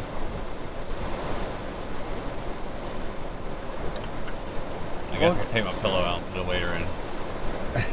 Well, guys, as Tyler says, we have a 100% chance of rain right now. Ain't gonna rain. How does East Central Texas handle rain, Brandon? I mean, good, but not when it's like this. Not for when it's buckets. hours. And buckets and buckets.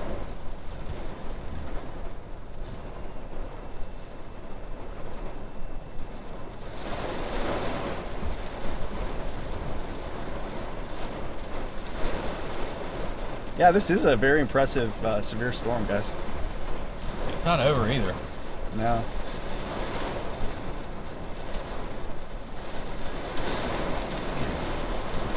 It's just fascinating to look on radar right now. All the moisture streaming in off the Gulf of Mexico through Houston and up.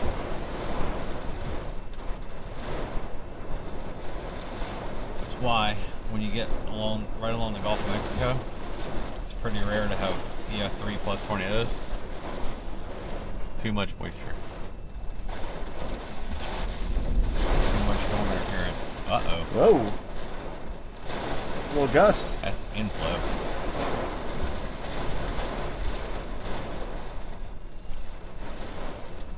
I mean, we got to stay on this storm right now.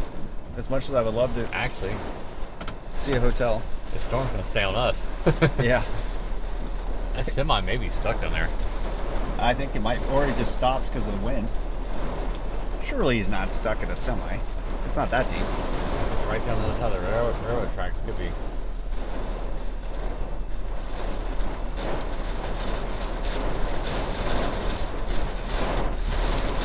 That's some intense wind. Yeah, it is. All right. Well, right now the only power we have is lightning. Oh man, is it lightning? Lightning. Where's your pole? My pole? I can't see anything. You're fine. Drive forward a little bit. Well, I want to get within range of these trees. I I'd know. much rather be in range of that pole. See, it's right there. It's at my 5 o'clock. It's your 5 o'clock. 5 o'clock.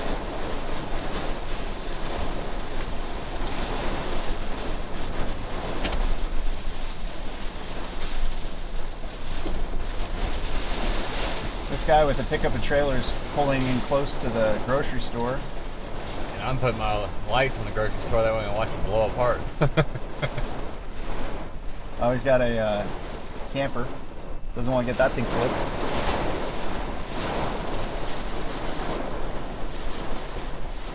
This is the pole we're talking about. You can kind of get it through the flashes.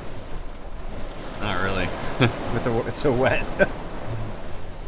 Rainix doesn't help that.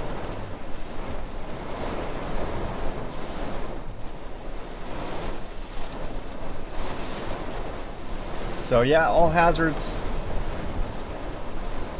right now. Flash flooding, lightning, possible. We've had hail. Tightening. 4 o'clock. 3 3 o'clock.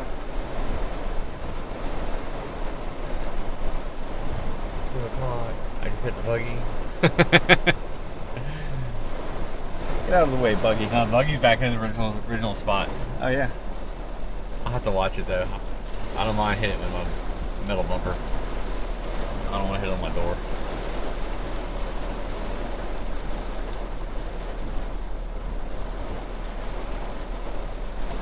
So, if this wraps up and comes this way, our biggest threat is driving in the floodwater.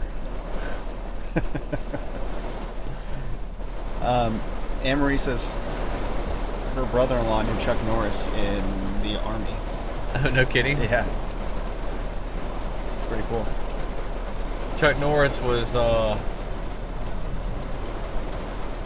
he's got a house in Lake Almanar, California. And when the Dixie Fire was going on, I was staying in Lake Almanar. How is And I this was not- like providing everybody the updates from day to day because they all evacuated. How's there no flash flood warning on this? Don't know. I'm in flood report. Good for you, Brandon. Make that flood report. Yeah, just letting them know, hey, look. Sure they know. Just FYI, guys. Yeah, it's tightening up right here. So that the flashing blinkers in the distance is a semi. We're unsure if it's stuck or just stopped because of the wind. Or a power line fell on him. I mean, that could be too, but cars keep going back and forth, so that's the case. Same car? It's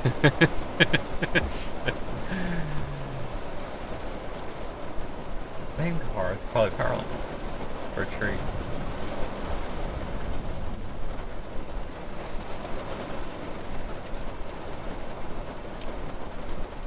Man, it is just wanting to rain here. I know. It's crazy. 2 inches of rain in an hour and a half. Considering where we are, radar estimates are almost always underdone. If you're getting more of a tropical variety.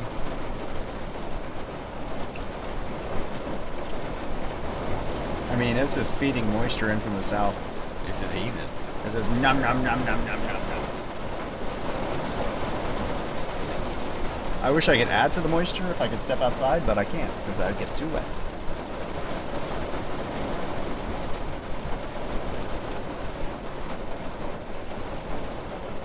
The storm behind this one's starting to look good too.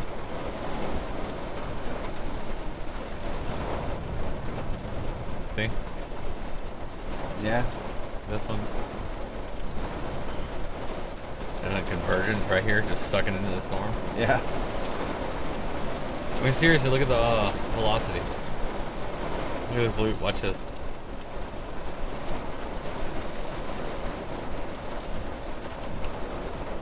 I mean, it's just like connected. We're gonna have the Gulf of Mexico pour down on us. It's about to get good here. Did you hear that, guys?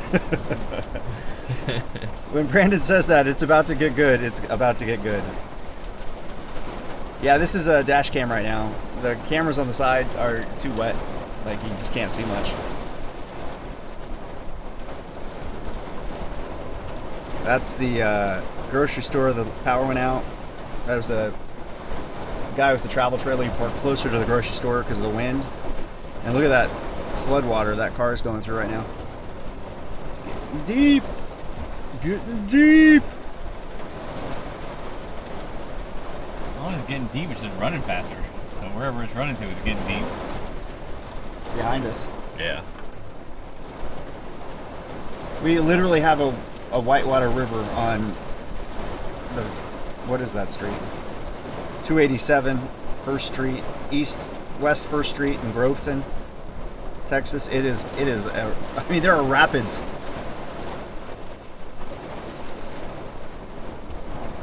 I hate to be the neighborhood that is downstream of this. I mean, holy cow, look at that. You actually got a standing wave right there. Oh, that car's done. No. Oh.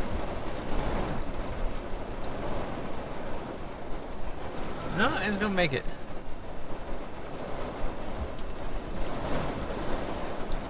I wish I could show you guys the standing wave, but it's just between flashes. Oh yeah, do you want to turn on the light? Your side light? Yeah, just pull it dash. All right. The circulation's just the other side of this thing. Check this wave out. I'm gonna get my boogie board out. Yeah, look at this water. Look how it's running. Here comes a car. But you can see that standing wave there by that tree. I can get over to it without blinding that car. Oh, there's another one right by the tree. Oh yeah, yeah. It's crazy. I mean, it is just turned into a river.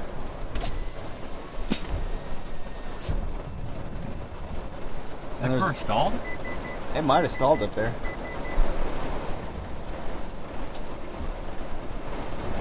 No, it's moving. It's moving. But I really wanted to drive by the camera. Ah, he turned. He's like, he's smart. He pulled into the parking lot.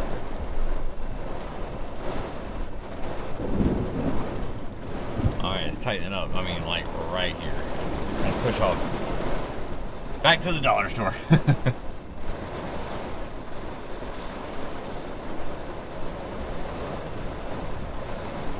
I can't even chase it because of flooding. I mean, I can go drive through this, but I mean, you can't exactly chase a storm at 5 miles an hour.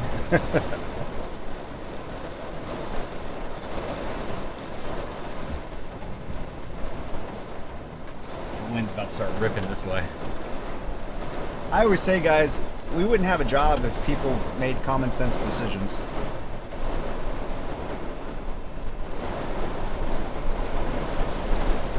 Which is why I was surprised that car didn't try to drive through the water. And look at all the people up here trying to get out the water. The flooding is up to above the curb.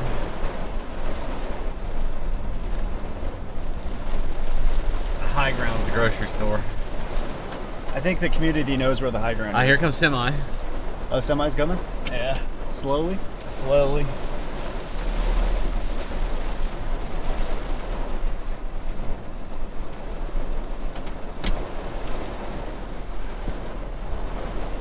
We're not gonna make it.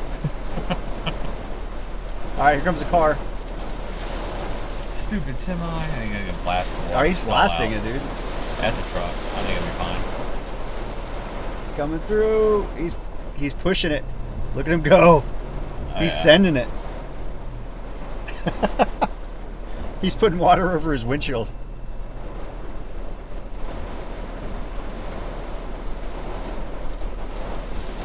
Whoa.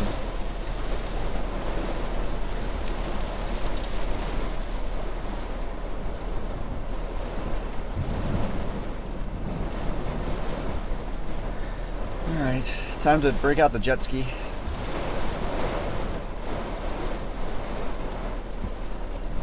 I haven't showered since Friday, so I guess I could just step outside for 2 minutes, rinse off.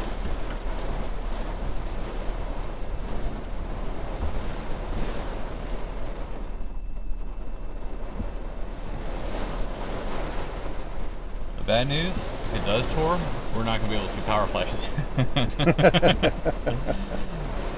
Yeah, but we'll see like the water, water spout, water or spout. vapor. Yeah, we'll see the vapor.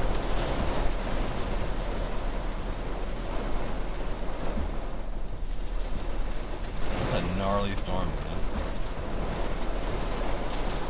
Alright, I think they're starting to line out. They're going to train in the direction. And look at like just what it's feeding out of the south. I know. It's just sitting there. It's like getting out of the flow, the main flow. Ooh.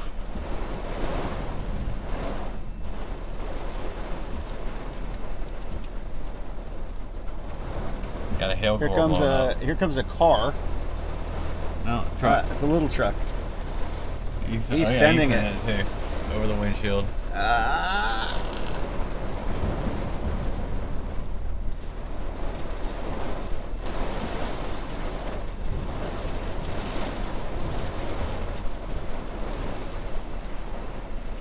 In hindsight, I should let you do that phone. I think they're supposed to call me here in a minute. Okay. Literally.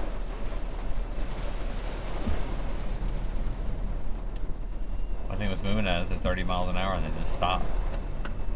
Right over us. And I'll be honest, there's really nothing Brandon and I love more than a good flood. I love water as a Pisces. It's starting to flow in the parking lot. Yeah, we're about to get hail too. This one's gonna be a little bit bigger. How many inch? Ping pong balls, maybe? Ping pong. Look at the, all right, right in front of the camera, look at the tree limb floating in our high ground parking lot. It's gonna hit the cart. They're gonna go off in a merry way. So now we do have waves in our parking lot, right by the cart.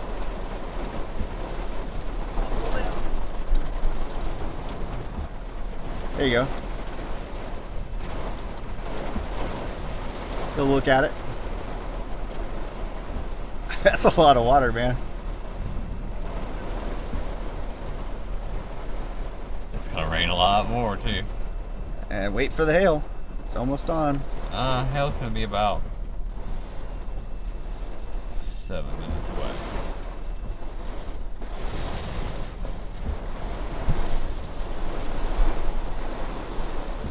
About 5 minutes away. I think there's a car stranded back there. Did a car get stranded? I think so. Here comes a truck that's going full send. Is he full sending it? He's about to. Oh, baby. And then a car right behind him is going to try and ride his wake.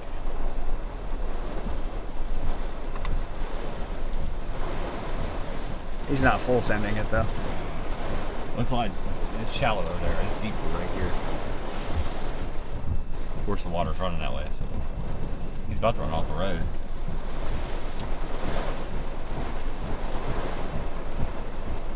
An idea of the depth. We are in Groveton, Texas. East Central Texas. If you know anyone with an arc, send them our way. It's not there yet. Alright, I gotta see where this water's going.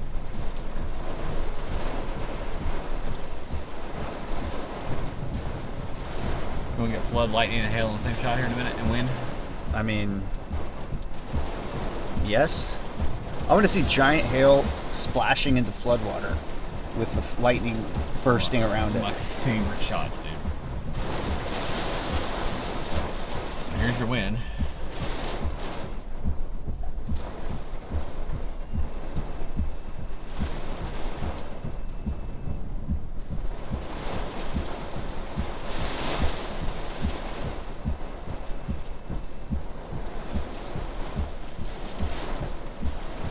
We could developing tornado to our southwest. It's going to go to our south.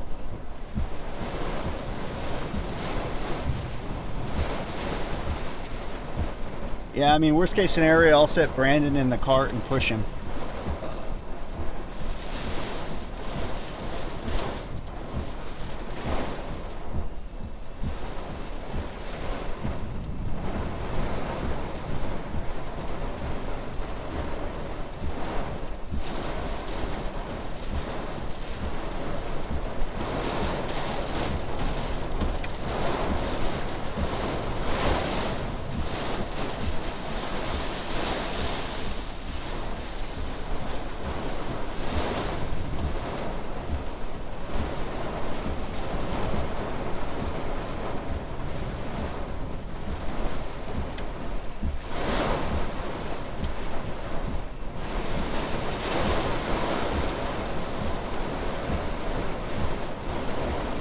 Oh yeah.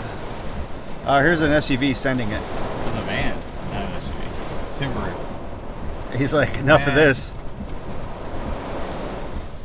And Here comes a fire truck. what do you want? Camera?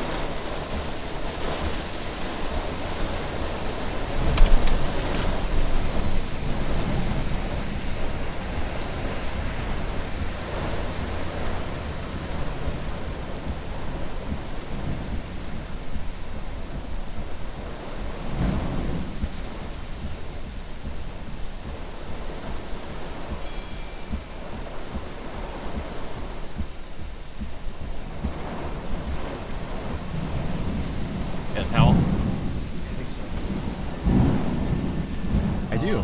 I do have a towel. Yeah, water's starting to rush up here pretty good. Yeah. We're now sitting in water. So yeah, we're in the high ground of a parking lot and sitting in water, flowing. Done?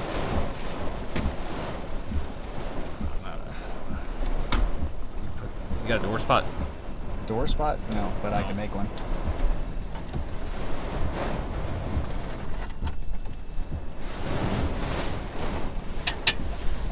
Whoa. I don't want to be sitting by the power lines.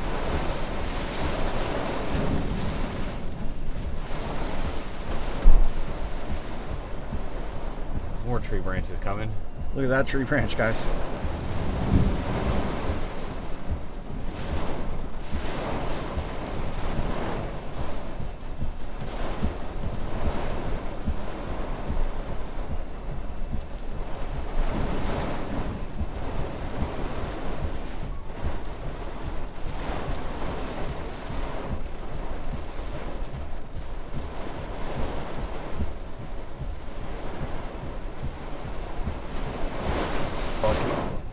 What's that? Bucket.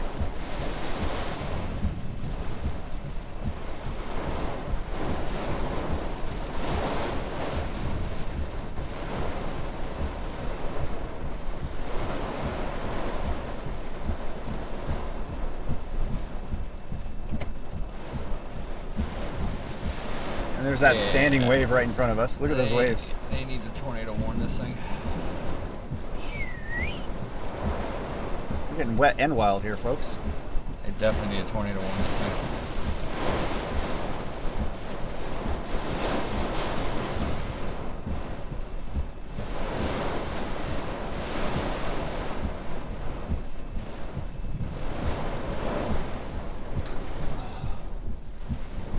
Those tree limbs coming from. Look at these waves.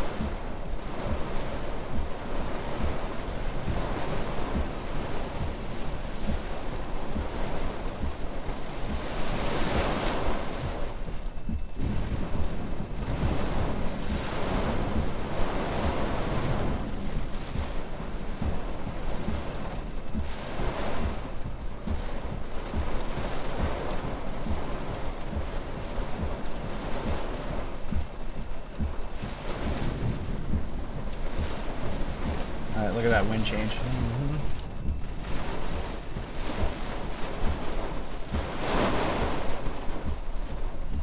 We're in Groveton, Texas, guys. Just look at the storm that's stopped moving. Uh-oh, the car's like, nope, I'm out of here. Are you sure? Are you sure? You're getting pelted with debris from the tree.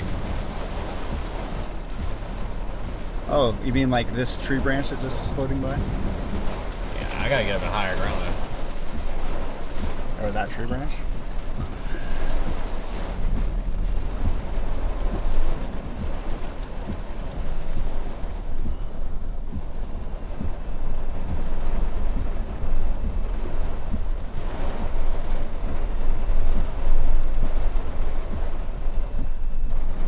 Let's see what it looks like over here. I know this is in higher ground. It looks like a river. It does look like a river. Yeah, look at that. I think we found kind of an area where it's heading. It's right there. Yeah, they're in trouble here. Who's they? The town? The town.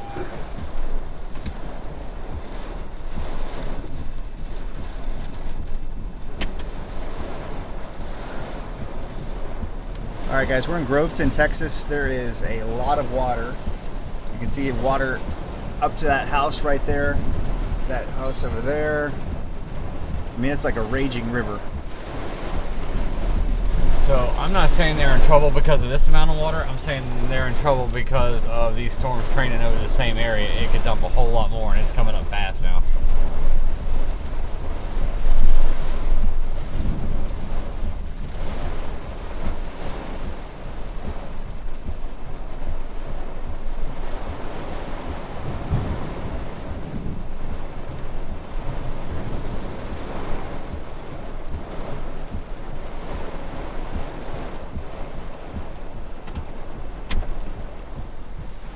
And so clearly this water's going somewhere. There's a low-lying area at some point. And that usually means a neighborhood. It's West 1st Street. Yep. Otherwise known as West First River. I'm trying to find a river. A creek?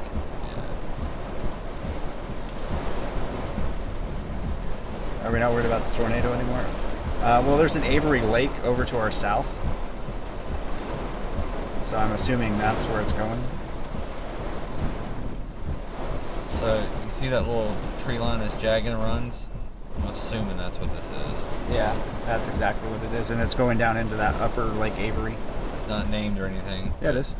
No, Oh, no, no. the Yeah, I got stream, you, little yeah. But clearly that's, so if you're over at Lakeview Drive, I think you have a closer view of the lake than you probably want. All right, well, there's our tornado possibility right here. All right, did we just get a tornado warning? Nope, flash flood. Flash flood, hopefully.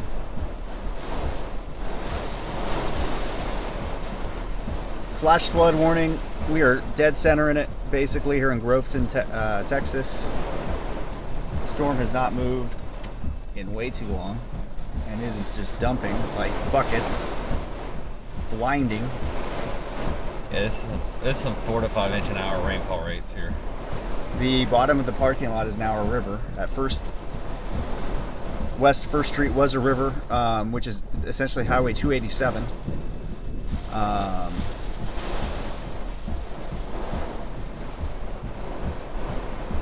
And I would say again over at Lakeview Drive, Garrison Street, Everything is Lakeview Drive right now. Groveton Housing Authority.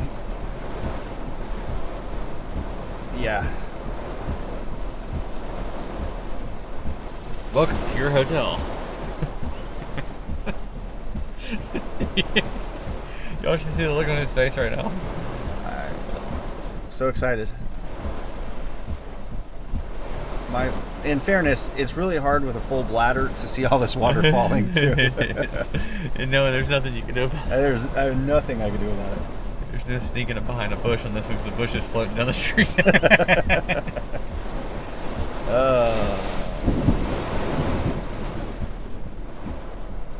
least the hell coral went away. Dude, it's just sitting here.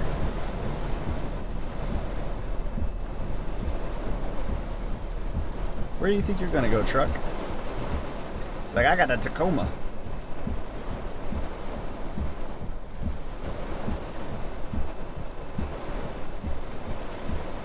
I can't imagine how deep it is where this water's flowing right now. Oh yeah. And again, We're gonna find out in a minute. So clearly the water's draining down towards some lakes, so, just by looking at a map. Not fast enough. But that's where the water, the water's falling and it's draining. When we're having, how many? What's the inch per hour rate? Do you think, Brandon? Just by looking at this. We've had 4 to 5 inches an hour at times in this rain. Yeah. Bursts. I bet we've had 3.5 inches in the last hour. That's a lot of rain. Woo! Crackety crack. Right now.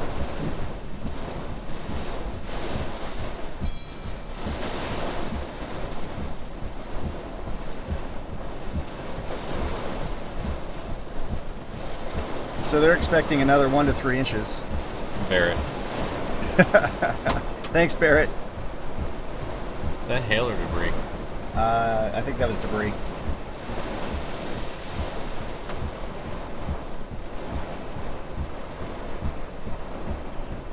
So radar indicated 2 to 4 inches, up to 6 inches in areas here. It does remind me of a Florida. Reminds me of Houston flooding. Yeah, that's true. Pretty close Oh, to where are you Houston. going, Tacoma? Get out of there. Like, nah. He's like, he thought better of it, which is Dude, we're smart. gonna be on an island in just a minute here. Oh, we already are. I mean, yeah, it's not like But it's gonna be a smaller island. we're at the very definition of island. We're gonna be jostling for space inside the grocery store with our cars.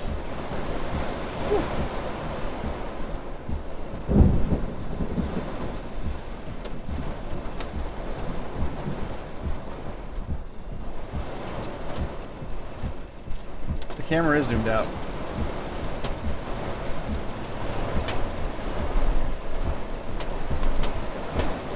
Yeah, as zoomed out as it gets. I can make it brighter. I think that's hail. That's hail. So we're seeing it all here, guys. Hail. Oh man, I'm seeing the hail bounce too. Need some tennis balls. Oh yeah. All right, here comes another truck coming through the. And it's getting deeper.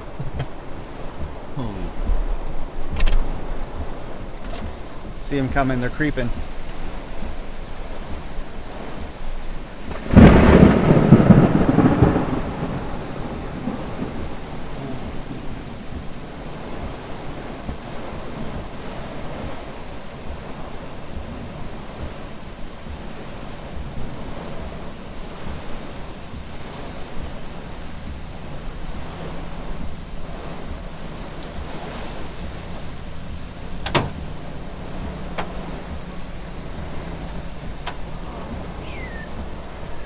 Smells like sewage.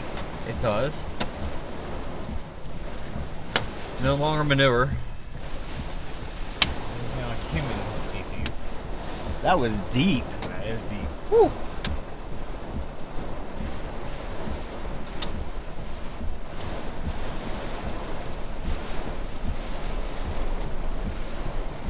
I think all those cars may be stuck, dude. I mean, we could go check. Probably not. After smelling that, I'd rather not. Yeah, and I'm not going to be wading in this water. It is sewage. It smells terrible. Yeah, it's awful. You should be happy you guys do not have smell division.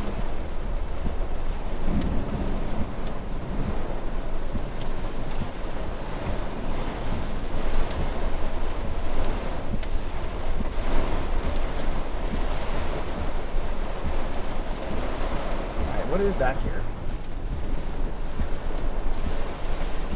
More water. More water? The back of the grocery store is flooding. The semi ramp, the delivery ramp. Yeah. High point's right here at the corner of the grocery store. Yep. Guess what I'm gonna do? You're gonna back into the high. Oh, careful! This guy's gonna take your spot. Or he's gonna go somewhere else.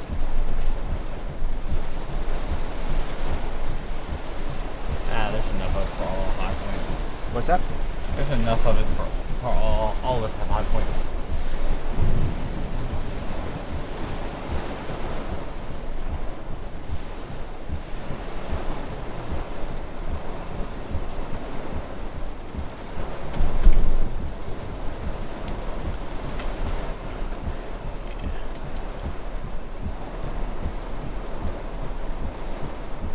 I don't want to get this anymore. It stinks. Yeah. It's worse than New York. Much worse than New York. That semi is stuck over there. Yeah, at this point, yeah. And that guy's smart. Yeah, sorry.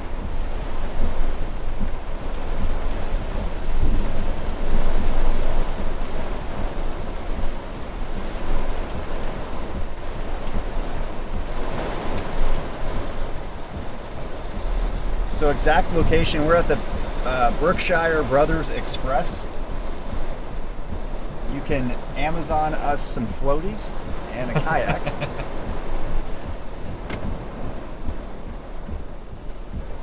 And that would be nice. We're gonna get an Amazon wish list in the description. So you guys can send that. I'm sure Amazon Prime can Military grade pee bottle. get it. Oh, military grade pee bottle would be fantastic right now. With nanotechnology.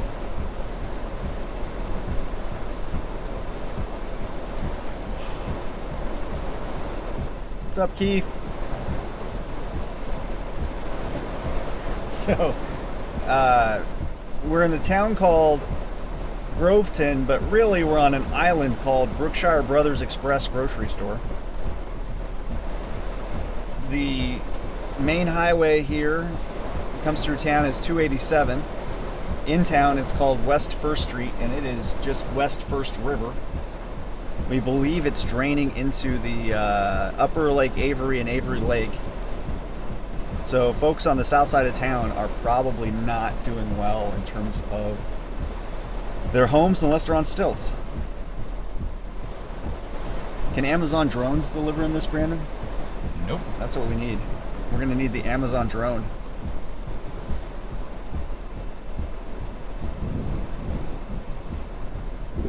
All right, yeah, I think you guys need to start making bets on how long the storm lasts versus my bladder. Last night it was if we can make it on the amount of gas we had, and my tank is full.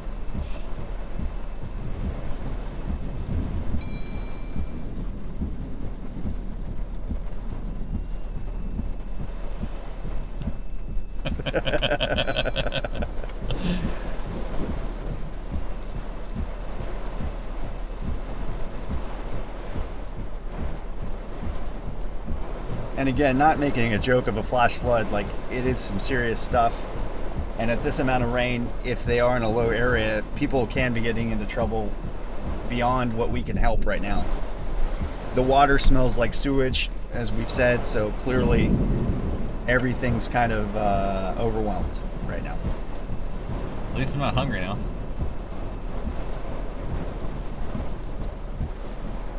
Sewage took care of that. That's true.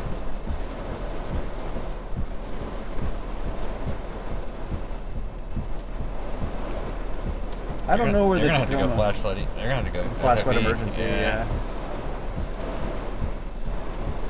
This stays up for another 30, 45 minutes. Yeah, I agree. They're gonna run swiftwater rescues all over the place here if they can get here. Yeah, I don't think you can really make a swiftwater rescue in this right now. It'd be tough. Yeah, it's like This wind is crazy, and there's hail, lightning everywhere. I mean, it's a dangerous situation here, can't guys. see anything. Yeah. I mean, we're fine, but I don't know the community well enough to know how they're doing. I think a truck just made it in, or they're threatening to leave.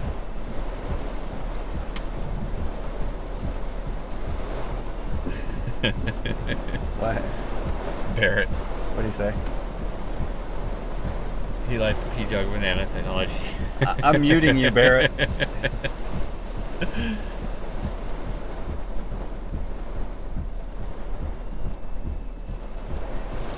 Brian's asking, what are the chances you'll do a look live in the floodwater? I go, non-existent. 0. Is there a number less than 0? Yeah, you can do the less than sign 0.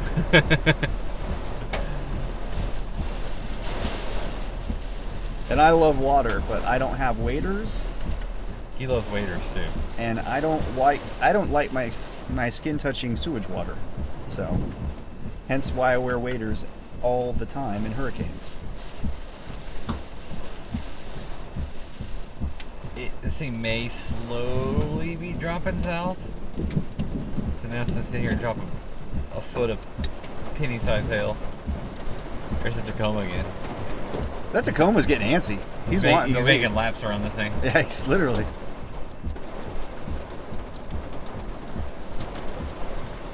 We're in Groveton, Texas again, guys.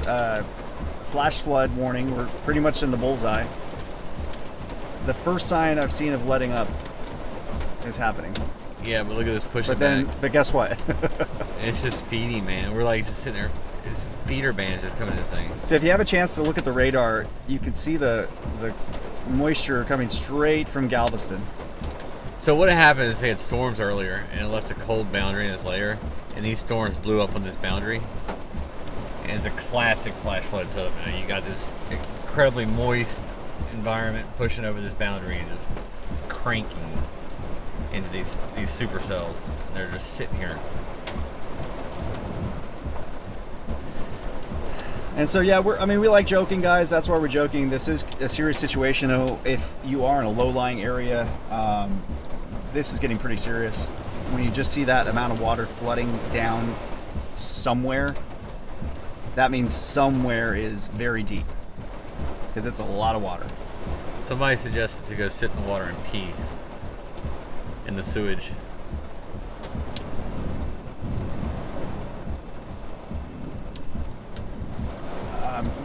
We're not going anywhere, guys. This is we're staying safe. We're in a high spot. Brandon, I think, anticipated this and got us in a position where we could get on an island.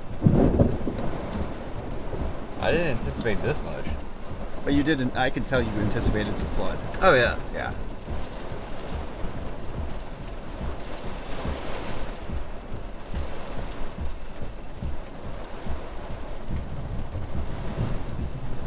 The shopping cart, I believe, is still there, but at some point, I think it's going to get carried away. Is that the emergency? No, that's flash flood warning. Oh. I can't say what they should issue. I can't see anywhere good enough. If the rain will let up, I can fly the drone down to the truck. I mean, it's 3 feet deep. I'll just sink my car out. And, that's not fair to anybody. And especially this water, it smells terrible. It is sewage water. And that semi is sitting 5 feet off the ground. Yeah, the seat is, so you can stay dry. Last thing you want to do is try and make a matter worse by getting yourself stranded. Now, if people are helping, you're capable, is one thing. All right, but somebody's walking in a poncho. He's prepared.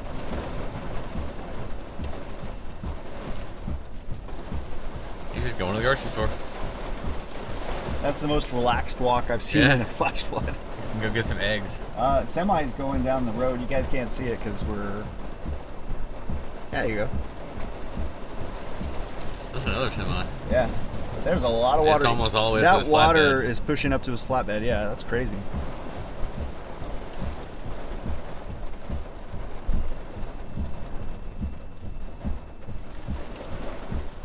All right, so the rain's letting up for the first time, but then there's stuff coming It's in. just like one little hole, though. It's like a little itty bitty hole.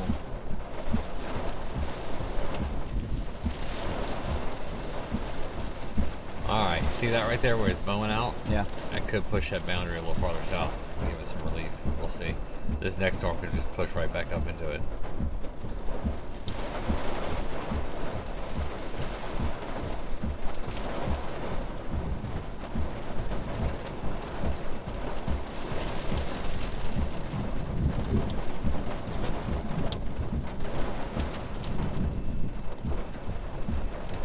Yeah, seriously, if I saw this happen taking place on radar at my house, I would get in the car and leave. Like, come straight here. Yeah. And I'd take one whiff and be like, nope. So we covered flash flood emergency in New Orleans, what, 10 days ago? Yeah, like 10 days at most. 2 weeks at most. And my wheel well, where my spare tire sits, filled up with New Orleans sewage water. I didn't know it. My car sat out in the nice hot sun the next few days, and I kept my car stunk. I just thought maybe the underbody got wet or something, and it was bad.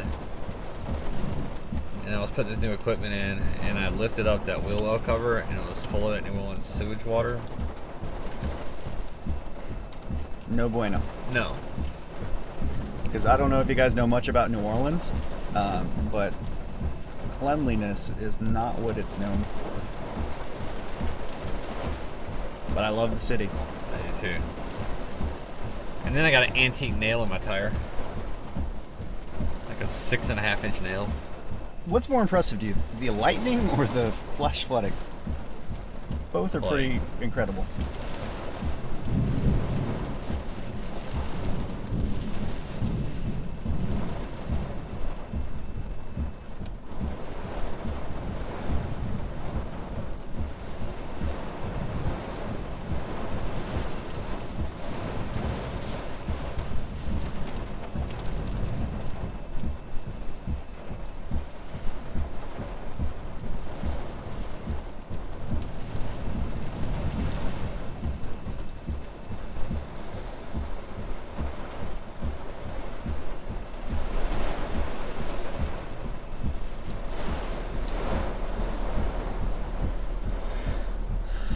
car stalled? We believe so, but we can't get to him because it's too deep.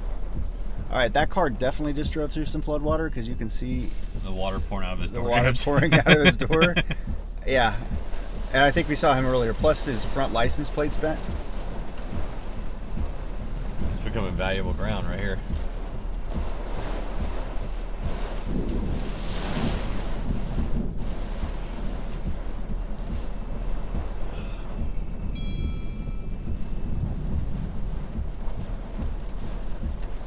What's up, Neil?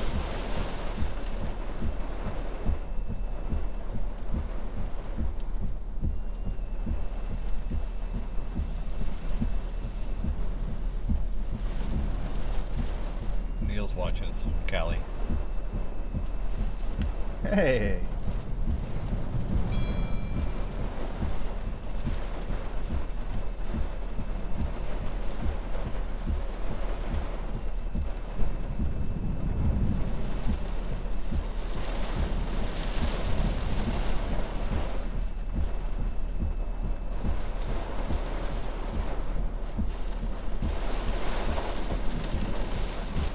So, this rain's not bad right now. No, it's definitely not the buckets of rain we had. What is concerning is that water is only about 6 inches From where we are? in rise from us. Well, I mean, worst case scenario, Their structure's flooded now too. yeah, for sure. I mean, I can see them. So if you guys can look to your bottom left here, you can see a house. Right there. There's a neighborhood back over, and that's probably where that guy in the poncho was walking from.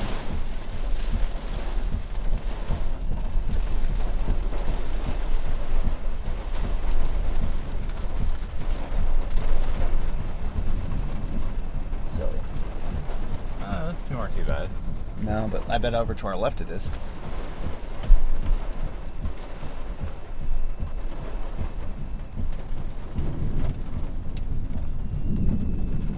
Is that street clear? We'll find out soon when this car comes through. I mean, it's a car, so Yeah. looks like it's not bad, So actually. it's clear right there. Well, here goes nothing for him. Good luck, buddy. Oh, it's not bad. I mean, he probably knows the area. Yeah. Okay.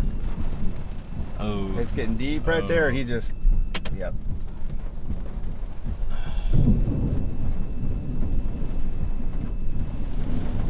Another shopping cart.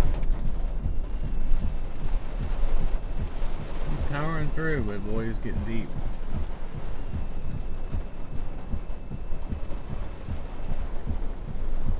He's done.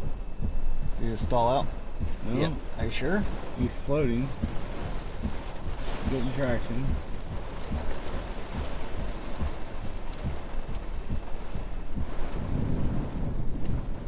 No, he's making it.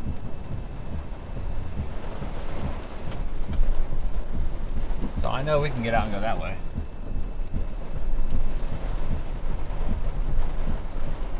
But I don't know what's over there.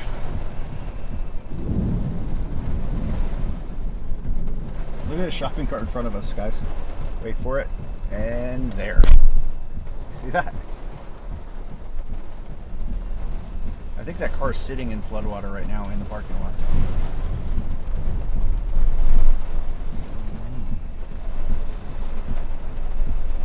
Now that is another story.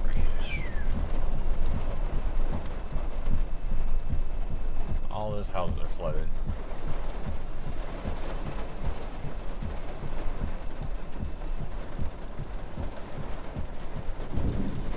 And Yeah. I can't imagine what's down on the backside of that. By the river. Well, Somebody's again, looking out the door right there at us. are they? Yeah. I can't see it. Right there, the glass Oh, door. yeah. I see him. I see him. Yeah. They're definitely getting water inside their Oh, house. yeah. You want to zoom in?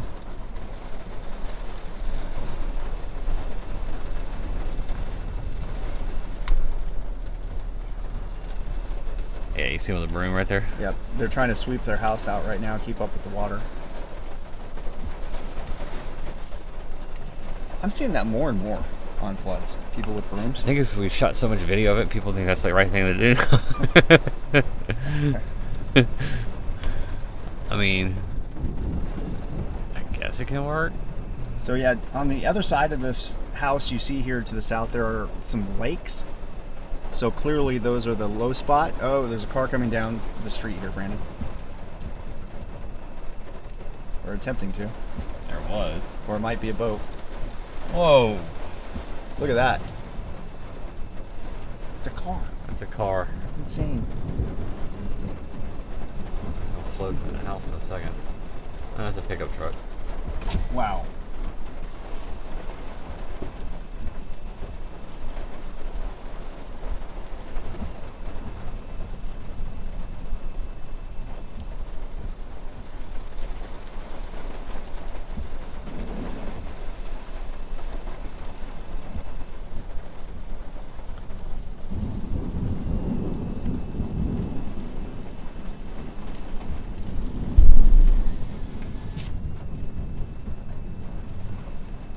Crazy.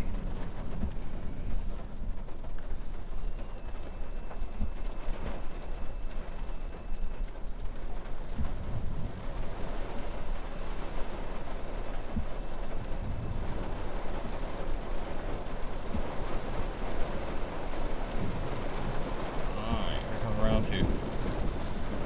And another car is trying to come down the road, the highway. Truck.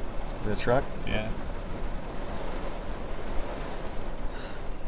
Truck changed his mind. We're in Groveton, Texas, guys. East Texas, East Central Texas. We're in the smack dab in the center of a flash flood warning. We've had probably about anywhere 4 to 6 inches in the last hour and a half. If we look over to our right, you're going to see a lot of flashing lights. Cars are stalled out for sure down there by that Oh, semi. yeah. Like, that's no doubt about it. Yeah, no. Homes are definitely flooded here. Water's flowing towards Avery Lakes. Yeah, I mean, it's not a good situation.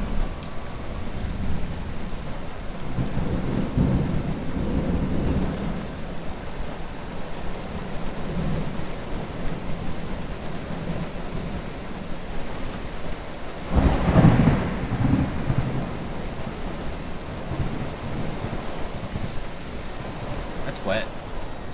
And that, you see that person,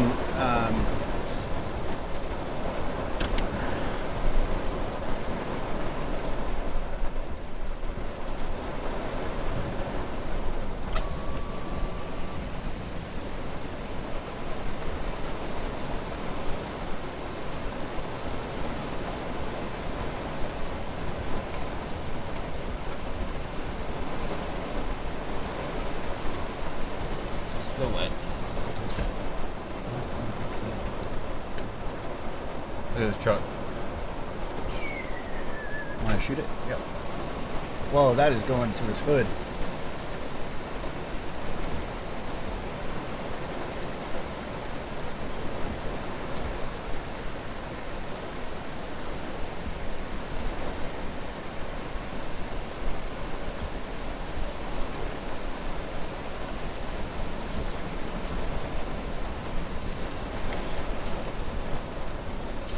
He just got a huge wave in that lady's house. Who was just sweeping the Yeah. her house out of water. She's not sweeping anymore.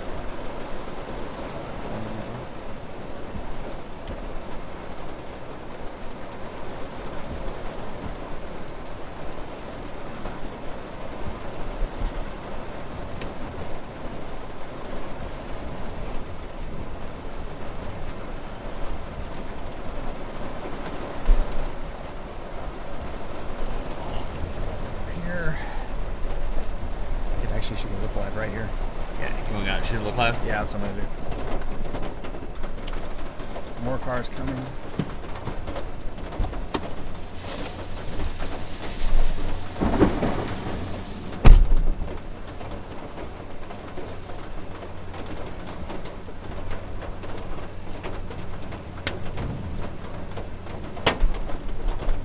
Hail coming now.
see what that radar looks like.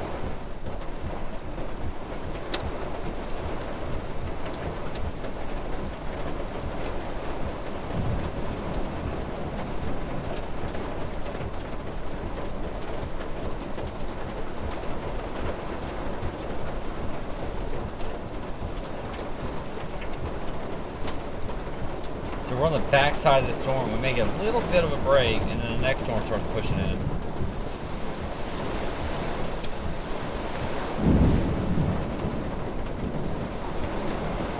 The storm is just eating though. Hopefully we can get through this one more.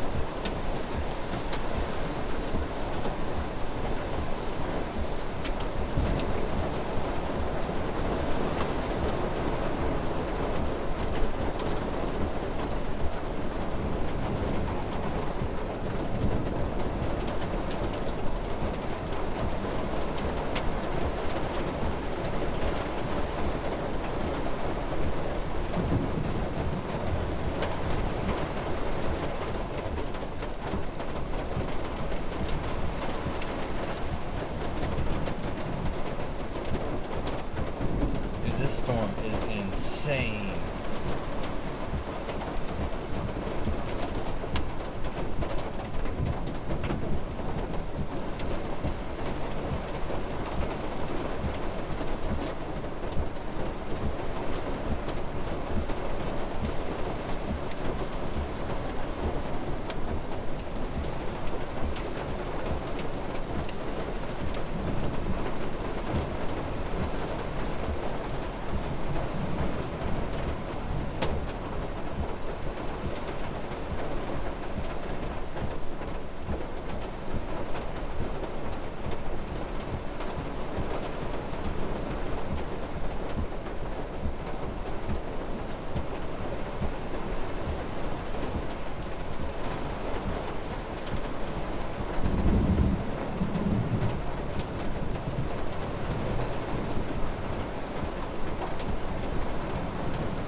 What is that car doing?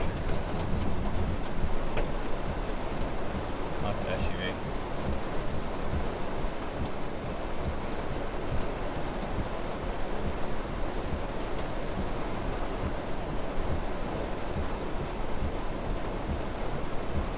Jonathan stepped out. He's going to do a quick video. He's about to hop back in. He's got all the question answering.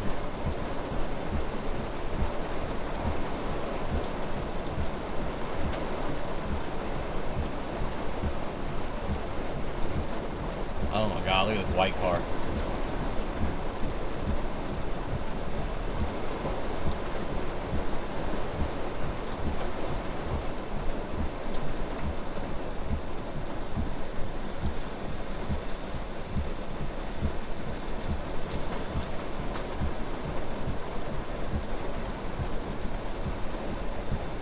Pickup truck.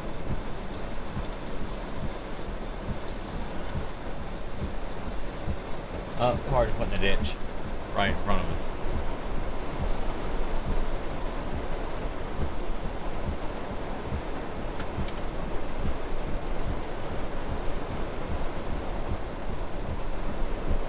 He managed to stop just in time. I thought we were about to do a rescue. Or Jonathan was.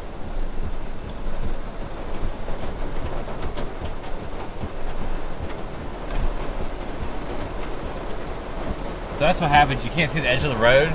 People drive off in the ditches. We see it all the time in flooding.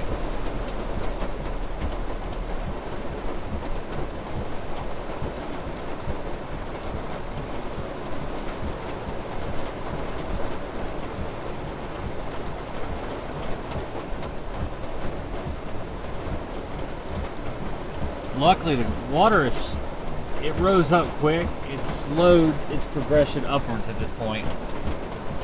Also, I'm fairly confident I can get out on the road and get through if I had to right now. And we probably will in a minute when this thing starts rainfall starts maximizing. But the way this is set up right now, this could last for hours.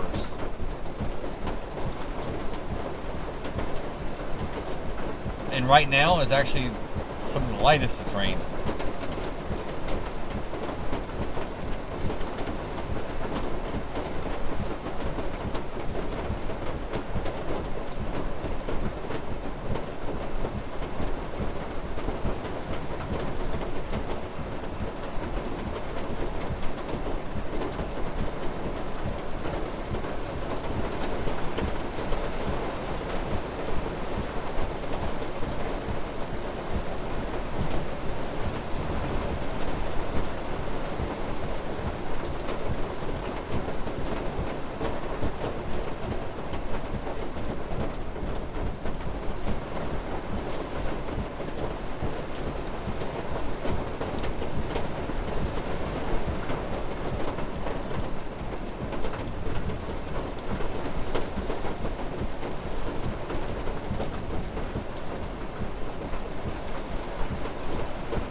Got a good one.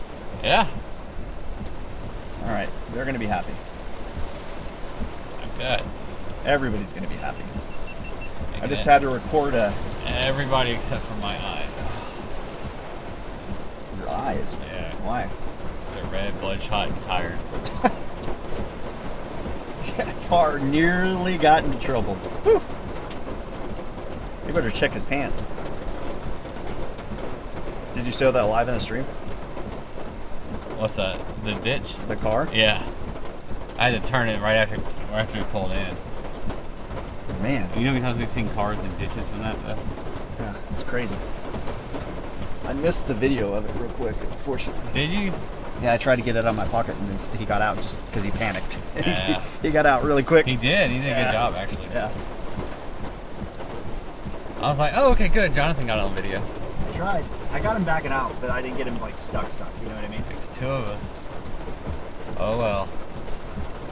I'm not moving at my fastest here, Brandon. I'm not moving. Isn't that the truth? Alright. There's several weather chats talking about the storm. I mean, How it's just a is beast. there any Just doubt? HP. He's like, I have an HP monster. Yo.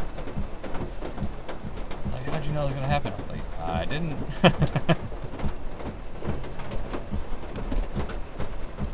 Oh man, I feel for these people in town here because, geez, I'm criminy. I wonder how bad it is everywhere else. I want to go look, but There's no way we can really. Right? yeah, I can. But I'm not going to do it just yet. I can do it. My name's Brandon. I can do anything. I know I can get out there, but I don't know where I can get to, and it's just gonna get worse. And I've got sun chips. Sun chips are legit. Guys, this is an impressive storm. Yeah, so up to this point, this has been one single supercell. How long have we been here? Like 2 hours? Guys? Yeah, like that. How many inches of falling? 6 inches? 7. 7? Groveton, Texas. Right. It's trying to push the hail back up into us. Groveton. Probably said it wrong in the look live, but I don't care.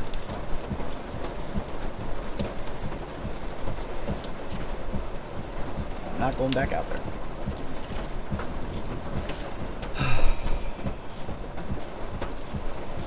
This one storm's almost done.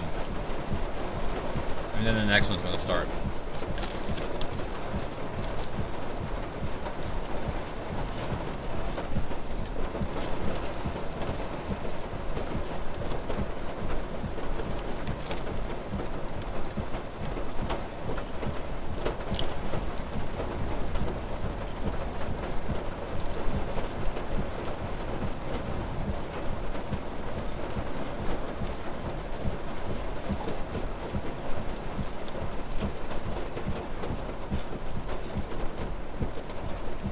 I think people are getting impatient too, so we might see some stupid stuff.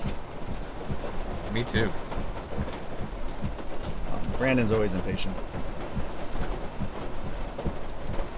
Not really. My patient God is here. It's true. And I'm not bragging. How many tornadoes? We saw a tornado first thing when we got here in Texas. And then, but this is probably the most epic thing we've seen today.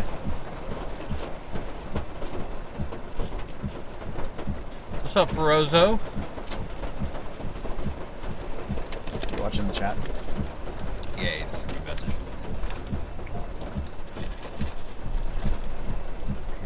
He's got his double box with Netflix.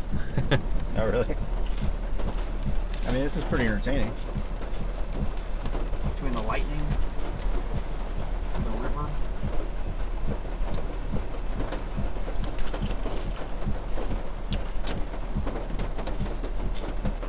And I know you guys are like, man, this is crazy. I'll be honest with you, we kind of see this fairly regularly. If you hear like a crunching noise in your ear, that's me eating. Sun chips. Garden salsa. And Brandon has not offered to share, by the way. It's implied, dude. I know. He knows that's the only real snack he eats that I eat.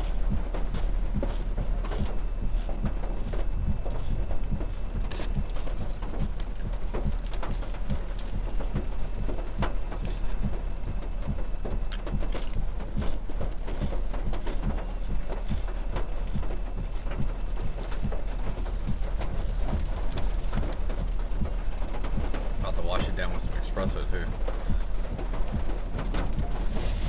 You know why I'm going to drink the espresso?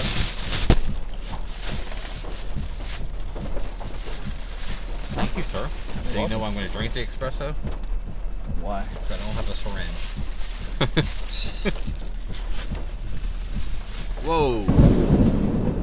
Man, the lightning is still crazy.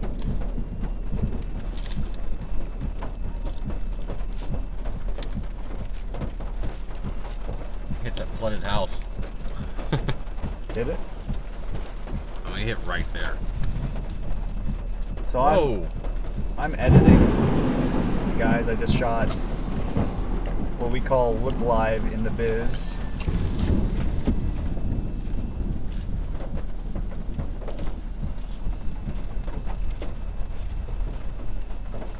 Whoa.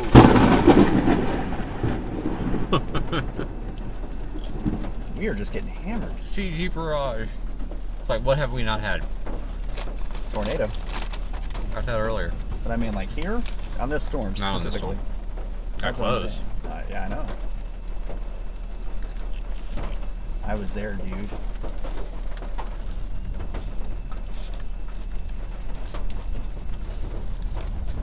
Come on, where you at?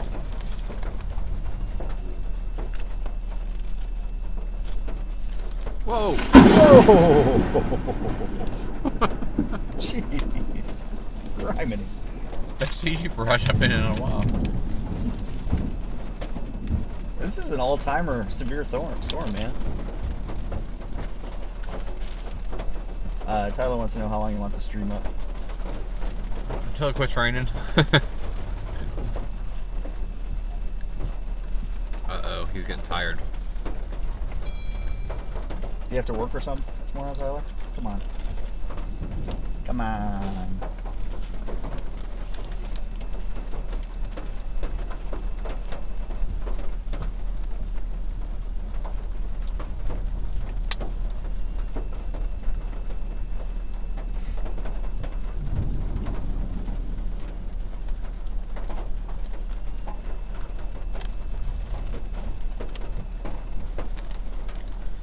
Alright, where you got lighting?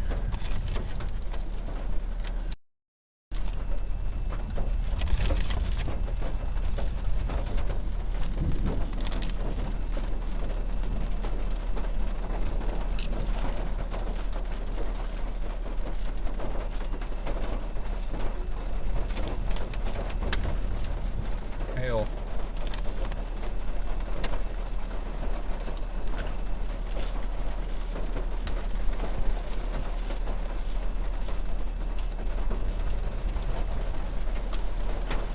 We've had, whoa.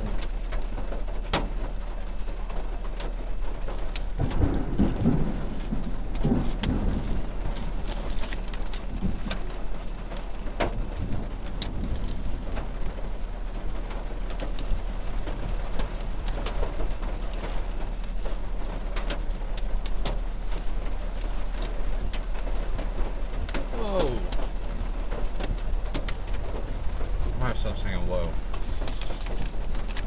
It's impressive though.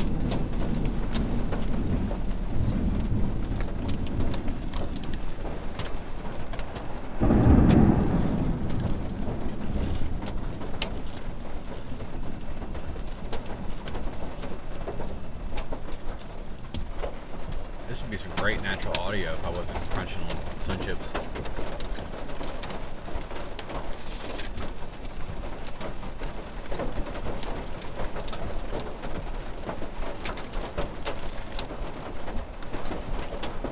Hello?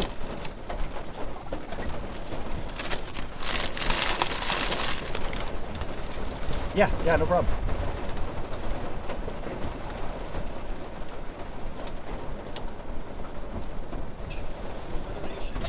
I still got you, yep.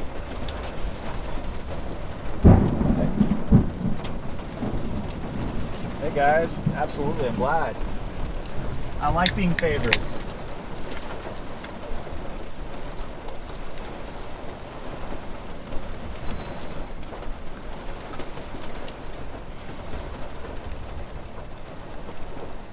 Yeah, absolutely. Yeah, take the live stream for sure. Okay.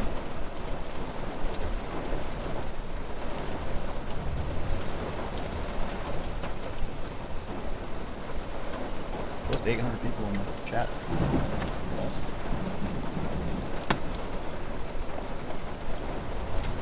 Everybody wants to see us on the roof of the grocery store. I'd want to see that.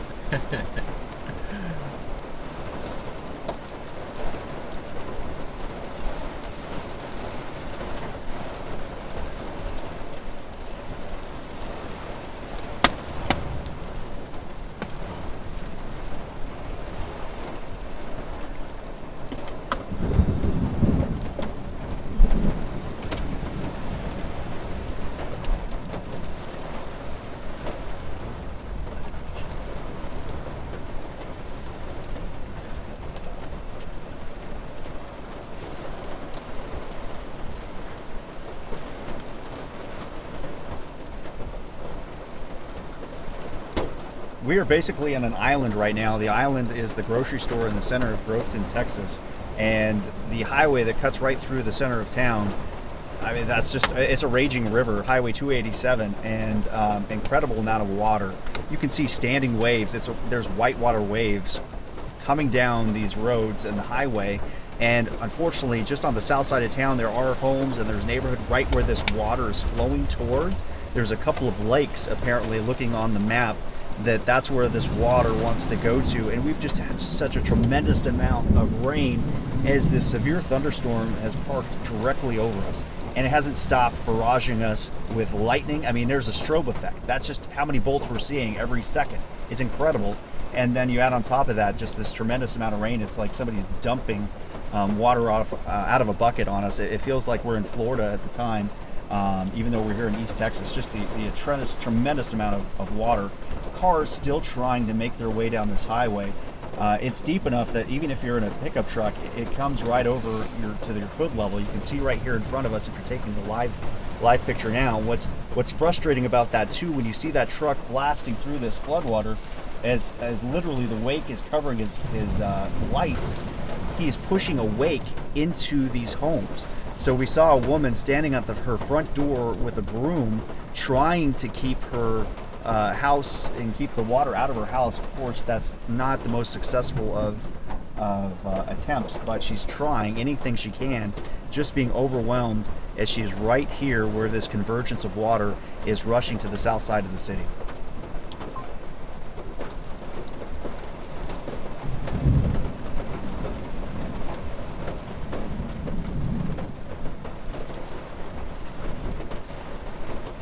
I mean, incredibly dangerous. There's a car right now trying to make its way through. We saw a car actually that car's stuck. If he's trying to get in here, he might be trying to get in here. I don't know. He's getting in a bad situation here because there's a ditch right there where he's trying to get to. He's right off camera on the right side of this camera. What makes it so dangerous, you don't know where you're driving. There's so much water right now. It is very dangerous to find your way. And then when you're in a car like that, it's so easy to stall out. And then what? if you get out in this kind of water right now, it might be difficult to even make your way, depending on your physical fitness, your age, etc. Because this is you see that white water literally ripping down the street. And so you don't know where you're driving, especially if you're from out of town. You get off the road a little bit, then you get into a ditch, and that's when the point you can get trapped in your car and you're having water rush into your car, and then panic sets in. And that's often what you see when people are driving in this. It's not anything other than panic. People just kind of get locked in their mind. They need to get from point A to point B, and they kind of ignore what's happening in front of them. That is clearly a dangerous situation, even if it's a road you drive every day. And that's often what we see in these situations, people trying maybe to get to the gym, and then all of a sudden there's a flood, and they think, well, I mean, this is how I go to the gym. And so they just keep driving in, and they get into trouble, they get stuck, they stall out their car.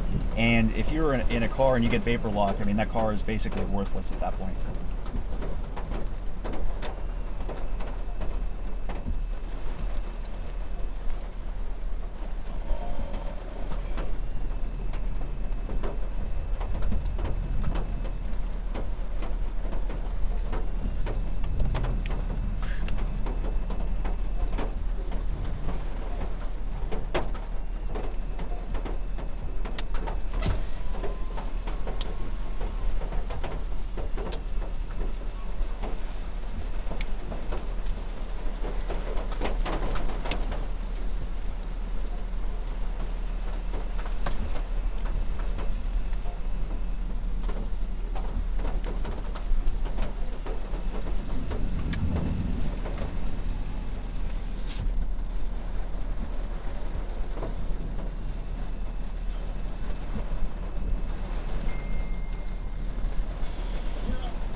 See that little bitty hole?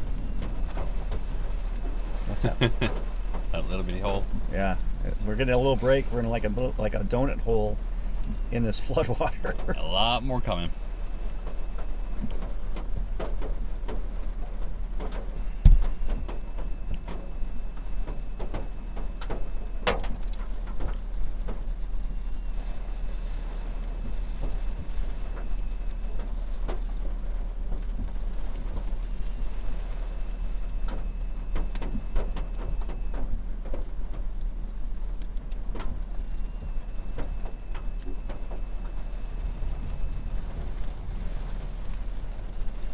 Wow, Linda, thank you so much.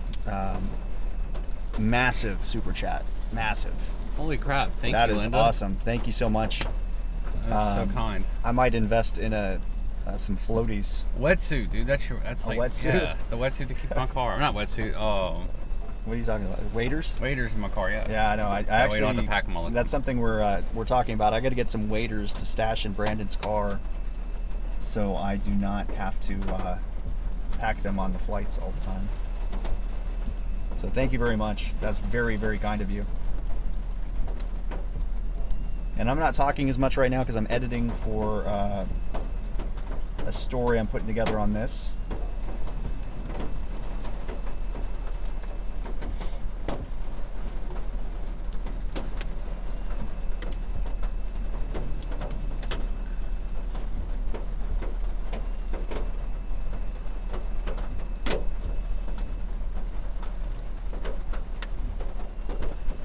Lightning off in the distance reflecting off the water tower. What's that? The lightning strobing off the water tower up there just made it look like it was shaking.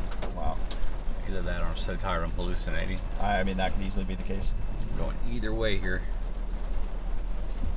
Carissa says we should get some rest. And Yeah. I say we're at the grocery store. You sleep in some rising water, Carissa?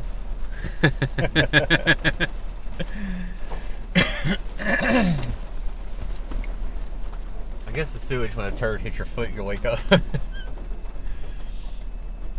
course, I think the sewage is all flushed out now. It doesn't stink as bad. Yeah, that's true. It's all going down to the lake or in that poor woman's house. Yeah. Ugh. Yeah, she's got a standing wave in front of her door now, so I think the sweeping's over with. And this guy's gonna come barreling it through.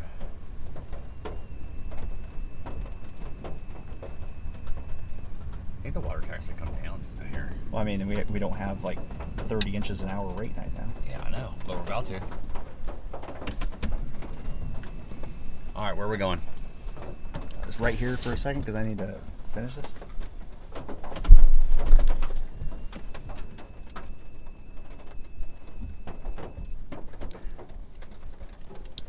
Friends are texting me, man, whatever you just did to the camera worked great. It's so much cleaner.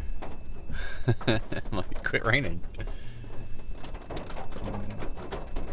If you want to, I mean, you can. But I'm not gonna be able to react shooting. You know what I mean? Yeah.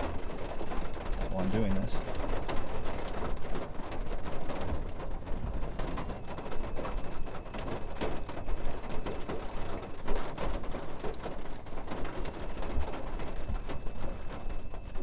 Yeah, it's going down about 3 inches. It's about to come right back up though.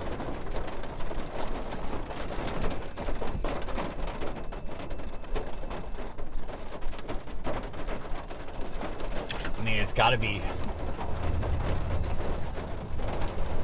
areas over there that are higher than this, I would think, and lower. Well, I think if we go back, we might be able to get back on that back road. Mm-hmm. Yeah, that's what I was talking about.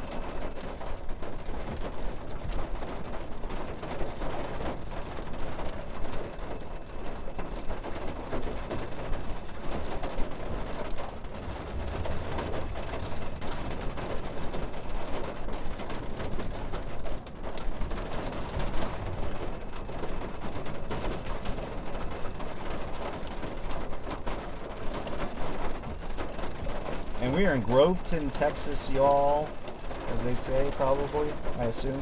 I don't know anybody from Groveton. But...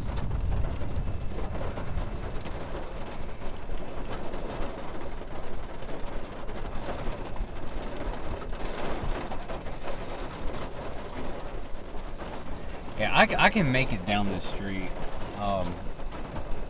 Like my concern is if I get out there and it starts pouring again, and that water comes back up, starts rising more. I don't know if there's higher ground than this. This could be the worst of it. I just don't know it.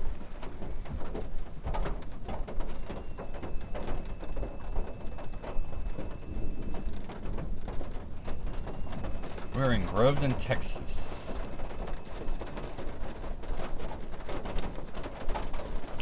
Yeah, I've covered a lot of flooding. Here's the thing, I'm wanting to get out and shoot some video and see what it's like around the rest of town and get some reports back. But I also know it's just going to keep raining and getting worse, so whatever I do now is going to be worse in 20 minutes. Yeah, it's a RAV4 hybrid. And it's lifted.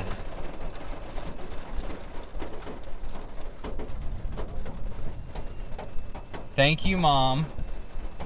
What did my mom say? She's super chatted us. Hey! Stop giving away my inheritance. Yeah, we're like in this itty bitty gap like tiny gap right now between storms, so it's not calming me down. It's just this one little gap we're in, and they just went severe thunderstorm warning for it. Seriously? Yeah. There we go. It looks like we're just maybe on the north side, and it's getting pushed a little farther south. I don't know. It's close. That boundary will sag south just a little bit would be good. But every time it starts to push back north. Sag south, go north.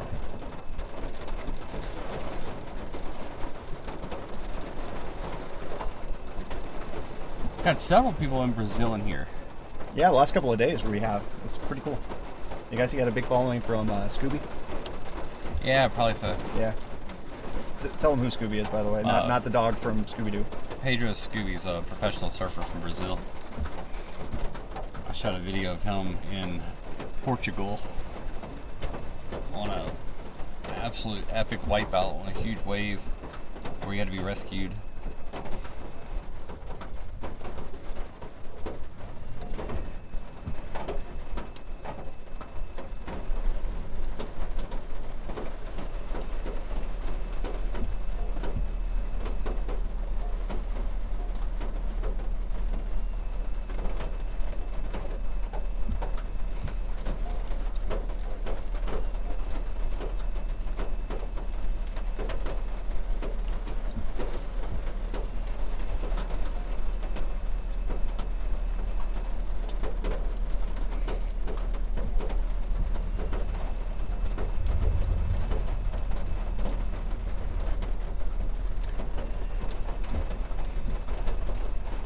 So here's my experience with flooding. We're in a pretty flat area, and flat areas flood easily.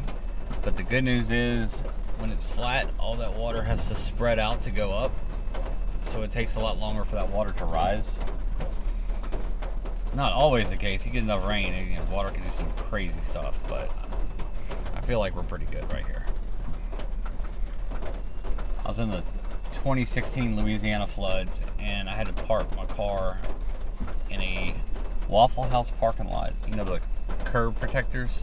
I actually put two of those together and parked my car up on the curb protectors, and the water got about 8 inches from my door handles. And the hotel I was in was flooded. Everything was flooded. It was one of the worst floods I've ever seen. The Amite River, which is normally about 150, 200 yards wide, or 200 meters wide, was almost 40 miles wide.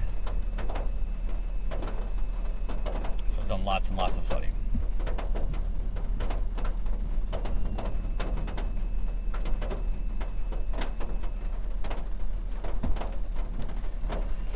Yeah, we actually had a tornado not far from here earlier today. There was one in Greenville. A couple of our friends got it, Pecos Hank and Daniel Shaw, I think Bob Pack too. And then we got one just a little bit north of there early in the afternoon on the first storm we got on.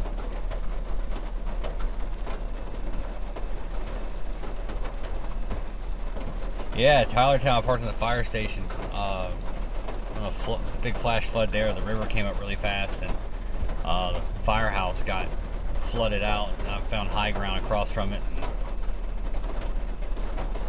helped some of the firefighters with light.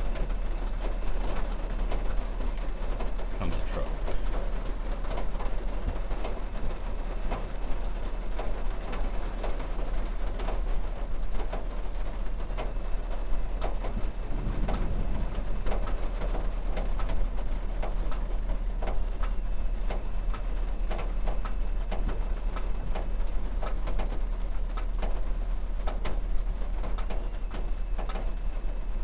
We've had tree branches, small trees, a bush, bucket, grocery carts, and all kinds of trash flow through.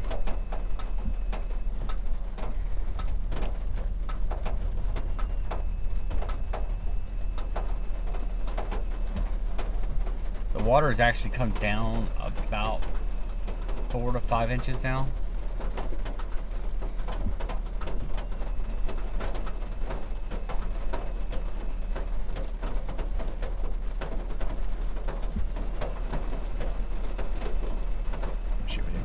What's that? No, I just turned my brights off on him.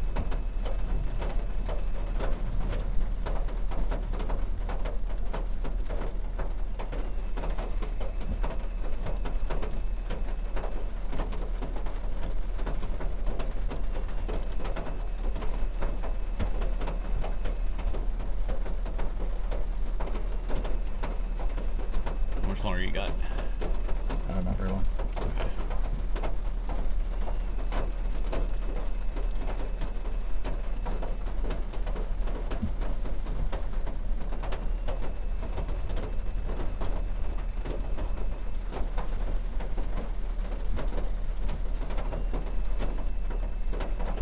I'm just uploading now.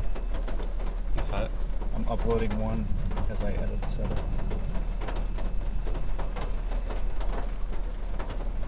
I'm not gonna be able to shoot anything if it keeps going down. That's the problem. We have enough for a video. Yeah. But I want more. Well, I mean it's going down, so. Do you want to go? Let's just go. Yes. Let's go. Yes, because we made it right on the north side of town. Be good. But Yeah, let's go. it's gonna be really, really close. It'll probably be intermittent with hail mixing. All right, we're gonna try and get out of here and see what else there is.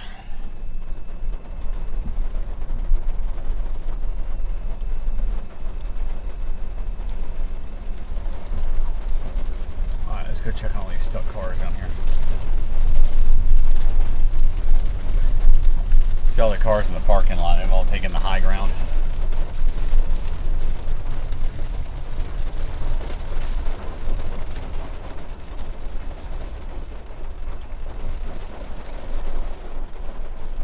Are they stuck?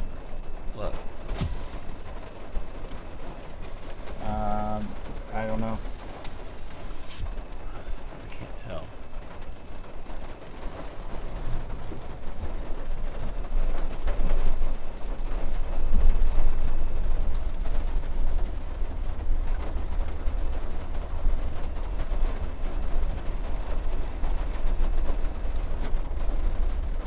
Second.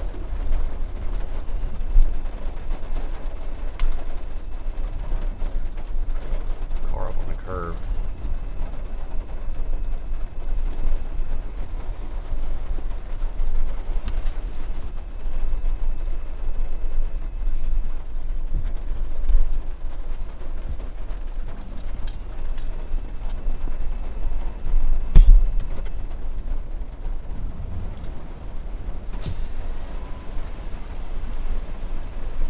Right.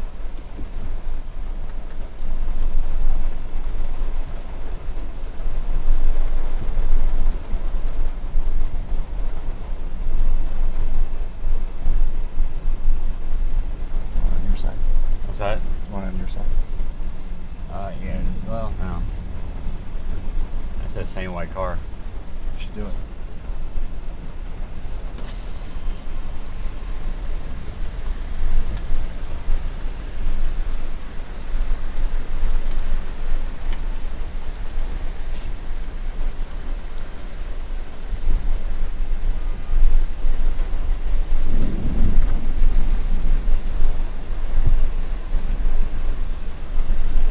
There you go. So there's the dollar store over here. Yeah, so That's- the dollar that's the store other- when that's we the first other pulled into island. Town, yeah. Hey, Redneck Frost, thank you very much for the super chat. We appreciate it, guys. All right. Well, we saw where the low point is. I was going the same pace as the water too, so nope, not pushing the wake up.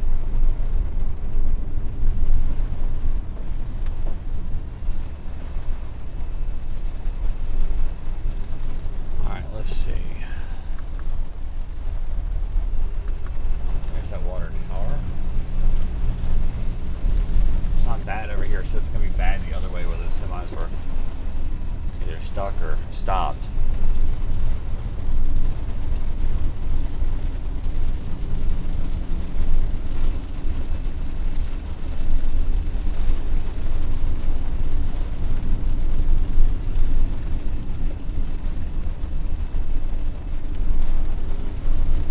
Alright, so this is going to be the high point right here. Right in front of the courthouse.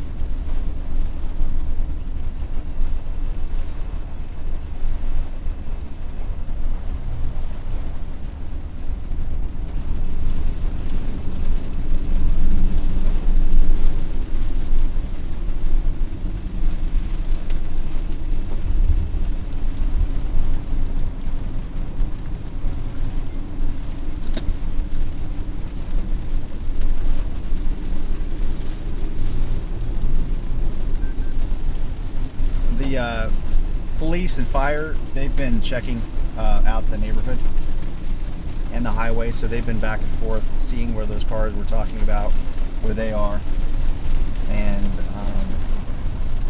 so they've been going again back and forth.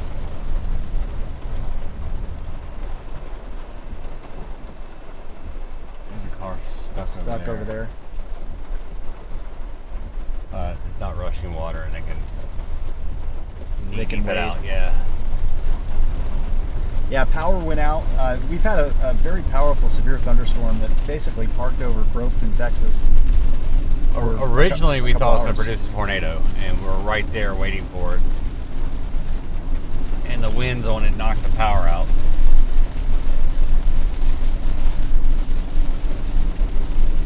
And then it turned into, it just quit moving. It just sat there. And dumped tremendous amounts of rain, lots of hail, crazy lightning. Now, there's flooded houses right here. This has gone way down.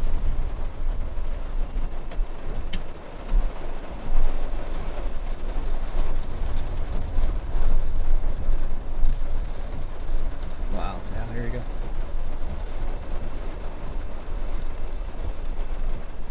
Let's use the boat to get out there good. Do you want the camera?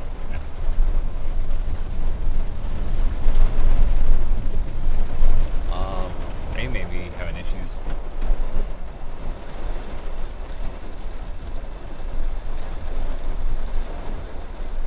No, they can walk out.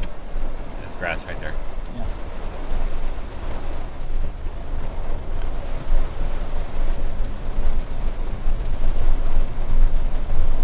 Yeah, this little creek's raging. Oh yeah. Oh. All right. Yeah. There we go. There's some.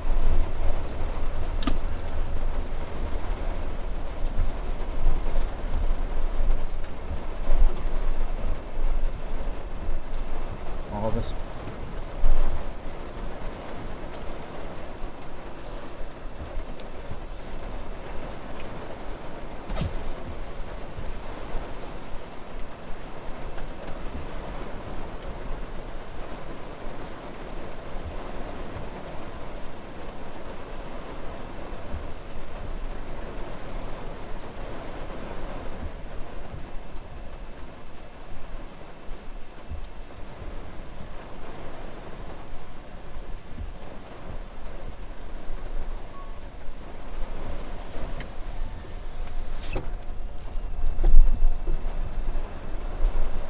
It's not too bad.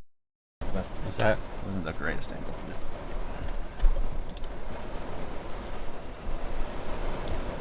It's not bad.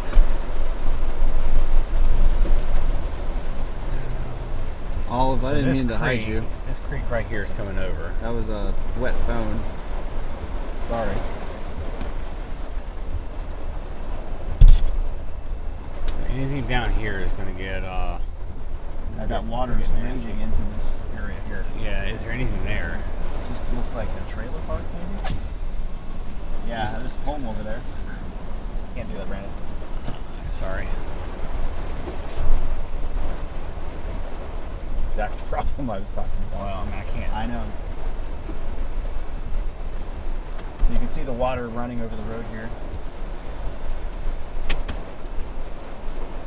We're not in danger of washing off the road. Not yet, but Right. it starts raining more. This is a creek right here that runs across. It's becoming a river. So I do not want to get trapped on this side. It's all the way up to the top of the bridge on both sides.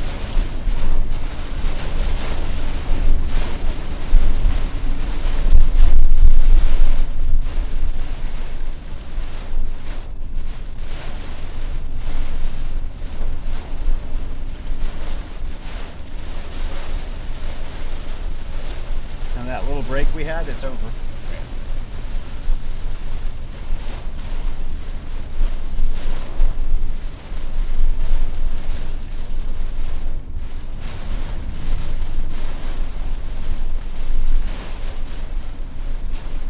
These winds are cranking.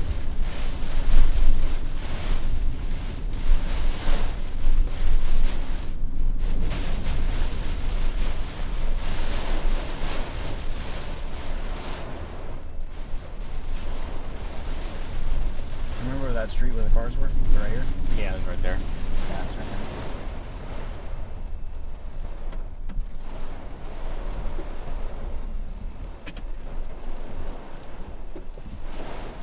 I mean, I can't see enough to go in there. No, it's too dangerous. So you can see the flashing light in the distance, guys. That's somebody that They've got their paper locked their car. They've got their reverse lights on, so maybe get out. I'm pretty sure it's deep in front of them because it goes downhill from where they They are. might be trying to back out. Yeah, so I don't want to get my lights on their face. And they have first responders, fire and rescue out here with Actual, more capable cars for flooding, fire trucks. And we have seen they are very active. They have been driving through town, across town repeatedly.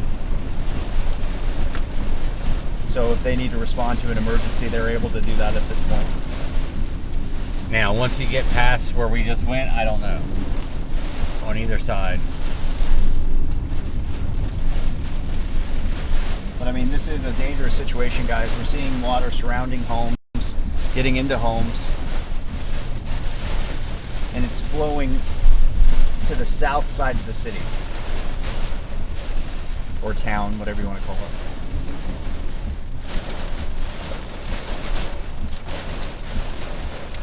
I mean,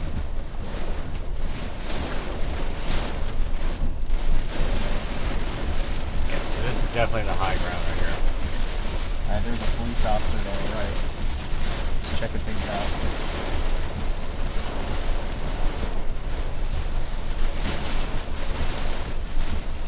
It's like a courthouse or something to our right. That's courthouse. Courthouse. Courthouse is the high ground, which is not uncommon. Hey, good night, Anne-Marie. Thank you so much for joining us. Thank you. Want to go down this way? Let's go down here.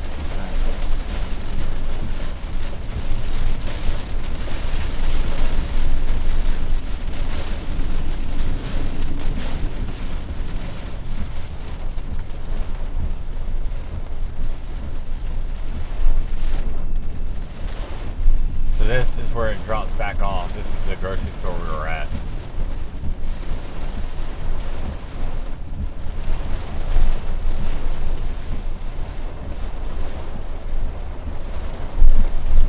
And all these people are just like, Impatiently waiting to try and move. yeah. This is the, we're just passing on our left, the original place we stopped at here. Watch the storm come in. Dollar General, Dollar Tree.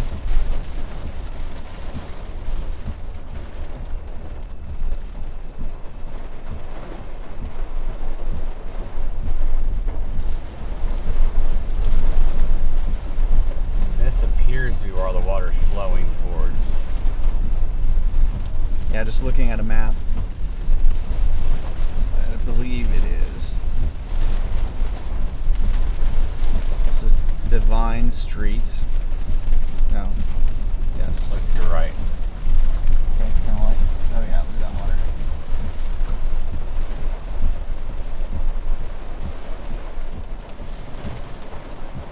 Look at the water going this way.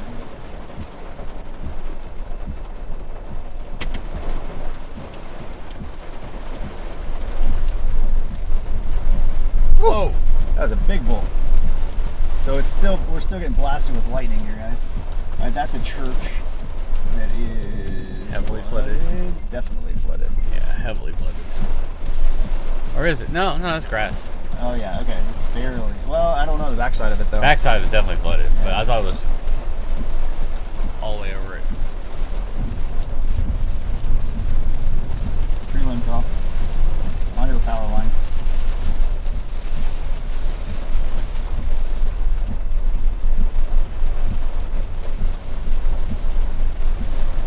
Looks like it gets deep right up here. Yeah, it gets deep fast right here. Which makes sense. This is heading towards those lakes I've been talking about, south side. Whoa, man, this lightning is insane. House. So whatever road that runs right up here, the car looks stalled up here. this is MLK Junior Drive.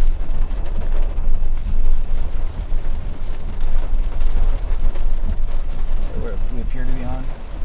Alright, here's where the water's running down this street. Yeah, because the lakes are over here. Yeah, it gets deep fast. Now if these lakes fill up, then what? They'll probably be overflowing on the other side.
Groveton, Texas, guys.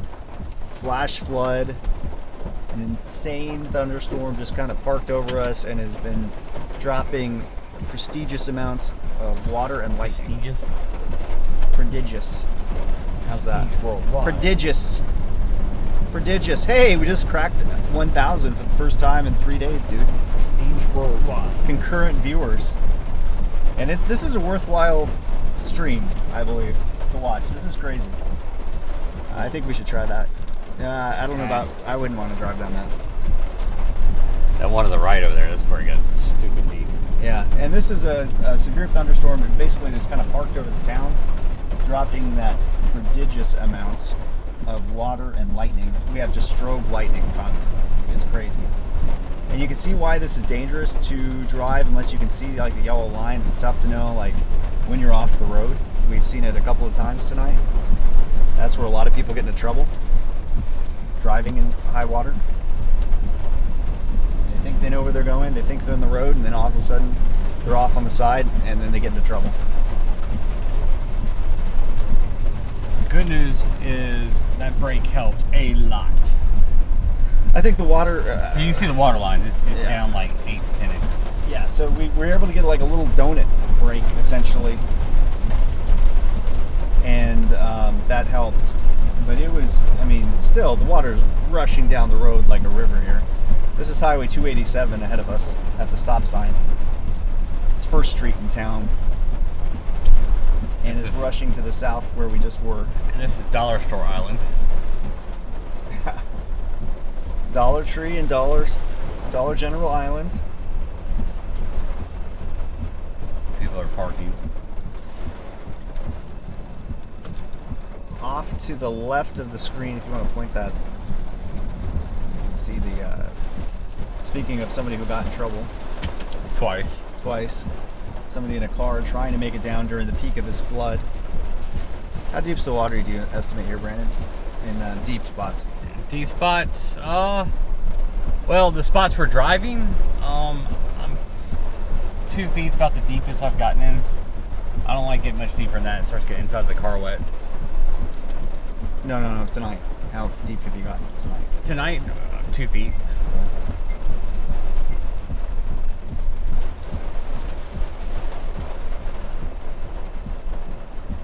And so that's the car that made bad decisions. Alright, here comes the next big round, I think. Off in the distance, you see those flashing lights. That is a semi that has been there since the beginning of this flood. You can see the flashing blue lights. Again, officials have been driving through town, checking on people, and they're still capable of getting through the water. Now, if you go back by some of the on the highway where some of the creeks and rivers run across, it's super dangerous. So I'm not even trying it. Yeah.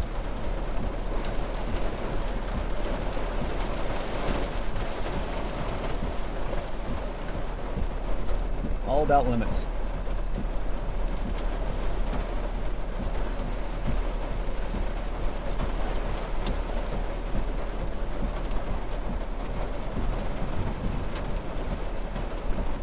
What am I doing? I'm so tired. I don't know what I'm doing. Slack. What are you doing? I'm sending out videos to our paying customers.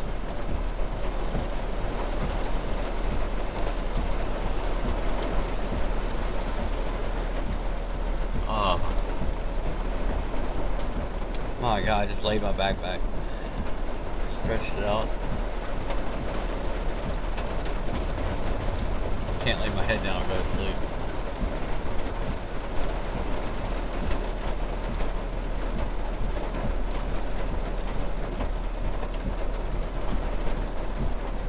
So it gets about it got about 2 feet deep, maybe 3 feet at the peak, right through here, and was rushing down. I expect that to water to come back up pretty quick. We were at the grocery store right down there, which was becoming an island, or became an island. Yeah, I mean, water was rushing down the parking lot. I wasn't like too concerned, but it could have been a problem. So we staked out a spot in the high ground.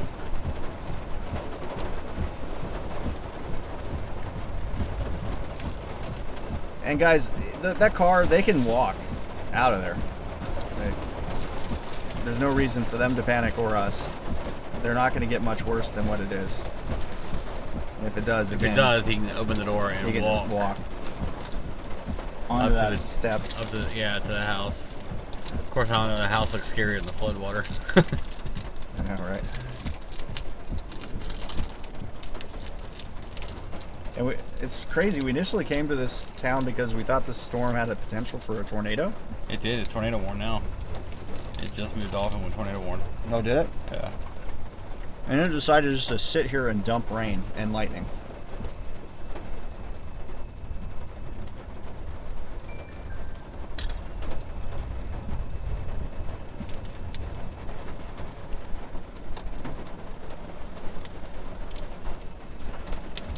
Ooh, nice bolt in the distance.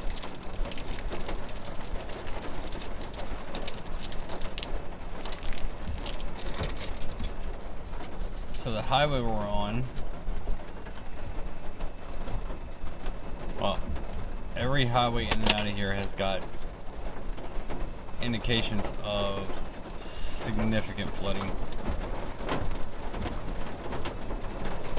Robert, this is not a time really to chase tornado-warned storms. No, we can't. I don't think we can get out of here. I think we can get with like 10, 15 feet. What's that warning? Flash flood emergency. There it is.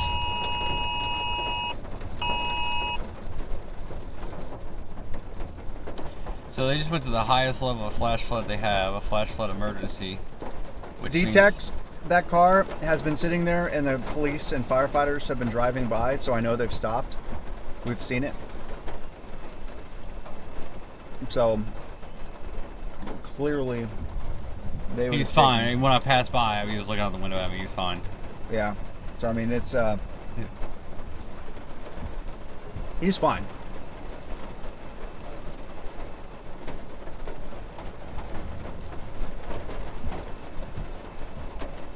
You're talking to two people that probably help out as many people as possible when when we're on these things if they're needed. So it's not like we're not doing it because we're, but it's just not necessary. If you need proof, you can check out a video from Hurricane Ian when I walked into chest-deep floodwater to make sure nobody was in the car, and then we ended up rescuing 3 people. Yeah. So. That's in the middle of a hurricane. And stopped a cop from plowing into the water. Yeah, and we stopped, several cops and other drivers from getting into that floodwater in New Orleans. This is literally what we do. So if there's a necessity for help, we will give it.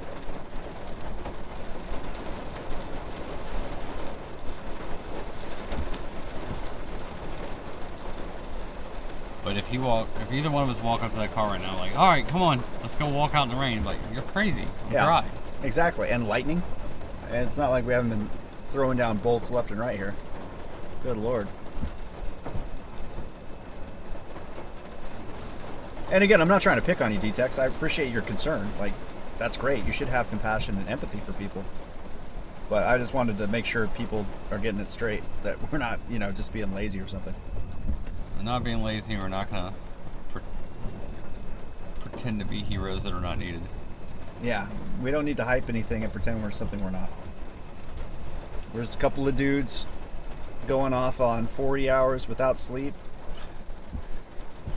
It's not true. We got an hour. I'm sorry, man. 2 hours of sleep, being woken up by a police officer knocking on the window after chasing storms in circles around Oklahoma for 12 hours before that. That's not really sleep.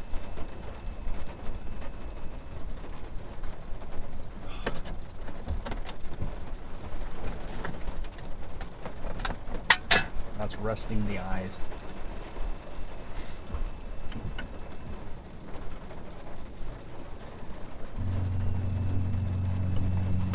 Flash flood emergency, how often does it happen in this area? I mean, it happens. It's pretty rare, actually. But like really rare.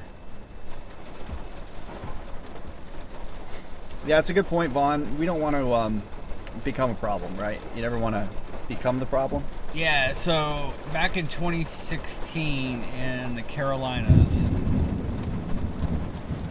we saw a white Dodge Ram drive through a river. It was running over the road.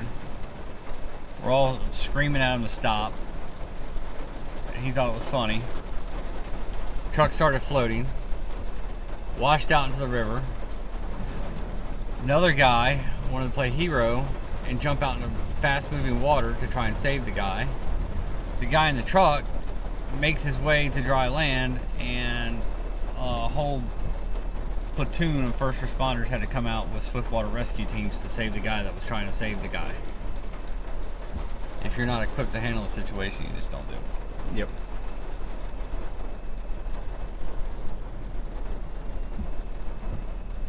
But we come pretty well equipped.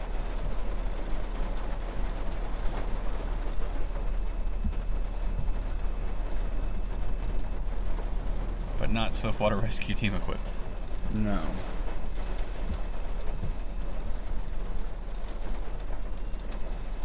So the criteria for flash flood emergency Yes, that's a good point to bring up. is, so there's flash flood watch, which means conditions are favorable for flash flooding to occur.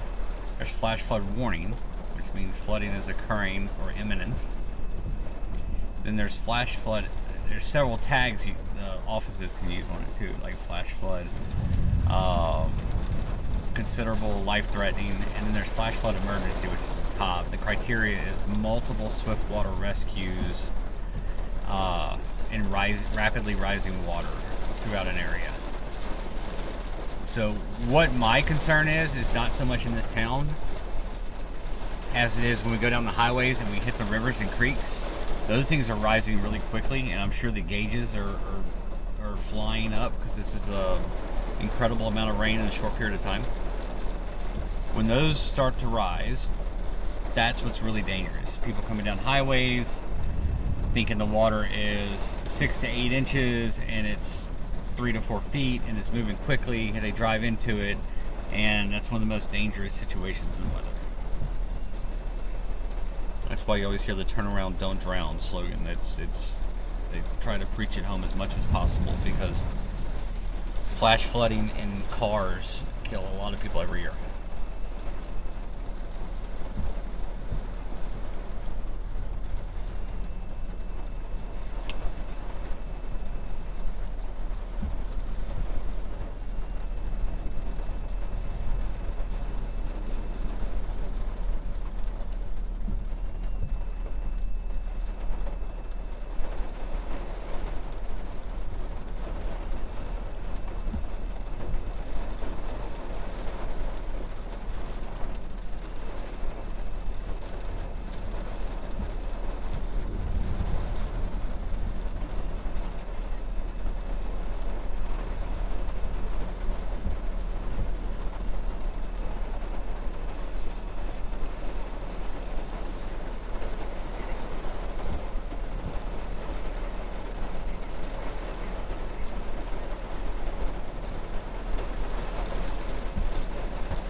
has been a very busy couple of days, guys.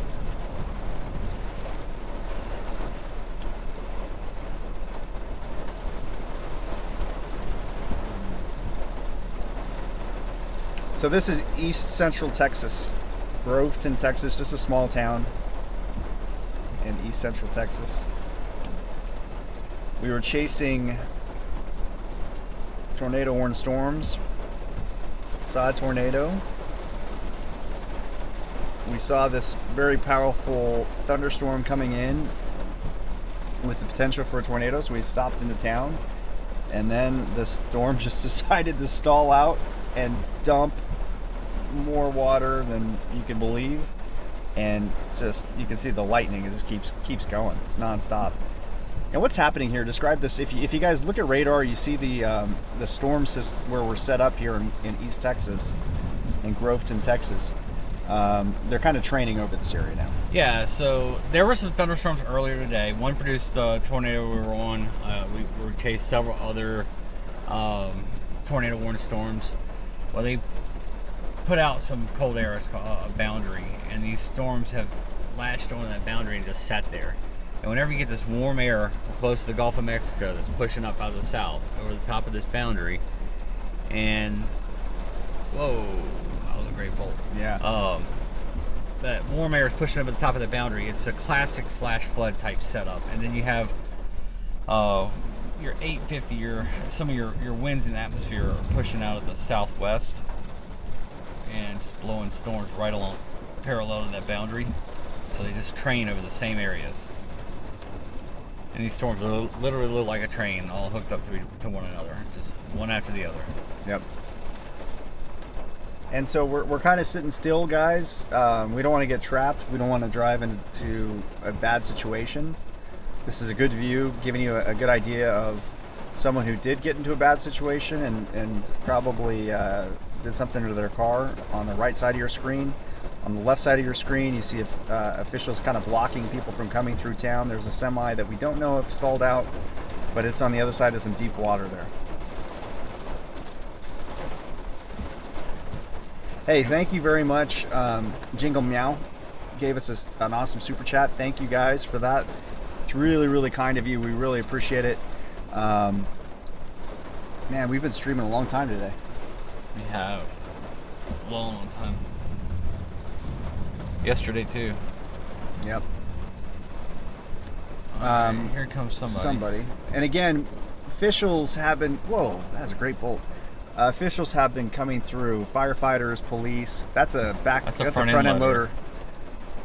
I wonder what they're doing. Maybe to help. Hey, maybe going to do some water rescues. Yeah, I wouldn't doubt it. Or coming back from it. So you guys, when we're telling you that these guys are equipped to do this, they are equipped to do it. And they are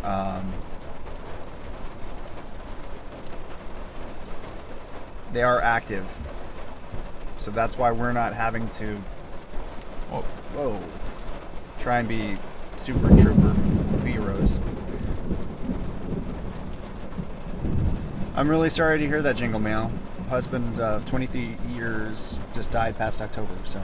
Oh no, I'm so sorry. That is very kind of you, though, and I appreciate you doing that in his memory.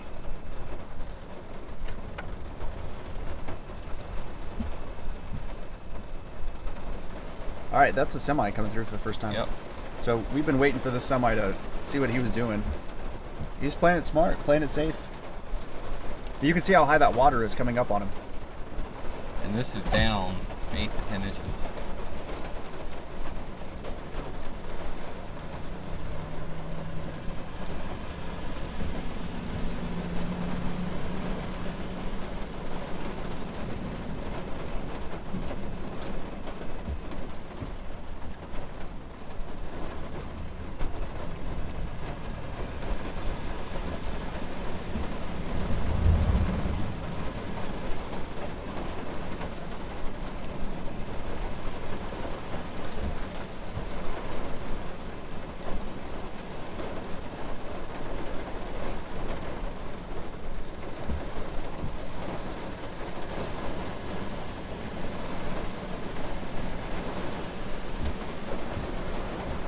lady's house.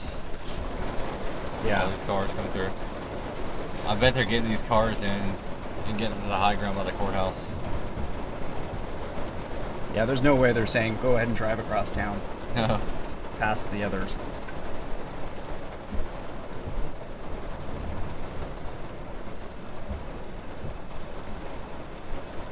You can see how many cars were just stopped by police, but they've reckoned that the water has dropped enough that they can safely drive across. Yeah, they're trying to get them out before we hit another 4 or 5 inch an hour rate. Yeah. Whoa. I'm looking behind us, and it does appear people are stopping. The car is under its headlights. Look at the headlights in the car. Shoot that too. He just stalled out. Did he? No. He just put his emergency flashes on.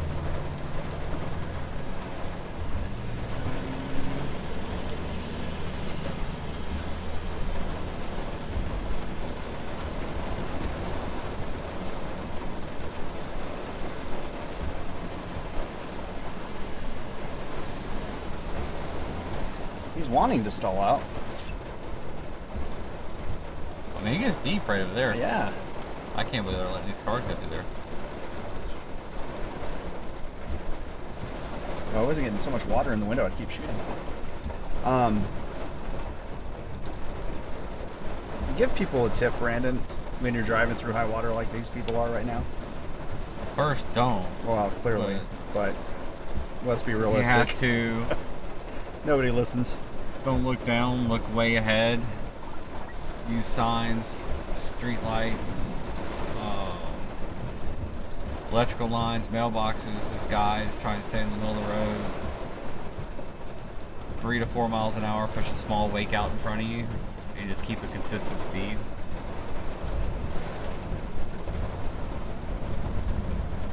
Oh, that car just stalled out. I know, he's riding, look at him, he's riding right on the bumper of this car.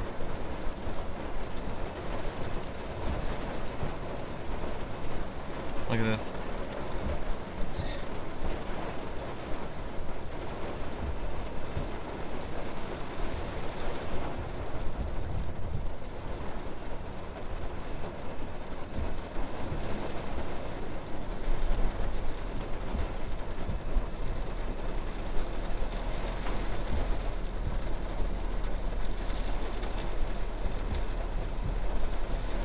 Guys, what do you think of this caravan that we see in front of us right now? So all these people are trapped between 2 areas of flooding.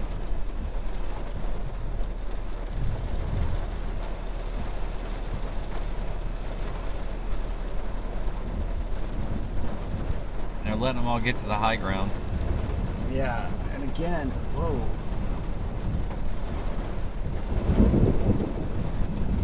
Uh-oh, my car in the back. So they just let these cars, man, I'll tell you what, some of these people in these cars must be terrified. You can just tell just by the way they're driving. Whoa. Whoa. Whoa. No matter what, this is a show.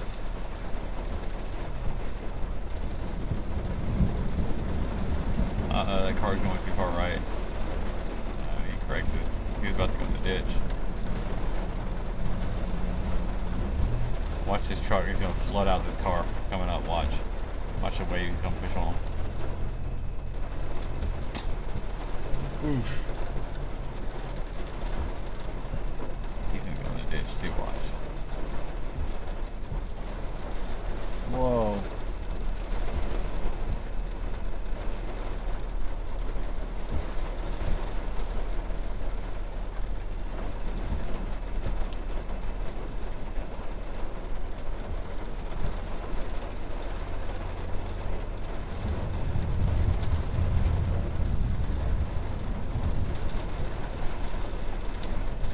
Here's the end of here. The cop's finally coming.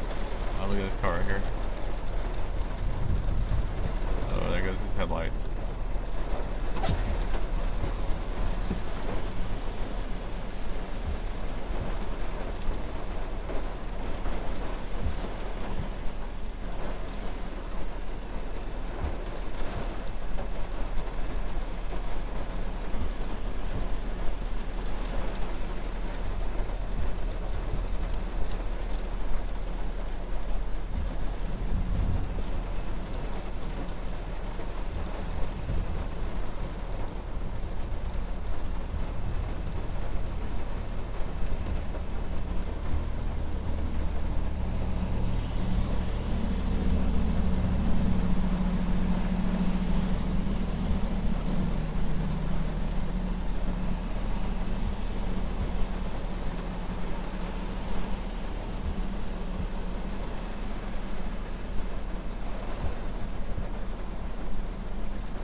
end. I wonder how bad it is on the other side.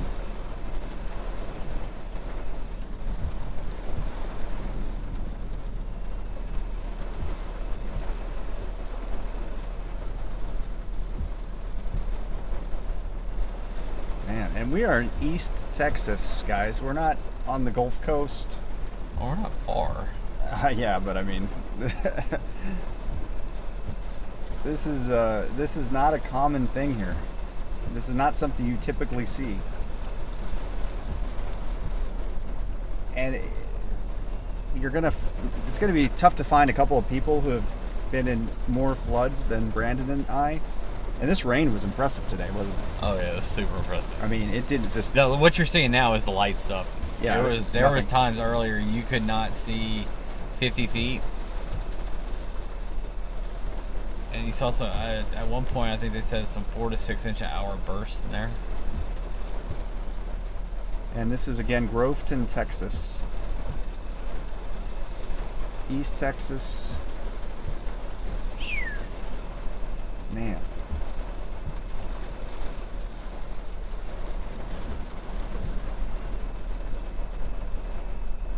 We are in a flash flood emergency here and a severe thunderstorm. And there's a tornado warning just to our east. And what else, Brandon? Hail, lightning. Wind knocked all the power out here. Which, if you were watching the stream earlier, you saw that live happen right in front of us as we took shelter. Just ahead of where we're pointing, there's a grocery store that was an island. A lot of people had to seek shelter there because it was a high spot. You can't really tell right now, but the car that just turned out. Ooh. Oh, they're in trouble. They got nothing on the ditch. Wow.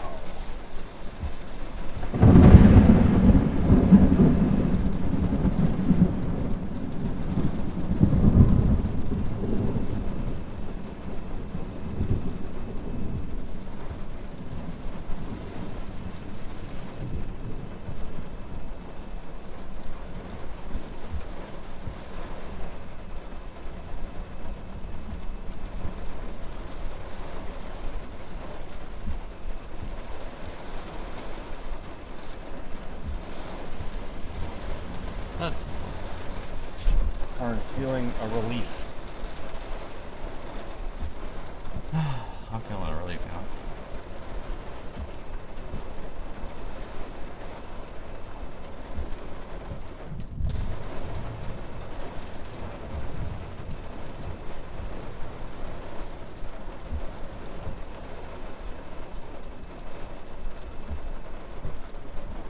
Storm's still tornado warned, just to our east. Yep, that's what I was saying. It appears the convoy of cars is at an end. My goodness, that was like... Well, they've been sitting there for 2 hours. Yeah. And this is a highway. This is Highway 287 that comes right through the center of Groveton, Texas, where we're sitting. What I am interested, though, that they being the police, fire, they're like, yeah, just go ahead and drive through that, across that river that's coming across the road on the other side of town.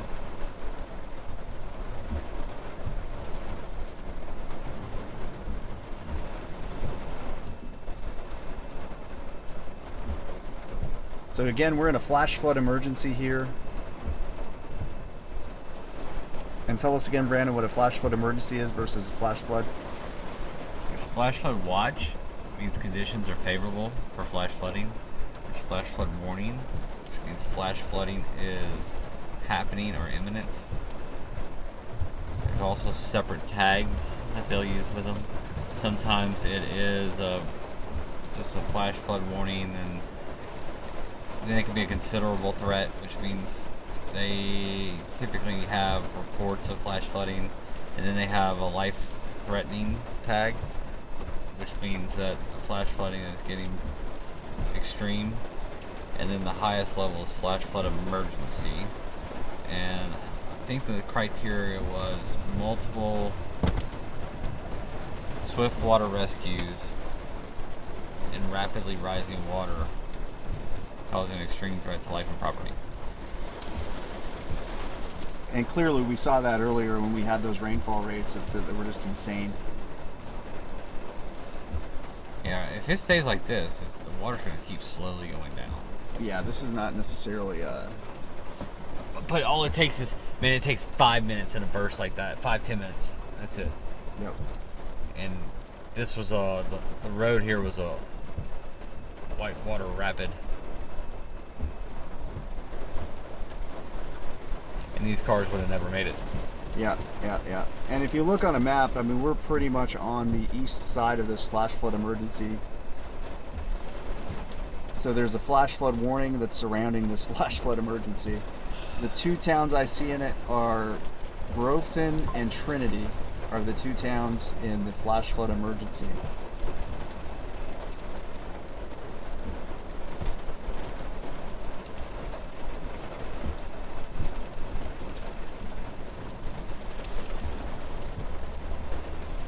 And the moisture just keeps streaming directly from the Gulf of Mexico into these storms. So that's where we're getting these tropical-like rainfall.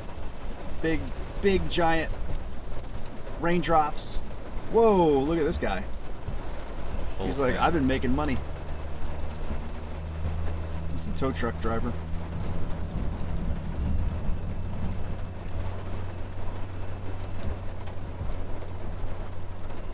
We just reached 1K viewers again. Thank you guys for everything. If you want to know more about us, my name's Jonathan Petramala, and I am co-pilot. Brandon Clement, WXChasing. This is his channel. He's the captain. He's the driver. He's the expert forecaster. He's the incredible drone pilot. I'm a storyteller. If you guys are interested, I just released a video, a little mini documentary, firsthand accounts of surviving the Sulphur, Oklahoma tornado that happened pretty much 24 hours ago. We were right there on the scene just a couple of hours after the tornado went right through the center of Sulphur, Oklahoma. A very powerful, violent tornado, unfortunately, and I mean, again, just right smack dab in the middle of that small city, and incredible stories, just people, how they were just able to survive, and their feelings of the town. You know, I mean, it's a town with a lot of history, over 100 years of history, and a lot of that history is just gone right now, just rubble. So if you check out my channel, it's in the description, because you probably won't be able to spell my name, and you could check out there, and please give me a like, give me a subscription. That's what we're hoping for WXChasing as well. If you haven't yet, please slam that like button, and then subscribe. Some incredible content. If you guys want to check out some of that video as well from Brandon, he has some drone videos showing the extent of that damage in not only in Sulphur, but also just right down the interstate, I-35 in Marietta, Oklahoma, where a tornado just ripped across I-35, and you used to see cars and semis tossed like toys. A giant Dollar Tree warehouse had its roof ripped off, and just incredible, interesting footage from the drone that Brandon was able to get. Hey, thanks Anthony for sharing that in the comments there. You can check out my channel right there. And again, I'm more of the storyteller of the team. Brandon tells a good story with his drone, but he has that real deep sense of expertise with weather as well. So we rely on him for forecasting, and then he's a great driver too. Thank you. So there's a big problem. I believe it. Just to our west? Just to our west-southwest. Yes, I believe it. Caney Creek, where it crosses 94. Mm-hmm. I can tell they're having some major issues right there. Hey, thanks for the subscription, TX Rattler. I appreciate that. And again, the water's getting lower. Flooding is a interesting beast. It really depends on rainfall rates. Drainage, of course, you know, there's other factors to get into it, but would you agree, rainfall rates? Oh yeah, rainfall rate, especially outside of like the desert or areas with hard bedrock that just aren't used to getting a lot of rain. Yeah, rainfall rates. It's how much rain comes down in a short period of time. And so we had some 4-inch per hour rainfall rates at times, right? Yeah. Man, it was insane. So now it's just kind of more of a steady rain, and so the water that was really rising quickly, which created this flash flood emergency, which I believe lasts until 9 minutes it expires. They're probably going to reissue it after seeing that creek. Yeah. So tell people what you're seeing, Brandon. You're seeing on the map. So on the map, there's a creek that's back here, Caney Creek, and right there where it crosses over the highway. Yeah, There's a lot of red. A lot of red. Like probably a lot of cars stalled. And again, I mean, this is not a very populated area. So if you're seeing that kind of red, that looks like Houston at rush hour. So big time problems, guys. Big time problems. So I'm guessing that's where they're heading back from with all that equipment. I wouldn't be surprised if a car got swept away. I hope not. I mean, this water, guys, that was just rushing down the street right in front of us, which is Highway 287 here in Groveton, Texas. Man, oh man, it was raging. You had standing waves just ripping down the street here. And it's flat. Yeah. Hey, thanks, Lady Bella. We appreciate that. Kathy, thank you. All right, let's go check out that river. All right, let's do it. Clearly, I think that's where that tow truck was going to. Yeah. So, give me 1 second to put this laptop away. Yeah. So I don't have to be worried about it getting wet. All right, guys, you ready for a ride?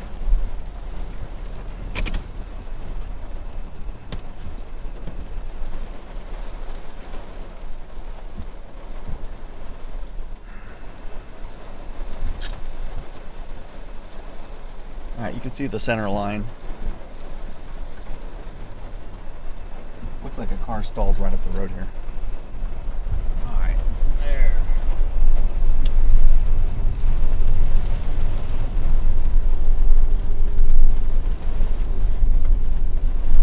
Whew. The power might be out, but there's so much lightning that you can't really tell as much as you normally would.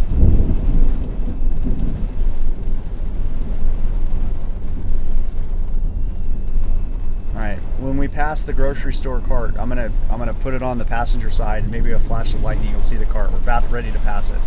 So I'm gonna switch off the dash cam real quick. Pitch black. There's the awning of the gas station there. People are still taking refuge. Oh, you might be able to see the cart right now. There it is, there's the cart. Say goodbye. The wind blew it into our car twice. Yeah. So that was the island, the grocery store, where people are still taking shelter, where we took refuge as well at the peak of the storm. It was basically an island here in the middle of Groveton, Texas.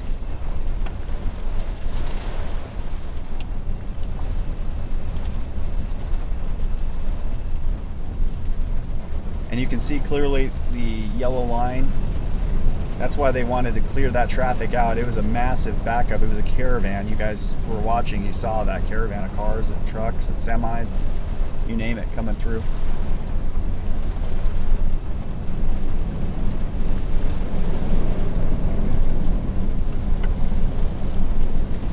So you see the sign there, Pennington 12 miles, Crockett 28 miles away. Bye, Groveton. We'll probably be back. I have a feeling we're going to sleep in that grocery store parking lot. I do too, unfortunately. You're not going to be able to go south because of the flooding. Just take it off there.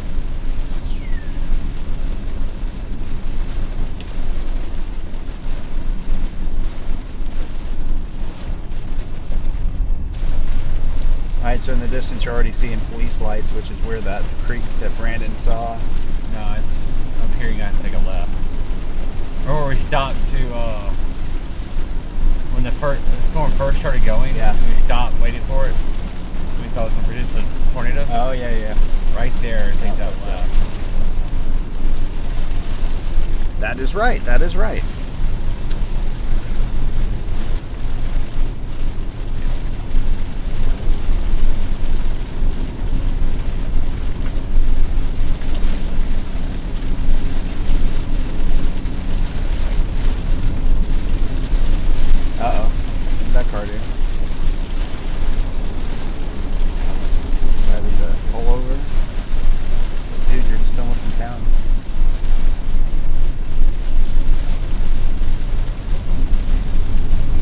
What is the worst car, like worst couple of cars that you can drive high water that you see all the time?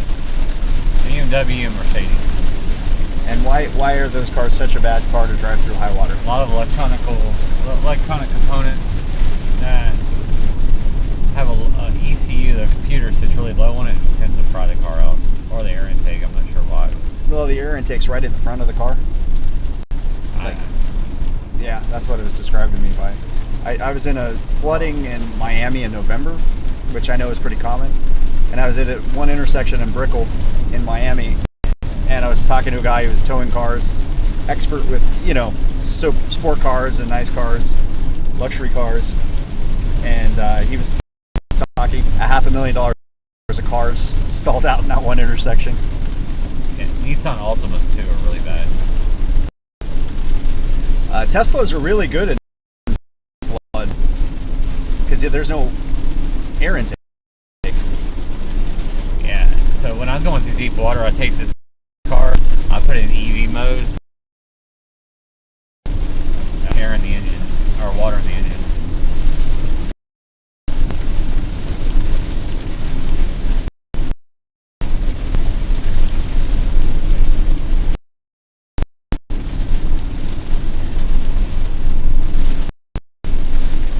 The rain's not over, it's shifted a little bit. It looks south. But it's still training. And we've...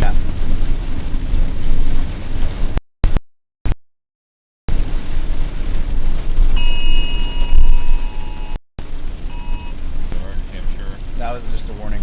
What was that kind of rescue on FM 356? Which I think is...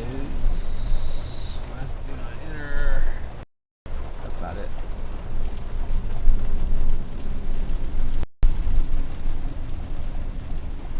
What's going on up there? It goes downhill to him, so I'm sure it's flooding.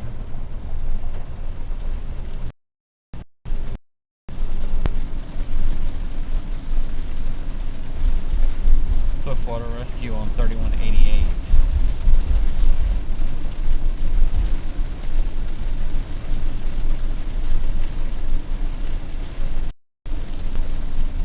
That's down here by this lake. We're not going to be able to get to it. No.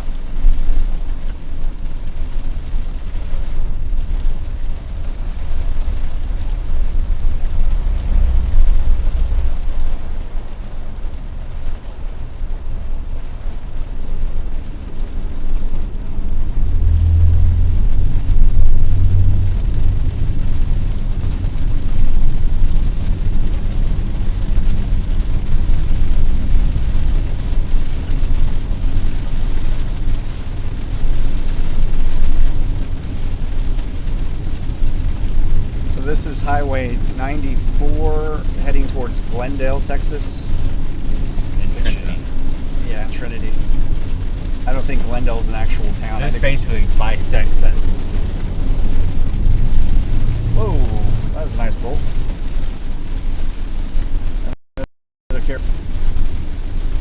They must be getting through. Somehow. Turn them all around. Why are they crawling?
Flashing lights. I just don't know, like, why. Blue lights. That's just a fence post lights. Gotcha. Red, white, and blue.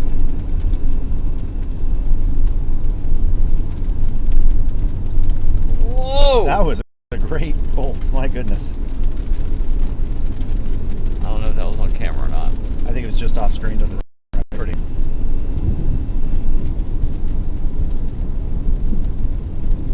Alright.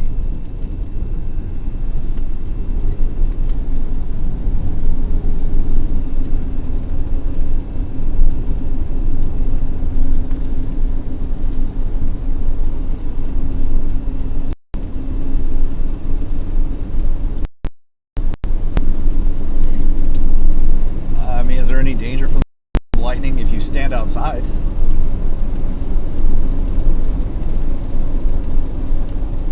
Which I do not plan on doing. That'll be a negative.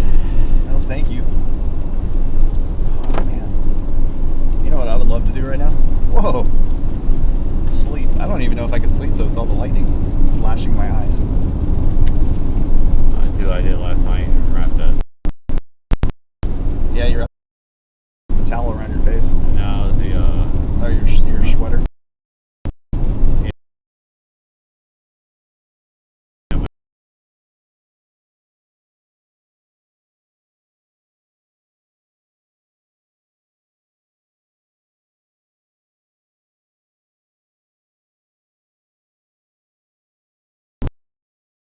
no, right out your window. I thought it was right in front of Flash. That was like 100 yards out of your window. Ciao guys, this is the end of Flash expanded that.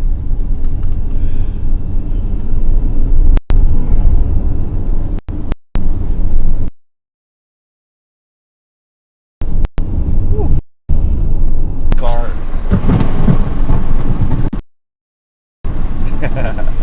Whipper tires. I don't want to get hit. Everything in this car, which would make Be Brandon devastating. very sad.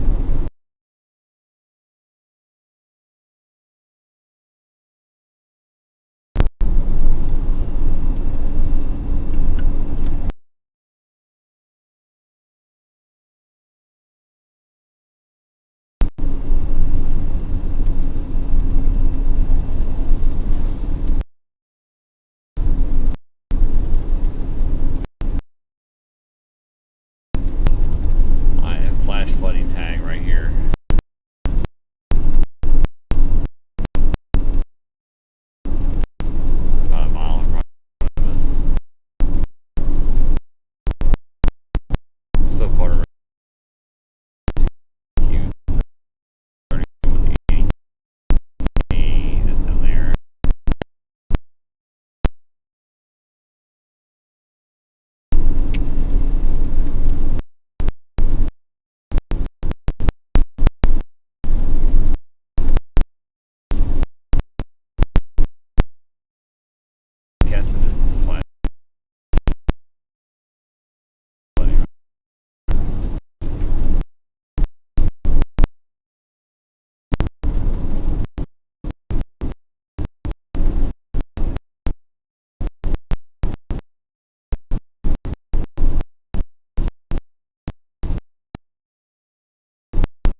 We are trying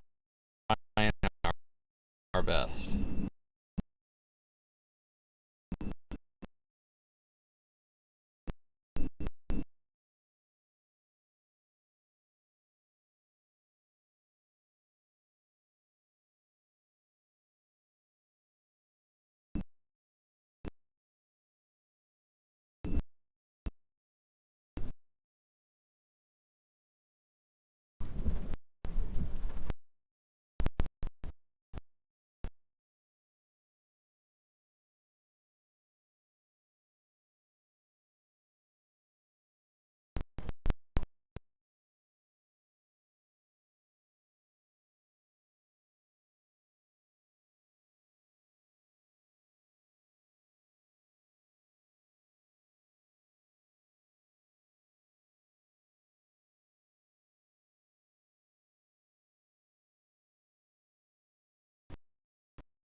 Alright, I'm sorry about that, guys. I don't know what happened. All of a sudden, all of our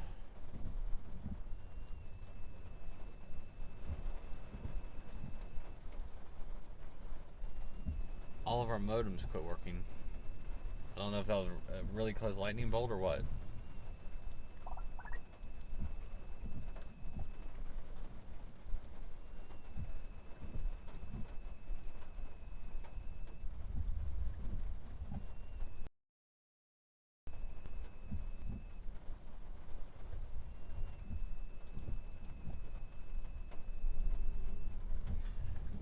So I don't know what you guys heard. We just talked to some firefighters. They were actually stranded in the all across the road. Guy hit the tree. People started in the spot they were in. They rescued a bunch of them. Jonathan's actually talking to some of the people that were rescued now. I think they said they've been rescuing people all over the county. That's why the flash flood emergency was issued. And I knew it was probably problematic out here. I just didn't have the vehicle that was capable to get back here because the water was so high earlier. Not that I did a whole lot, just came shine some light on it. These guys a couple bottles of water. We got it pretty much done when we got here.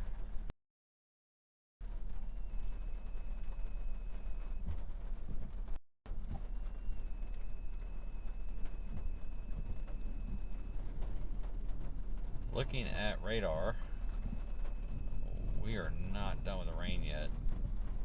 Tons of flooding reports.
points? I just don't think it's binding right now. I gotcha. All right, guys, we're back. We went into a data hole, essentially, down to that creek Brandon was talking about, and I got some crazy stories from the volunteer fire captain, firefighter, and then just a Good Samaritan. Big bummer for that Good Samaritan, man. Oh my gosh.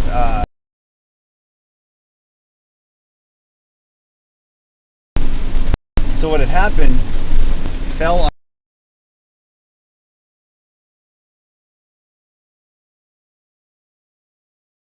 and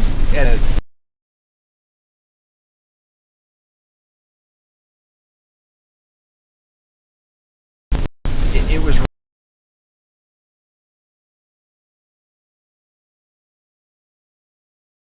right in the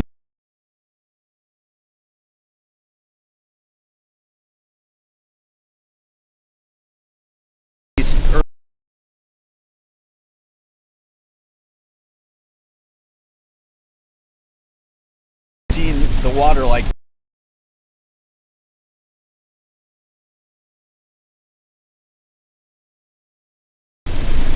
cars, the caravan.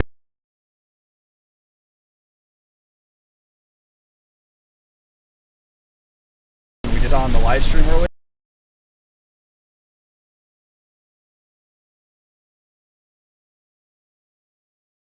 And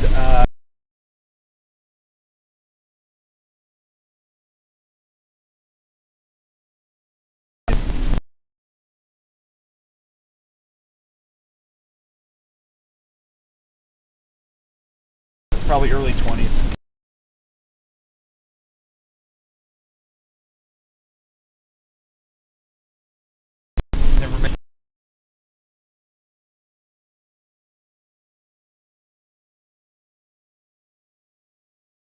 Several feet.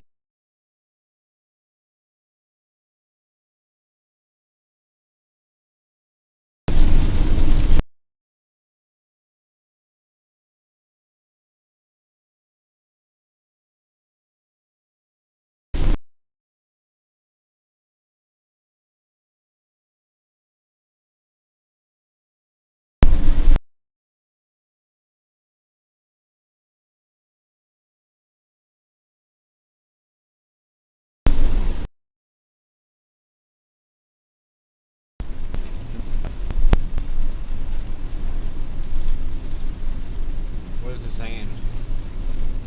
4G dongle. Why is the Wi-Fi not working? That's the Starlink. I have no idea. I don't think there's any signal. Like, I have no signal with T-Mobile.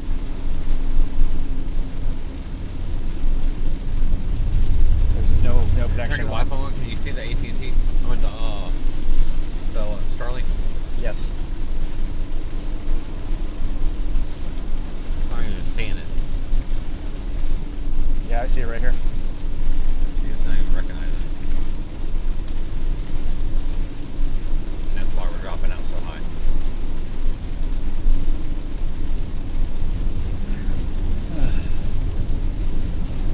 So again, guys, this is a two-man show. Mostly it's a Brandon show when it comes to the tech side of this, and it's really difficult. So big props to what he's been able to accomplish so far. We're going to get better. I mean, this is going to be a better stream as we get more used to the equipment, work out the kinks. I mean, but we're in East Texas, man. There's just no data in the best of days with there's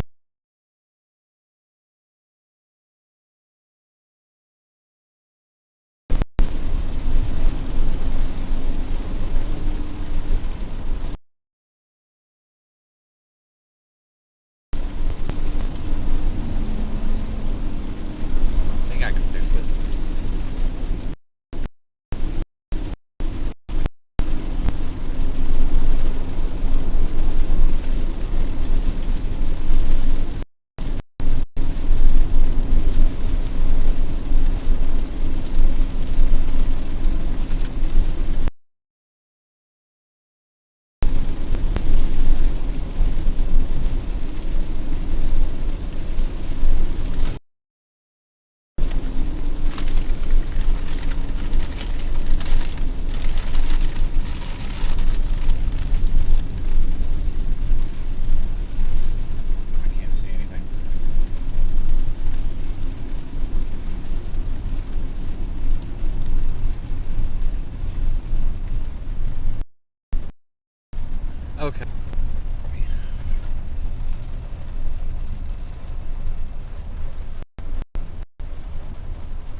as I am trying to get this thing going, I don't know what happened. But all of a sudden our thing is not recognizing our Wi-Fi, which is the Starlink.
is finally working right now. Don't jinx it. Can you guys hear me?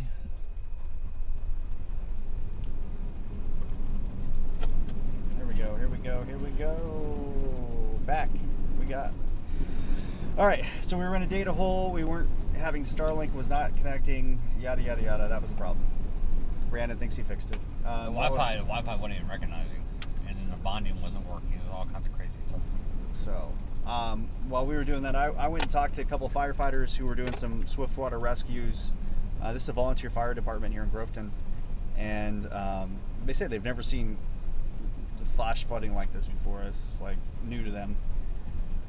But apparently somebody was driving across that creek earlier today. A tree falls on the car, and so Good Samaritan stops to help. Firefighters get there to help rescue. They're working on clearing the car, and while they're doing it, the water is just rapidly rising on top of them. It gets up to the point where it's around waist deep to stomach deep in places. Unfortunately, the Good Samaritan, probably a young 20-something-year-old kid, he lost his car. It's sunk. It's up to above the door. So big bummer there. We're going to work on finding something for him, hopefully, because that is a bummer. I mean, talk about no good deed goes unpunished.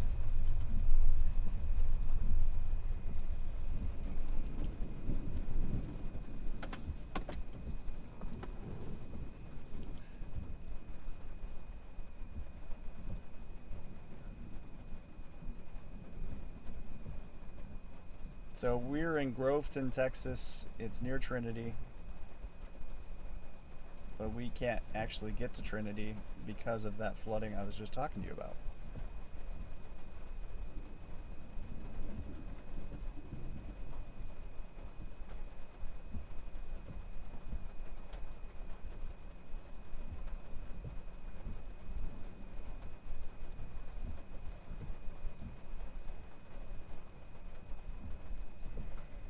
And I hate to say it, Brandon, but at some point we're going to have to figure something out here. I'm way ahead of you, my man.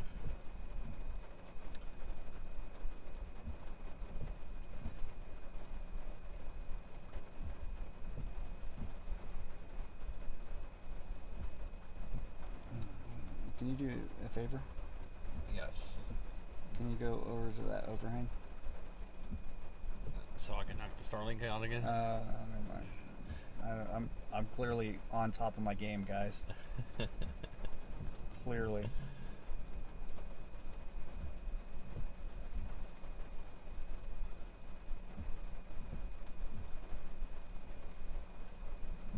Let's see here. I'm trying to come up with a solution so we're not sleeping here again tonight. I love you. All I can do for right now.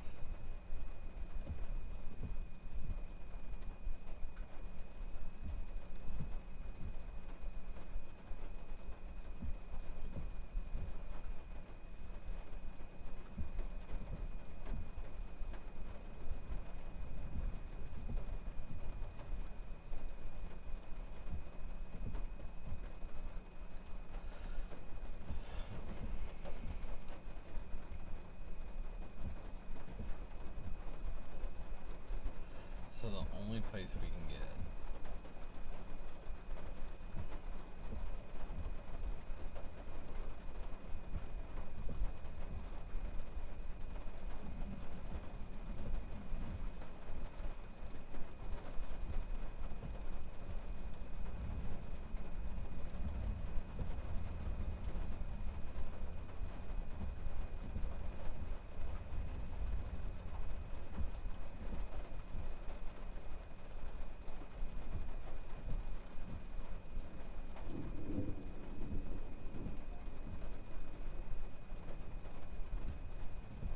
is a very overpriced hotel. I think we deserve it. I do too.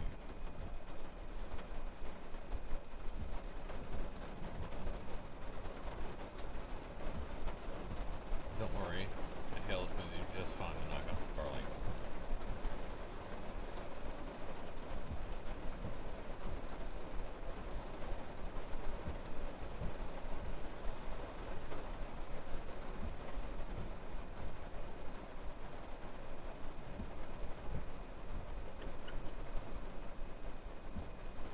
And I'm soaked as well, so that's fun.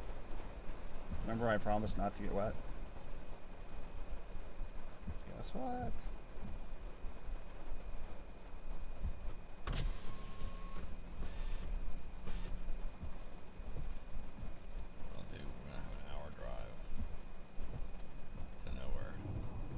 Where are we going? Palestine.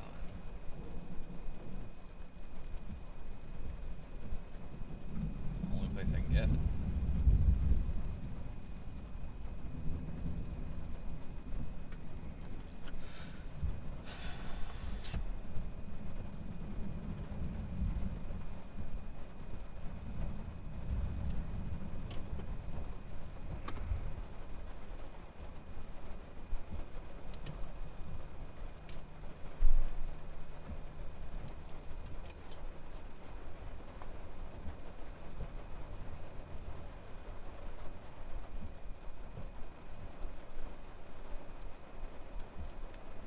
I got an idea.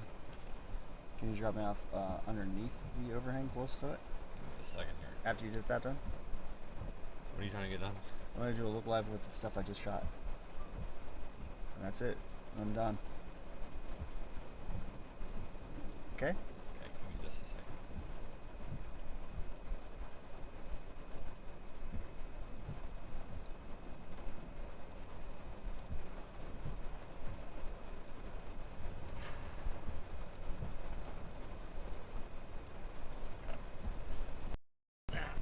He has a room. Hallelujah. An hour away. Hallelujah. Hallelujah. And I don't know if we can make it or not. We're gonna try it. We're going to try though. Or we can get a room 2 nights in a row and never check in. Yeah. Alright. Do you want me to do this or you just want to hit the road? What are we doing it for? Look live. I just got really good interviews and video. So you tell me. I just need an overhang so I don't get soaked. Like I could sit right there.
Alright, there we go. Alright, I think we got the mic issue fixed as well, so I am sorry, guys. Tell them, update them, what's going on? So, we Let me see my phone. are getting destroyed by lightning.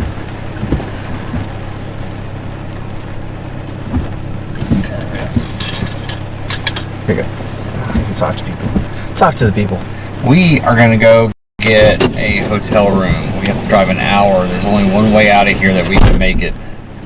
And we have, like, not slept at all. So, I want to thank you all. Yeah, we saw the Swiftwater Rescue teams. We talked to them, all that good stuff. But we are exhausted, can hardly talk, and got an hour drive to the hotel, and finally going to get some sleep. The flooding is still continuing. It's pushed a little bit farther to our south, but while we've got a chance to get out before some of these rivers rise and these storms are popping back up to our north, before that happens, we're going to get out of here. So thank you all very, very much for supporting us and watching what we're doing, and joining us for the ride. If you haven't, please subscribe. Please tag that notification and we're gonna be streaming a lot, so if you guys want to hop in the car with us again, we'd love to have you. Thank you all and good night.